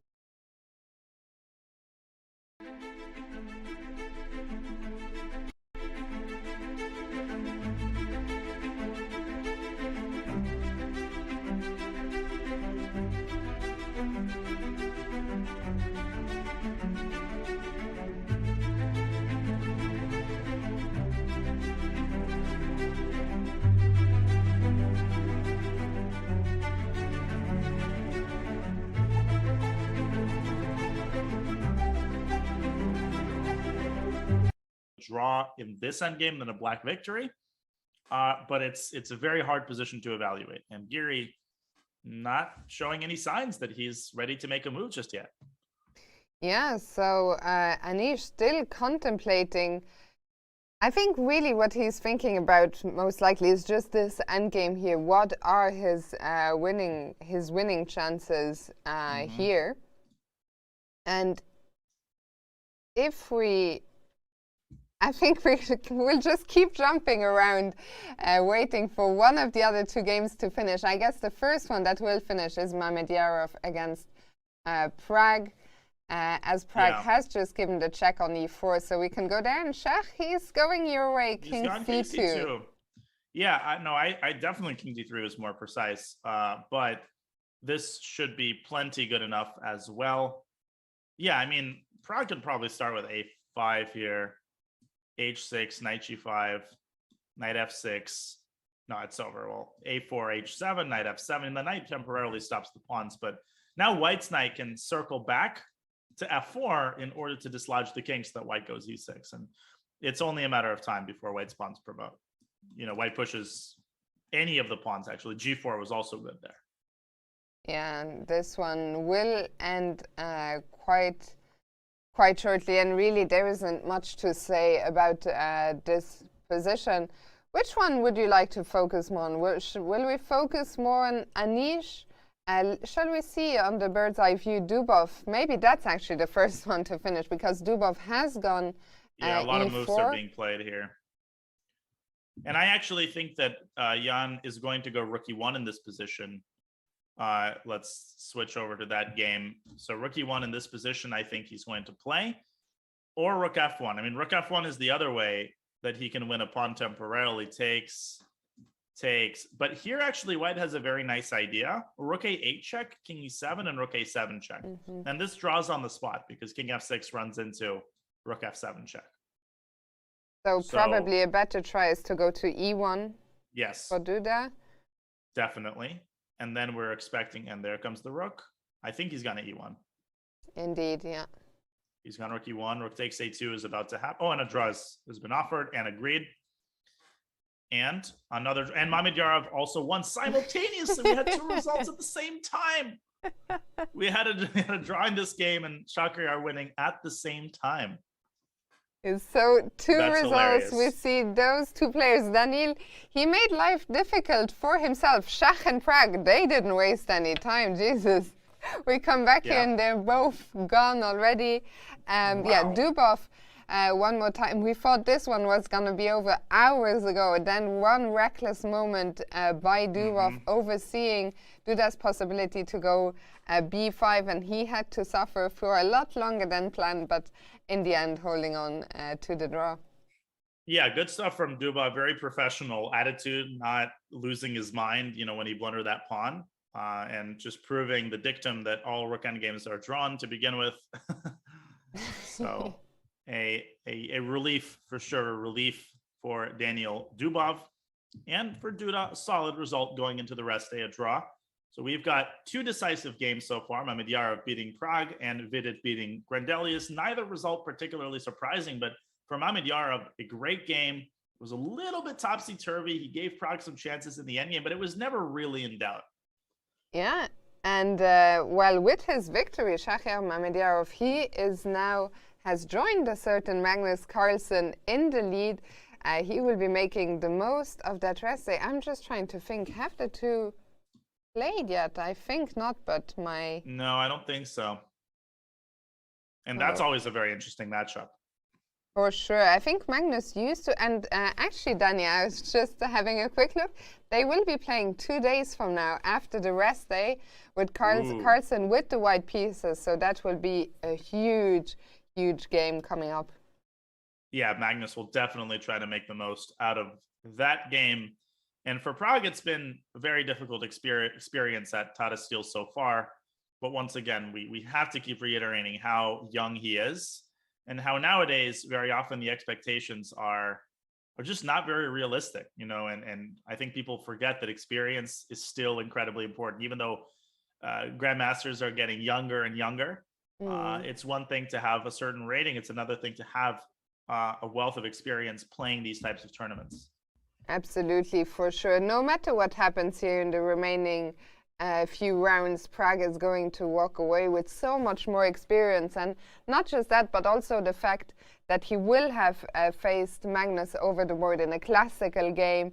I think he said it was also his first game against a couple of other players, maybe Fabiano or some others. That is going to help him so much in his future development. And at least he has that one win against Niels. Nobody's going to take that away from him, because sometimes this is an event. Oh, and we will be hearing from Shahriar shortly, so we're getting ready to jump there. And after we come back from the interview, I'd be curious to see if we can try and zoom in on Anish's clock and find out just how much time has he spent here. And let's go to Shahriar now. Mamedyarov, you just beat Pragnanda in quite a crazy game. Like, what happened in the opening? Okay, I played very interesting move in Queen A4. Is normally Queen never go early. I mean, Queen A4, but okay, I played good move, interesting. Of course, it's not very good move. It's just interesting move to play for win.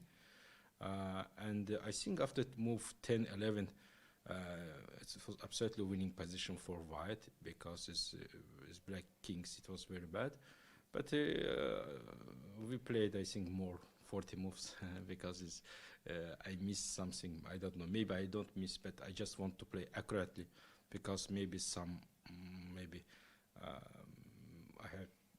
I don't know. Maybe I choose not very good lines. I mean, it looks very bad for black, but we go end game. In game, it was very bad for black, and we play. I played just accurately, and I won. Pragnanda is so young, and you're quite a veteran of the field. Do you change your strategies to play against younger players compared to older players? Okay, for me it's not easy to change my style.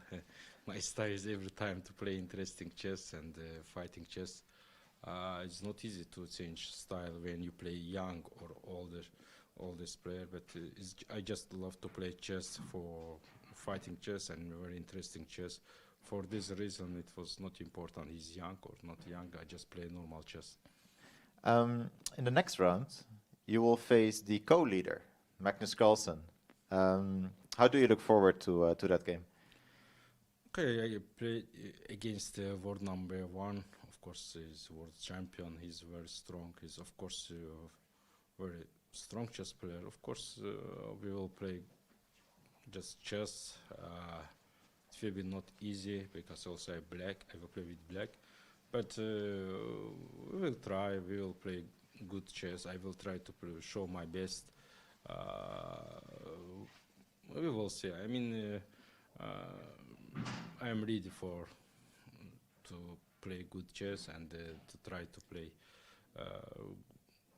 I mean, I don't know. It's not easy to say something before the game, but I will try to show my best. What is your overall result against Magnus? I remember, of course, that game you played in Bill, which was like the start. I mean, the first game before his long winnings or not losing streak. Okay, not very good results. I think I won just 2 times in my chess career against him, but I lose 6 games, maybe -4, -5, or more, I don't know, but more than 10 draws. Okay, I think everyone have a minus against Magnus because he's world number 1. But it's only one game. It's different tournaments, and okay. I mean, I don't want to think about negatives, and I will try to play good chess. Okay, I wish you all the best. Thank you very much. Thanks. I always love hearing from Shahia. Such a great guy, such a fantastic chess player. And Daniel, he's not too stressed, it seems, about his upcoming game against Magnus Carlsen. He is so nice. And the reason I know him very well is because back when I was living in California, he would come for several summers in a row to the Bay Area to teach at a camp that I also taught at. So we met. We had a lot of fun conversations. He never let me pay for him to pay for his lunch. He is just so much fun, great company, and obviously an absolute genius chess player and a great blitz player, of course, as well. I had a lot of fun getting crushed by him in blitz. For sure. I also thought it was really interesting what he said about today's game against Prague. You know, did he do anything different because his opponent is so young?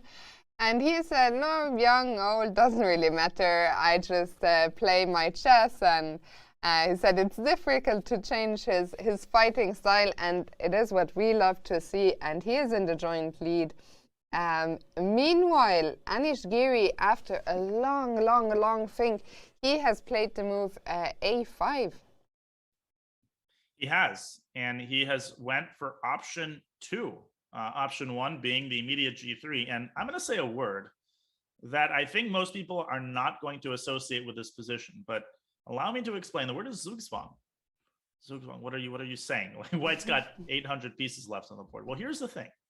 Let's take every one of White's pieces, consider its role, and see how moving it away from its post changes the position to Black's favor. The king.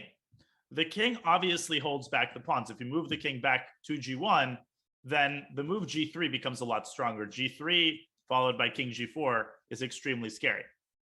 And White doesn't have the possibility of sacking back on G3. Okay, the Rook on F8. The Rook on F8 holds down the F pawn. If you move it away from F8, Black is going to play either G3 or at some point in the move F5. And if you go Rook F8, Black advances one file upward, which is obviously undesirable. Okay, what about the other Rook? Well, if the other Rook moves, it's the same exact problem. The move F5 becomes a very serious issue.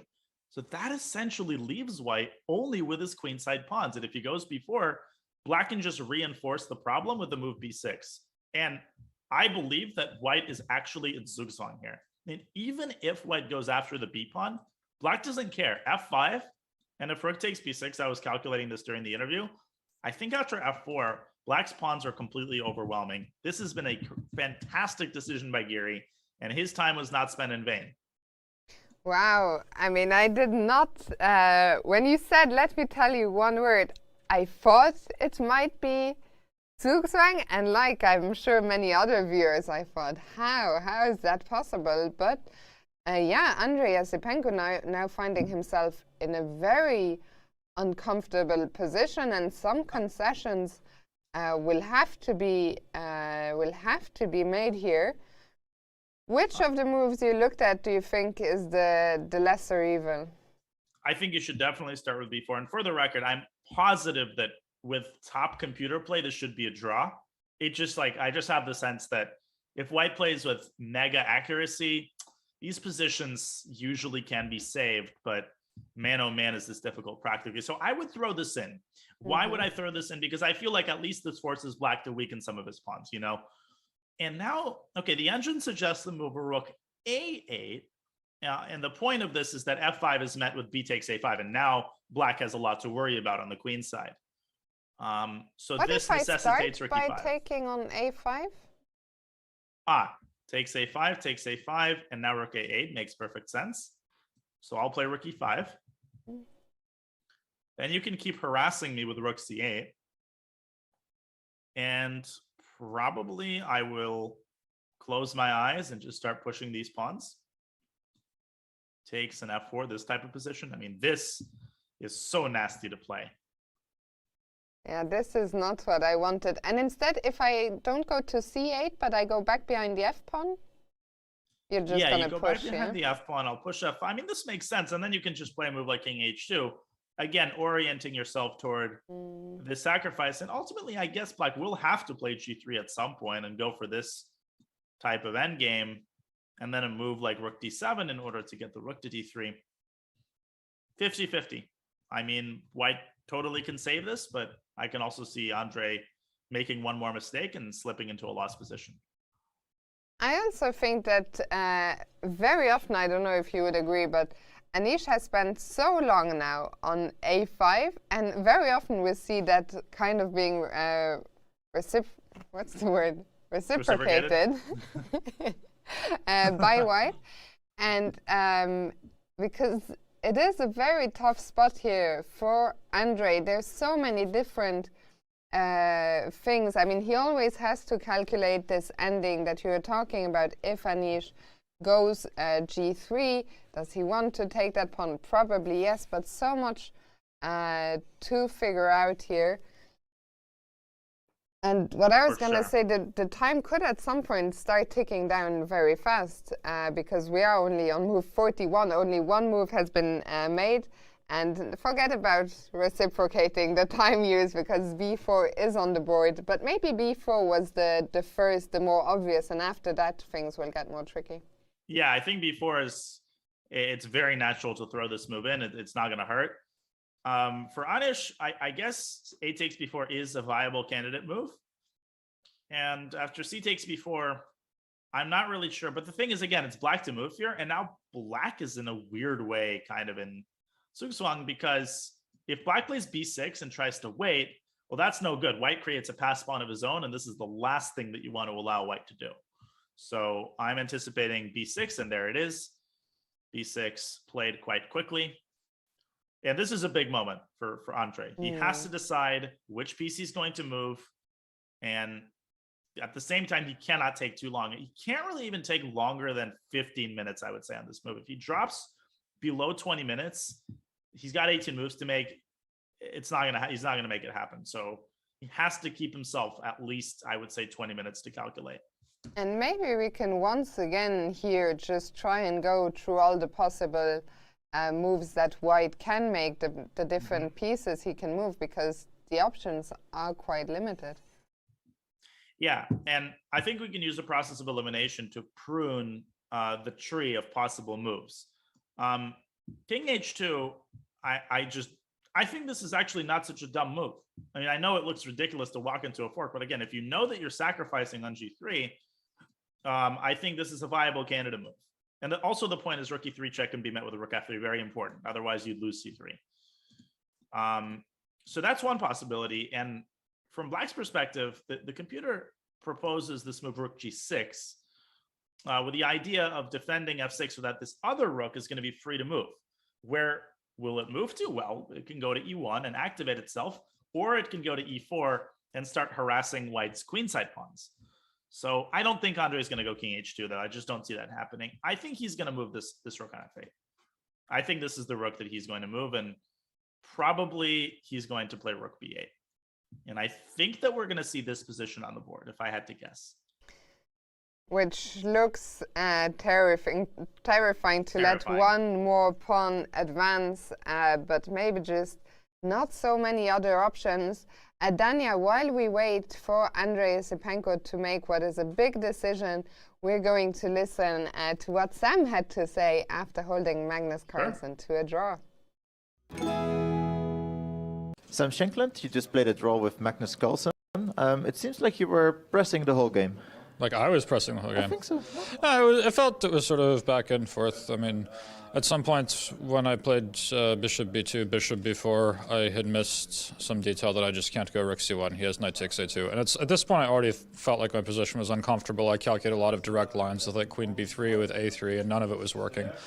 So I took c3 for damage control. I thought I was already a bit worse. But then I was very surprised that he took with the bishop. I thought taking with the rook was much stronger. And then I thought it was basically fine pretty early on. But once I played e4, e5, and then knight d4, e6, at first I thought my position should be very good, but then I started thinking after queen takes e6 check, king h8 was on the board, and I didn't really see a great way through it. At some point, I was just like, wait, how am I going to save this f2 pawn? And so, and then I actually missed a really nice detail. When I played queen g3, I thought that after rook d7, I could go rook takes b7.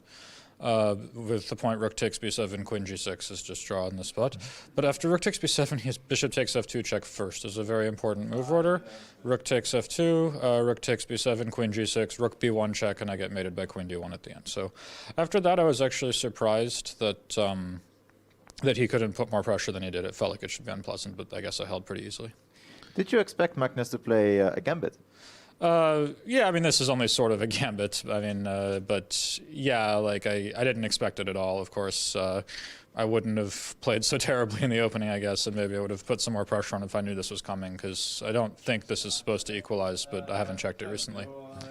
We're 8 rounds in. How's your tournament so far?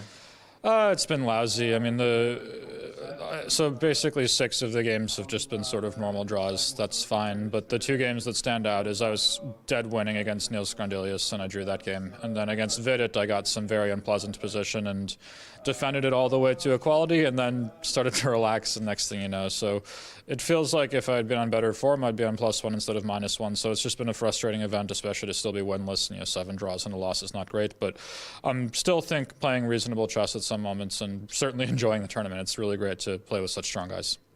Any plans for the rest day?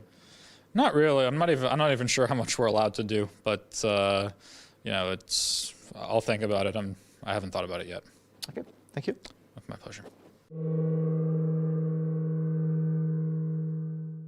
And Sam Shankland there, despite the great draw against Magnus Carlsen, he is being quite hard on himself, Daniel.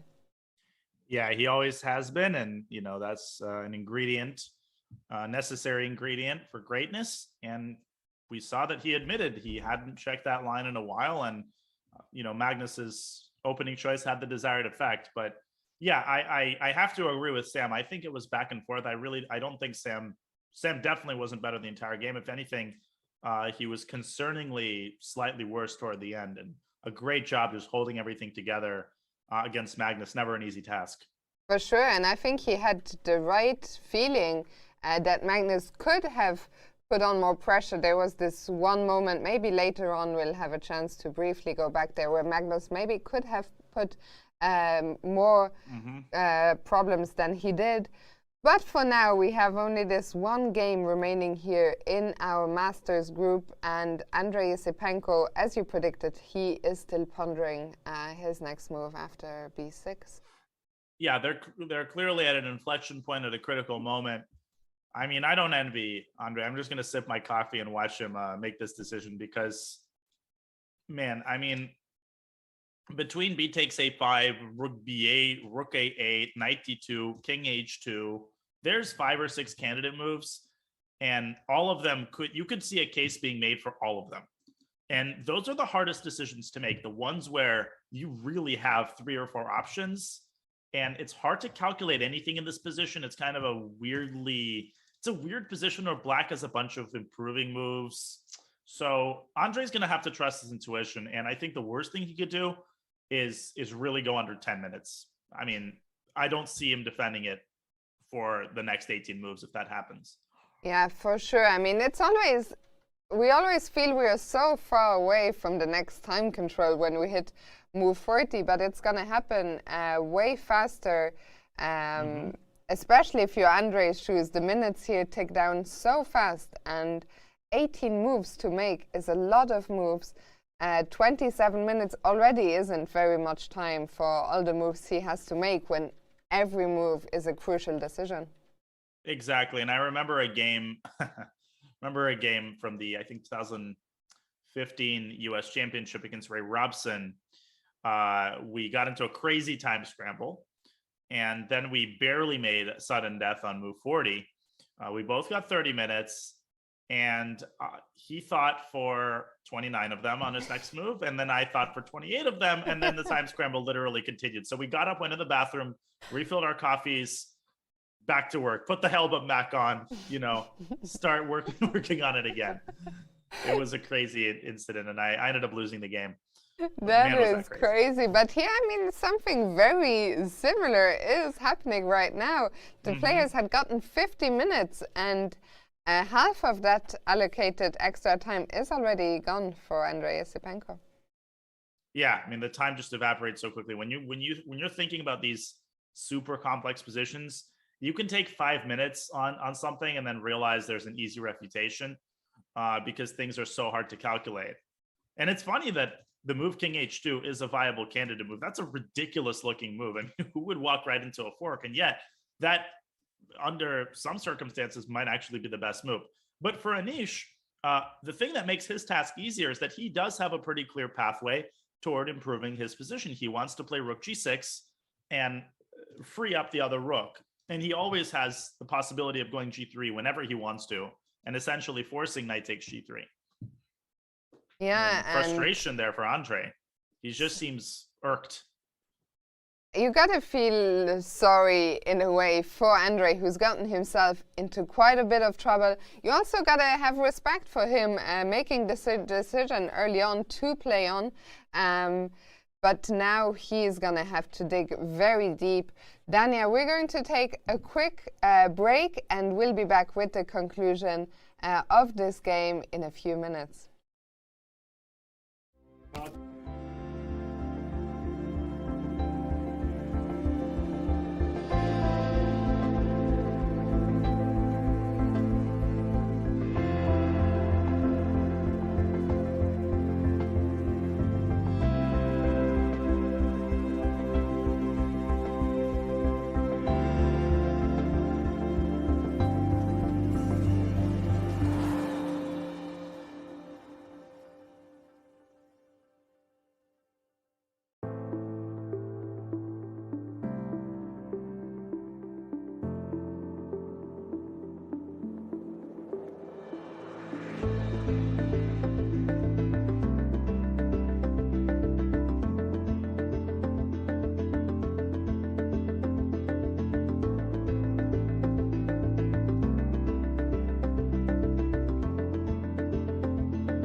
Welcome again in Wijk aan Zee. Schaken staat voor verbinding. Verbinding hier in het dorp in Wijk aan Zee, maar ook onder schaakfans over de hele wereld. Ik woon nu 20 jaar in Wijk aan Zee en sindsdien ben ik gek van schaken. Het leukste aan schaken vind ik dat je met jezelf bezig bent, maar ook met de tegenstander. Ik vind schaken een fantastische sport. Het scherpt de geest. Wijk aan Zee is de thuishaven van het schaken. Met schaken leer je vooruitdenken. Ik ben bijzonder trots. Eindelijk weer gezelligheid in ons hotel. Het is een herinnering, elk jaar weer. Herinnering? Eigenlijk het eerste jaar dat Magnus Carlsen bij ons logeerde in het hotel. Dus ze hebben altijd wat te vertellen en zijn heel erg passievol. We beginnen met een lege gymzaal en we toveren het om naar een professionele schaaktoernooi.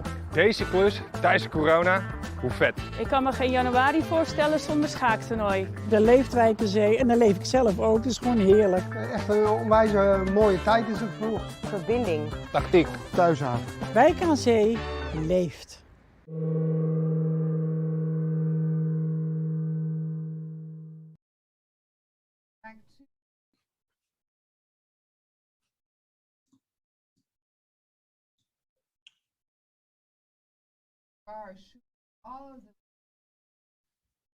Indeed, Fiona, a major turn of events. Let's debrief everyone on what just happened and why Black is now completely winning if Anish finds the right pathway. Now, after b4, b6, Andre deciding to take and go rook a8, and Fiona, we explored this option. Giri defending the pawn with rook e5. This is the critical moment. Andre had to return to f8 and anchor the rook once again to the f pawn. But what did he do? He played the move knight d2. Well, that looks totally reasonable. He's preventing g3. He can't play g3 because there's going to be a fork. Wait a second. What I just said is a lie. You can play g3. Why can you play g3? Because after knight f3 check, which Andre is banking on, there is the move king f4. And all of a sudden, white ends up in massive trouble.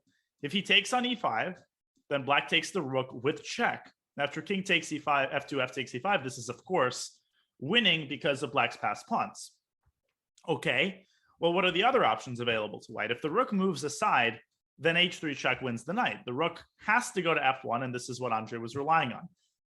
The move that I'm sure he missed is h3 check. Brilliant move. And I think Anish, I think he is too. And just to complete this line, after king h3, g2, the game is simply over. The rook is attacked. Black's rook is coming into g3. I think Anish sees this. And if he plays this line, he is going to win this game.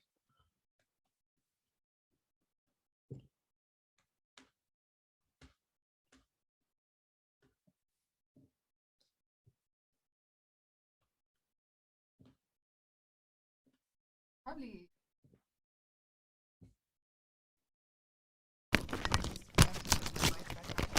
Oh.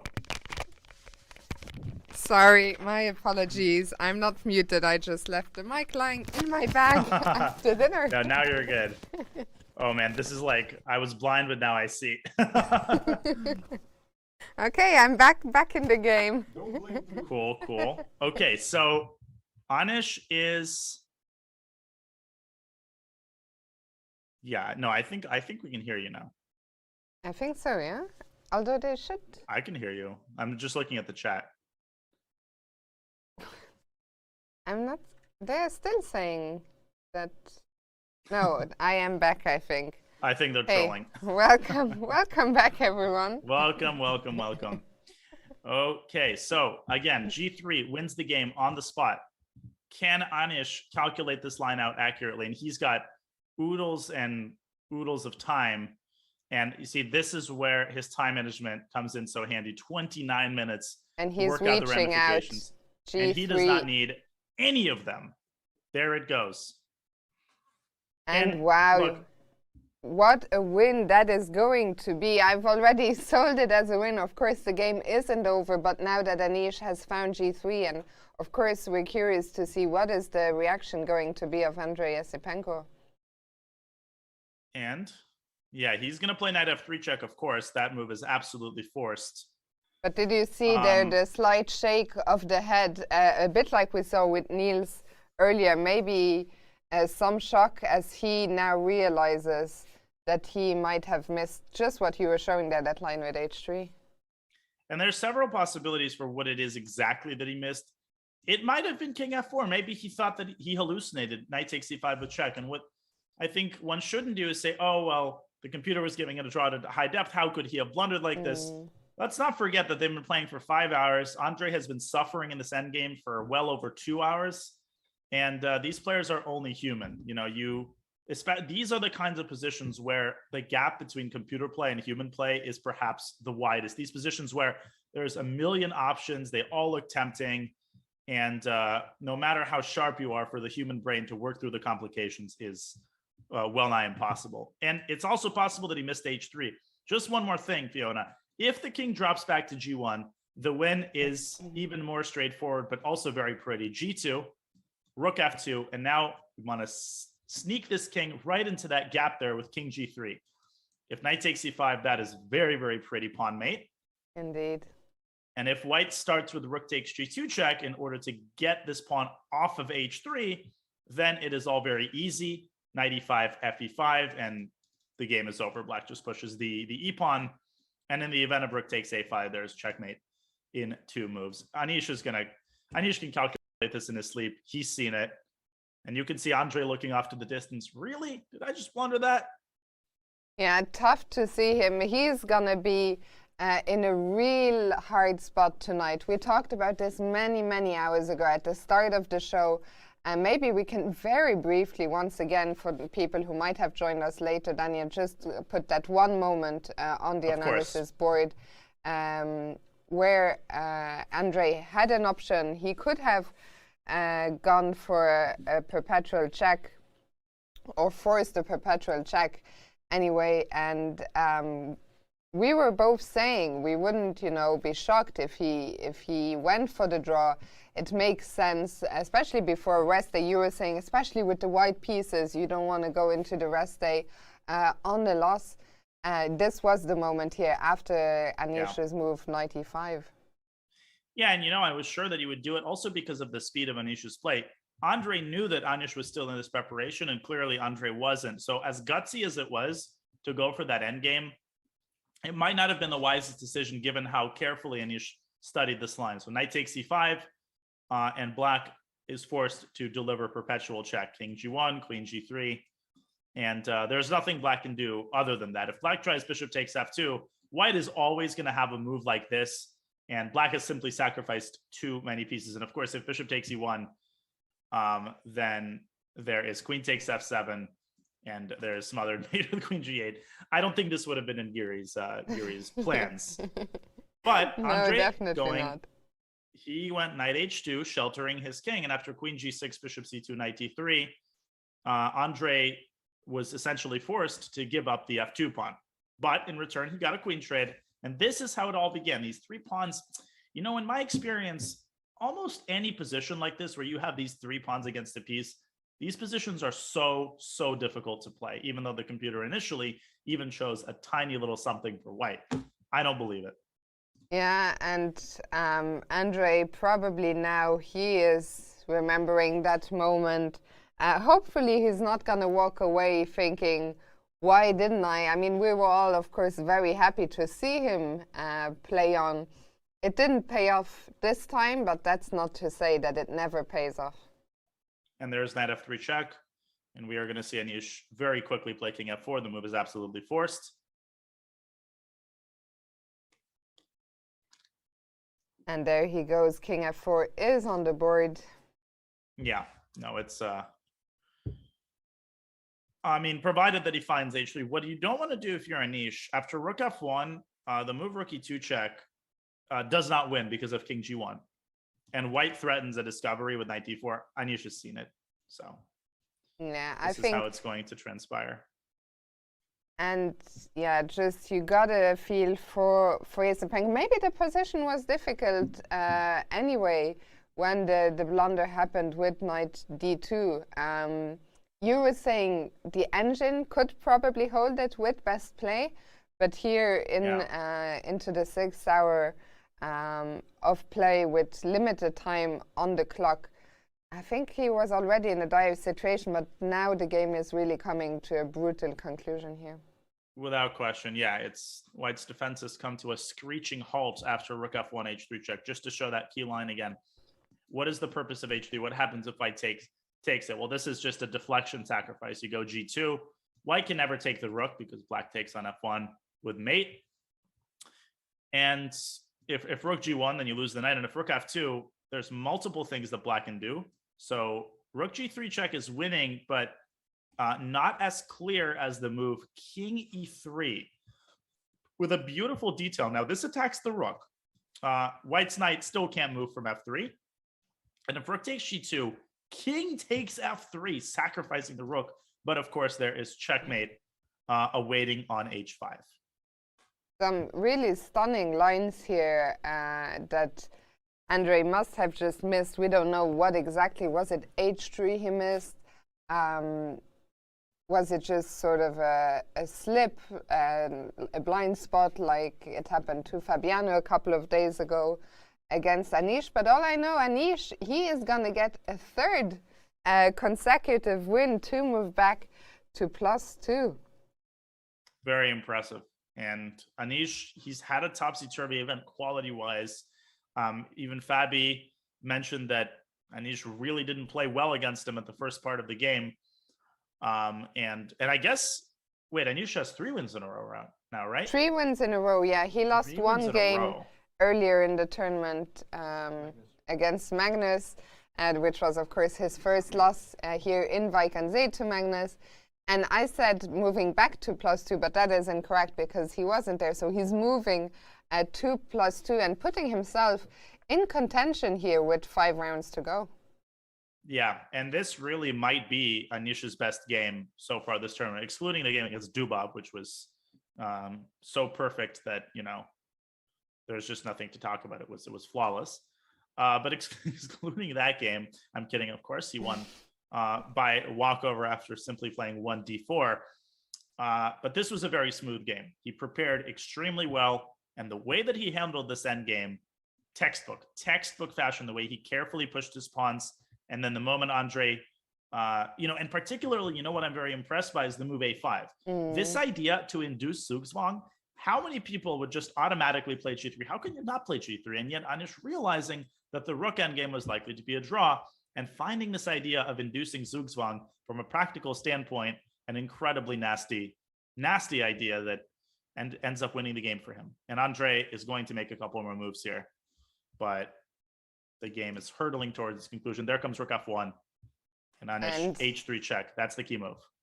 And I don't think Anish is going to spend too long. It's really, we saw the despair there on Yasipenko's face. This is not, he was having a brilliant tournament. He came into this as white, and here it comes.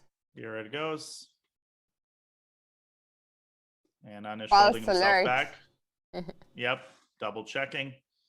Yeah, and there's no need to rush too much, but Anish is not one to take 20 minutes when he's calculated everything out. There's a point at which you just got to trust yourself, and further quadruple checking becomes essentially counterproductive. Yeah, of course he still has plenty of time on the clock, but I think he calculated all of this when he went G3, and now the look to the side, just double, triple checking, and H3 will probably be played, I would say, within the next 30 seconds even. Probably, yeah. And I was just toying around with, there's a lot of lines that involve black sacrificing one of the rooks in order to get checkmate with the other one. But let's wait. Let's hold off until Anish plays H3, and then I'll show them. I mean, Andre might simply resign after H3. Yeah. That's also entirely possible.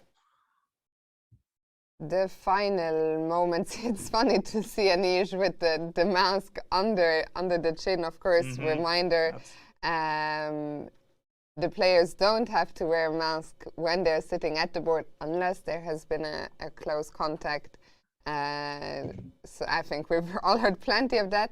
And Bick is informing us as well that H3 is the only move as well for black. So really, we would be the only move to win, and there he goes, H3 is on the board. There it is. Yeah, h3 is the only move, as we discussed. Rook e2 was actually gave up the entire game. All right. So let's see what Andre chooses. Will he resign? Will he take the pawn, or will he go king g1? All three options, I think, are equally likely. I think king g1 is the likeliest. I agree with you. I also think he might just resign.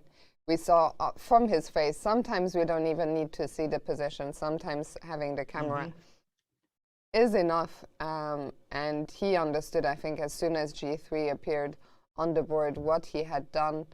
And maybe we can just one final time, as we wait for his decision, just show the lines here. Absolutely. So if king takes h3, this is one can consider the main line. Whoop, g2. The rook is forced to go up to f2. And now the prettiest and fastest way to win is king e3. Rook takes g2 is forced. If you take the rook, then at a minimum, black can just make a queen with mate coming. But after rook takes g2, this beautiful tactical detail, king takes f3, rook takes g7, rook h5, checkmate.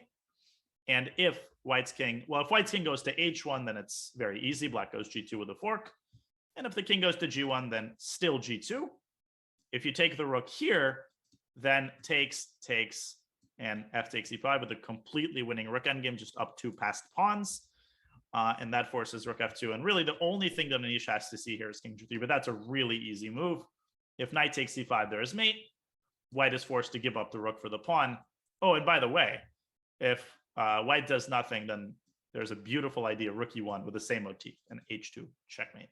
Yeah, that checkmate with the 2 pawns is really very, very cute. Yeah, for sure. And as Andre is thinking, shall we? I don't know whether we have time to quickly take a look at the challenger results. I've got some a question for you, Dania, okay, from cool. our producer Vic, so we can spend the time in that way. So the question to you, Dania, is what's the worst feeling? That you need to pee when you only have 3 minutes left on the clock, or that you want to resign but your opponent isn't at the board? Well, I have resigned with my opponent not at the board before. I just stopped the clock and kind of flag him down. And yeah, so no, wanting to pee and not having time is the most excruciating feeling. Now, I've had cases like that. I remember when I played the 2006 under 12 World Youth. I had a game like that in the 3rd round. I really wanted to go to the bathroom, but I was in very acute time pressure from the opening.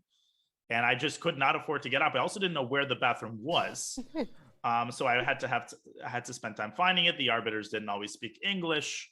And I ended up losing the game largely because I just couldn't focus. And, it closely followed by a situation when you're at the window seat of an airplane and you don't want to wake the passenger next to you, but you're just dying to go to the bathroom. The worst. The worst. Everybody can relate to that feeling. The worst indeed. And Danny, I think we're just, this game is about to conclude because Andre has taken the pawn on h3, and after g2, I think there will just be no way to even prolong the game as mate becomes inevitable. Well, the only pitfall is Anish has to find king e3. That move is relatively obvious, but it can be missed. You have to see this idea, king e3, and then rook takes g2, king takes f3. The thing is, if Anish had 3 minutes, I would allow for the possibility that he doesn't play it. With 28 minutes, he's already probably seen it. But he's going to take as long as he needs to hammer it out. He's not going to go rook g3 here, because if you go rook g3, you have to win the game again. Rook takes f3, king g2, and this is a winning rook endgame, but it's a hassle. It's a big hassle. Yeah, and I think it's a hassle. He himself wants to save himself. We saw him give a couple of stares there. There's the 3rd stare in the direction of Andrei Esipenko, and I agree with you. I think he has already seen it, and it will be delivered shortly, and that will probably force a resignation. Yep. And you can see the discipline. All of these top players, they have tremendous discipline. They never rush it. They take as long as they need, as long as it takes to verify beyond any shadow of doubt that the line they have in mind is winning. Here's Anish adopting the prayer stance, Beth Harmon style, making the final calculations, and we are about to see King E3. Yeah, King E3, I think, will appear on the board. And once again, I mean, I've been talking a lot about you got a feel for Yesipenko, but for Anish, this will be 3 on the trot. Do you say that in the US? In the US as well, or is that an English saying? Say that again. 3 on the trot, or maybe I'm just making it up as well. Who knows? 3 on the trot, or on the trot. Never heard of that. Maybe I'm making it up. I'm sure the chat will either confirm or debunk my claim here in a second. It sounds real. It sounds like something, a British expression. Yeah, I'm not very good with the British expression. I think the trot is like the gallop, no? It's like anyway, thankfully Anish making the move, King E3. Yep, with confidence. And I think Andre actually might even allow checkmate to happen on the board, which far from being unethical is sometimes a gracious way to allow the player to naturally complete a great game. But he also might resign here. It is all over. Game is over, and Anish Giri thinks, it's a very, very nice combination. Then, yeah, I had some time to Google. 3 on the trot but on the trot is an expression which means consecutively. So I'm kind of 3 on the trot. I think it's okay. I think we can allow it. We will allow it. I mean, look, somebody had to be the first one to use an expression. Who's to say who has a monopoly on creating expressions? It's funny, I really like the expression a day, but I always get it confused. Expression is basically, see, even now I'm getting it confused, a day late and $1 short. And I always say $1 late and a day short, and people like to make fun of me for that. That's also not an expression that we use too much in Europe, I think. So it's funny, really, how the idioms change quite a lot. Maybe I can change it to a day late and a euro short. That sounds a lot better. Right. Big also has his favorite expression. I don't ask for a lighter load. I ask for a stronger back. Wow. That's deep. Yeah, well, that's like the George Bernard Shaw quote, I think. Like the adapting to the world. It's like the series of quotes that have the same structure, like ask not what your country can do for you, ask what you can do for your country. Or like the strong expect the world to adapt to them, or the weak and then the strong adapt to the world. It's like those inverted quotes. I always like the way those expressions sound. For sure. And we've gotten a very philosophical here, but extremely. Well, Andre is sitting there and contemplating the meaning of life. They both look like they're contemplating the meaning of life. And Andre is asking what this position can do for him and getting no answer. But what can he do for this position? Also, nothing. He can resign. Yeah, the position is indeed. And I think we just missed the handshake. So a resignation after King E3. Congratulations to Anish. What a game for Andrei Yesipenko. A devastating loss. But he is so young as well. He will be back. And we see the players there discussing probably maybe even what was going on in the opening. Indeed. It was a very complex, very interesting game with a theoretical segment. And Andre, he is going to be kicking himself tonight. He's going to be replaying that over and over again. I could have made the draw. Could have been watching football all throughout the last 3.5 hours. But we have to tip our hats to him. He went for it. That was a very gutsy decision. It didn't pay off this time. But Andrei Yesipenko has all of the qualities of a super GM. And his career really is only beginning. So he's going to recover. He's got a half of the tournament left to bounce back from this loss. And that is the final game of the Masters section, Fiona. Another very interesting day with 3 decisive rounds, just like yesterday, I believe. Indeed. I thought that maybe we were in for a quieter day as the rest day is coming up tomorrow, but the players didn't hold anything back. Dania, we're going to go on a short break. After that, we will be back. Well, first, let's look at the results of the day with Anish Giri. We still see the players discussing the game in the background, beating Andrei Yasipenko with the black pieces. Shahriar Mamedyarov, he beat Pragnanda to join Magnus Carlsen in the lead, he was held by Sam Shankland. And Vidit Gujarati bouncing back from his loss to Jorden in the best possible way by beating Niels Grandelius, who unfortunately is still struggling in this tournament. But Dania, how are the things looking at the top? Well, Shahriar, with a big win, has joined Magnus atop the tournament standings. They've both got 5.5 out of 8, and we see very close behind them Anish riding Shri on the trot. Anish on the trot with 5 out of 8, closely, and Vidit as well. Vidit with an excellent game. We might hear more about that game after the break. We've got 4.5 out of 8, Rihard Report on +1, and then a big group with 50%, Fabi, Karyakin, Yasipenko, Van Foreest. All of them are going to have to take a lot of risks in the second half of the tournament. They've got some catching up to do. And in the case of Fabi, he is still definitely thinking about winning the tournament. So that's going to add a fascinating angle to how the final rounds of this tournament are going to look. For sure, plenty to look forward to. But for now, we aren't done just yet. We will be back with your daily rapid recap, as well as with the pairings for the day after. But first, we'll take a quick break, so don't go anywhere.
Welcome back to Tata Steel, and round 8 is in the books, and now it is time for your daily rapid recap. And the game we are going to focus on today is the battle between Vidit and Niels Grandelius. It was an absolutely fascinating game, Fiona, with so many interesting moments and tactical nuances. Absolutely. Vidit, he lost the previous day to Jorden van Foreest, so it was interesting to see how was he going to bounce back. Niels Grandelius not had the best start to the tournament, and it looked like Vidit, he sprung this first surprise in the opening. He really did. This move, knight BD2, not a very common line. The idea is to play e4 and transpose the game into a perk. And against d5, generally white plays this really interesting move b4. This is a cool line to explore, but Niels deciding to stick with the perk and allow that transposition. And here, Fiona, normally black plays d6, but Niels castled, and perhaps he started to regret this move very shortly thereafter. Yeah, because by castling, he allowed Vidit to go e5, which is just what Vidit did. And after the knight jumped to h5, here comes the g-pawn. G4 appeared on the board. Vidit later in the interview revealed this was all prep. He didn't say how deep it went, but what a move, Daniel. G4, just so bold. It is, of course, very weakening, but he figures that his initiative is going to be well worth it. And now when the knight jumps out to e4, another attack on the knight. And one funny line is that if the knight drops back to e6, white goes d5, and the knight simply has no squares. So Niels forced to make a counter-attacking move. If he goes knight d5, then white can just continue tossing the knight around. This gets worse and worse. So a very inventive resource, counter resource by Niels Grandelius. And here another important moment, white shouldn't take on d6 because after knight d5, if you just gobble up the pawns, this is extraordinarily dangerous for white because of the pressure down the e-file. In fact, this position is simply losing. And so Vidit demonstrated a lot of restraint and went for the move knight g3 after d5. And Fiona, the next moment was really, really interesting what he did after knight e6. For sure, not a move that was on my radar for sure. Vidit just threw the knight forward to f5, where it looks at first sight like, what are you doing? Black can simply capture that knight, but g takes doesn't work, or at least it's not as good as it seems at first sight, because after white recaptures, the knight on e6 is trapped. Indeed, it's trapped, and white's going to put a rook on g1 here. Black's king is kind of toast in this position, and so Niels correctly refrained from that, instead choosing to counterstrike in the center. But now Vidit used that knight and exchanged it for Niels's fianchettoed bishop. Never a particularly encouraging thing to have to face. Knight takes g7, and now Vidit taking the time to defend the pawn on g4. C takes d4, and now another very impressive move, bishop h6. Vidit realizes that he doesn't actually need to rush to recapture the pawn. It's a lot more important to position his pieces well, and that bishop is really a bone in Black's throat. Niels deciding to transition the game into an endgame. He gives a check, and after queen takes d2, knight takes d2, Fiona, we were impressed during the game with the fact that Vidit really didn't care about recapturing that pawn at all. It was a lot more important for him to build up the pawn mass on the king side. Great forward thinking for Vidit. Indeed, he understood that pawn on d4 is going nowhere. I can win that back any moment I like. And we saw in the game after knight c6, as you just highlighted, and now Vidit, he is in time to play f4, defend his important central pawn on e5, and Niels now making a move. We thought it was necessary, but not a move you want to make, f6. Yeah, I mean, he tries to get himself a little bit of space. I mean, if Black had gone without it, then white would have repositioned the knight, castled queenside, and then reclaimed that pawn with tremendous interest. But it turns out that even after the trade, Black's defensive task is extremely difficult. Vidit castling queenside, and now an absolutely fascinating moment. So Niels plays rook e8. And here it was important for Vidit to start with the move bishop g2, force the bishop to come out to e6, and only now play the move knight b3. But Vidit decides to transpose the move order. That doesn't seem particularly significant. He plays knight b3 first, and there was no harm, no foul. Grandelius played knight e6 and Vidit went bishop g2. But Fiona, there was an absolutely incredible resource that was overlooked by both players here. An incredible resource, and that move is bishop f5, and that's where all the difference comes from. Here, once again, a piece seems to be just hanging, but if White were to capture the bishop, then after knight takes, the bishop on h6 is lost. And the idea, of course, behind bishop f5 is to bring the bishop to that all-important square on e4. Indeed, and that works out in case White takes on g7. Black still plays bishop e4. The rook is hanging. White has to deal with that. And this position is probably not even worse for Black due to the strength of that bishop. Perhaps White could keep a small advantage with the computer move bishop b5, but it would definitely be nothing more than the tiniest of advantages. This was a massive missed opportunity, but can you really blame them? Niels going full passive defense, knight e6, bishop g2, the knight has to reposition to c7, and now Vidit deciding to move in with f5. He could have taken on d4, but going for a very gutsy and interesting decision, ripping open Black's king position. G takes f5, and now rook f1, another important moment. Black could have taken on g4, and then taken on h3. And apparently Black could have survived this position, but man, oh man, can you blame Niels for not wanting to go for this position? No, absolutely not. That Black king looks in a world of pain, so no surprise that Niels did not capture. Instead, he went king f7, trying to get the king out of harm's way. Now, of course, Vidit simply recaptures, and Niels trying to activate his rook along the g file. Indeed, rook g8, but that's pretty nicely parried, but not very nicely parried, as it turns out. Rook d2 is an inaccuracy, and for the second time in the game, Niels had the possibility of capturing on f5, a move that might have been overlooked by both players. This time, the idea is to play king g6, forking the bishop and the rook, and although White is undoubtedly still better after rook f2, I think that this would have given Niels very, very good chances to save the game. He's still up a pawn, and a lion's share of White's advantage has evaporated. For that reason, it was better for Vidit to actually tuck the bishop away on h1, which would have given him the possibility of delivering a check on g1 there at the right moment. But this was also missed by Niels, who plays knight e5, centralizing his knight. Another natural move, but after Vidit reclaims the pawn, Fiona, he eliminates all of Black's counterplay, and we were impressed with Vidit's patience. He spends the next part of the game just slowly but surely improving his position. For sure, although material was even at this stage, Vidit just kept improving his pieces, and Niels, sadly, his pieces so cramped, difficult to find counterplay. And look at Vidit, he's just bringing first the bishop back into the game, playing rook f2 to defend the bishop on g2, and then finally improving the last piece. Out comes the king. Out comes the king, and he's threatening to go all the way to c5. That strains Black's pieces even further. Niels, out of desperation, he finds a pretty nice idea. He's trying to get this knight all the way over to e4, and Vidit immediately responds with the move c4, boom time. The moment the knight leaves its post, he attacks the pawn on d5, and at this point, Niels was already in very serious time pressure, and in this position, he collapses. Can't really blame him. The only way to stay in the game was to return to c7, reinforce this pawn as much as one can. And here Vidit would have still had to work quite hard in order to win the game. The computer indicates the very nice move, bishop f1. That's actually a prophylactic move, reinforcing the c4 pawn. If Black takes on c4, then White can take on c6. And when everything is said and done at the end of this line, White plays bishop takes c5, and the point of bishop f1 is revealed. Either bishop takes c4 or rook d7 check. And guess what? If the bishop had been on g2 in this position, it would have been hanging. So bringing the bishop away makes sure that this line does win a piece. This would have been, practically speaking, losing for Black. But after something like a5, Black could have stayed in the game for a couple of more moves. But Niels panicking, going knight g7, and Fiona, it was all over now. Forgot.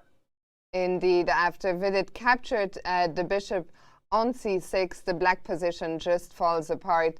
Now Vidit instantly, he took on d5, and there's just too many threats here against the Black king and rook. Everything is falling apart. Niels tried rook to d8, but resigned after Vidit simply captured on c6.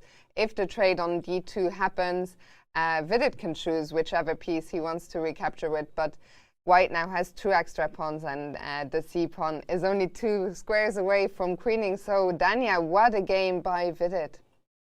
An incredible game, so smooth, and a wonderful opening.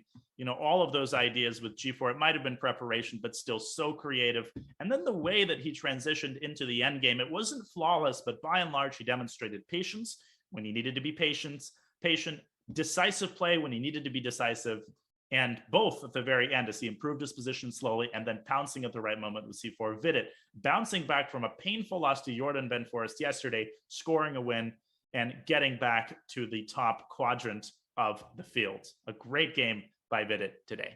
Indeed, kudos to Vidit, and that was your rapid recap of the day. To conclude the action here, what a day it has been, Dania. We just saw this game here in more detail once again. We had 2 other wins elsewhere. Giri grinding out a long end game against Yasipenko, who blundered in the end, and Shahriar Mamedyarov beating Pragnanda to join Magnus Carlsen in the lead. Let's have another look at the standings before we wrap up here. Indeed, we have Carlsen and Mamedyarov atop the standings with 5.5 out of 8, closely followed by Giri and Vidit, who of course scored that win today. Report, the only other player with a plus score, and then a big group with 50%. And as we talked about earlier, those players, the peloton there, Report, Caruana, Karyakin, they're going to make a big push, I can guarantee it, in the next couple of rounds.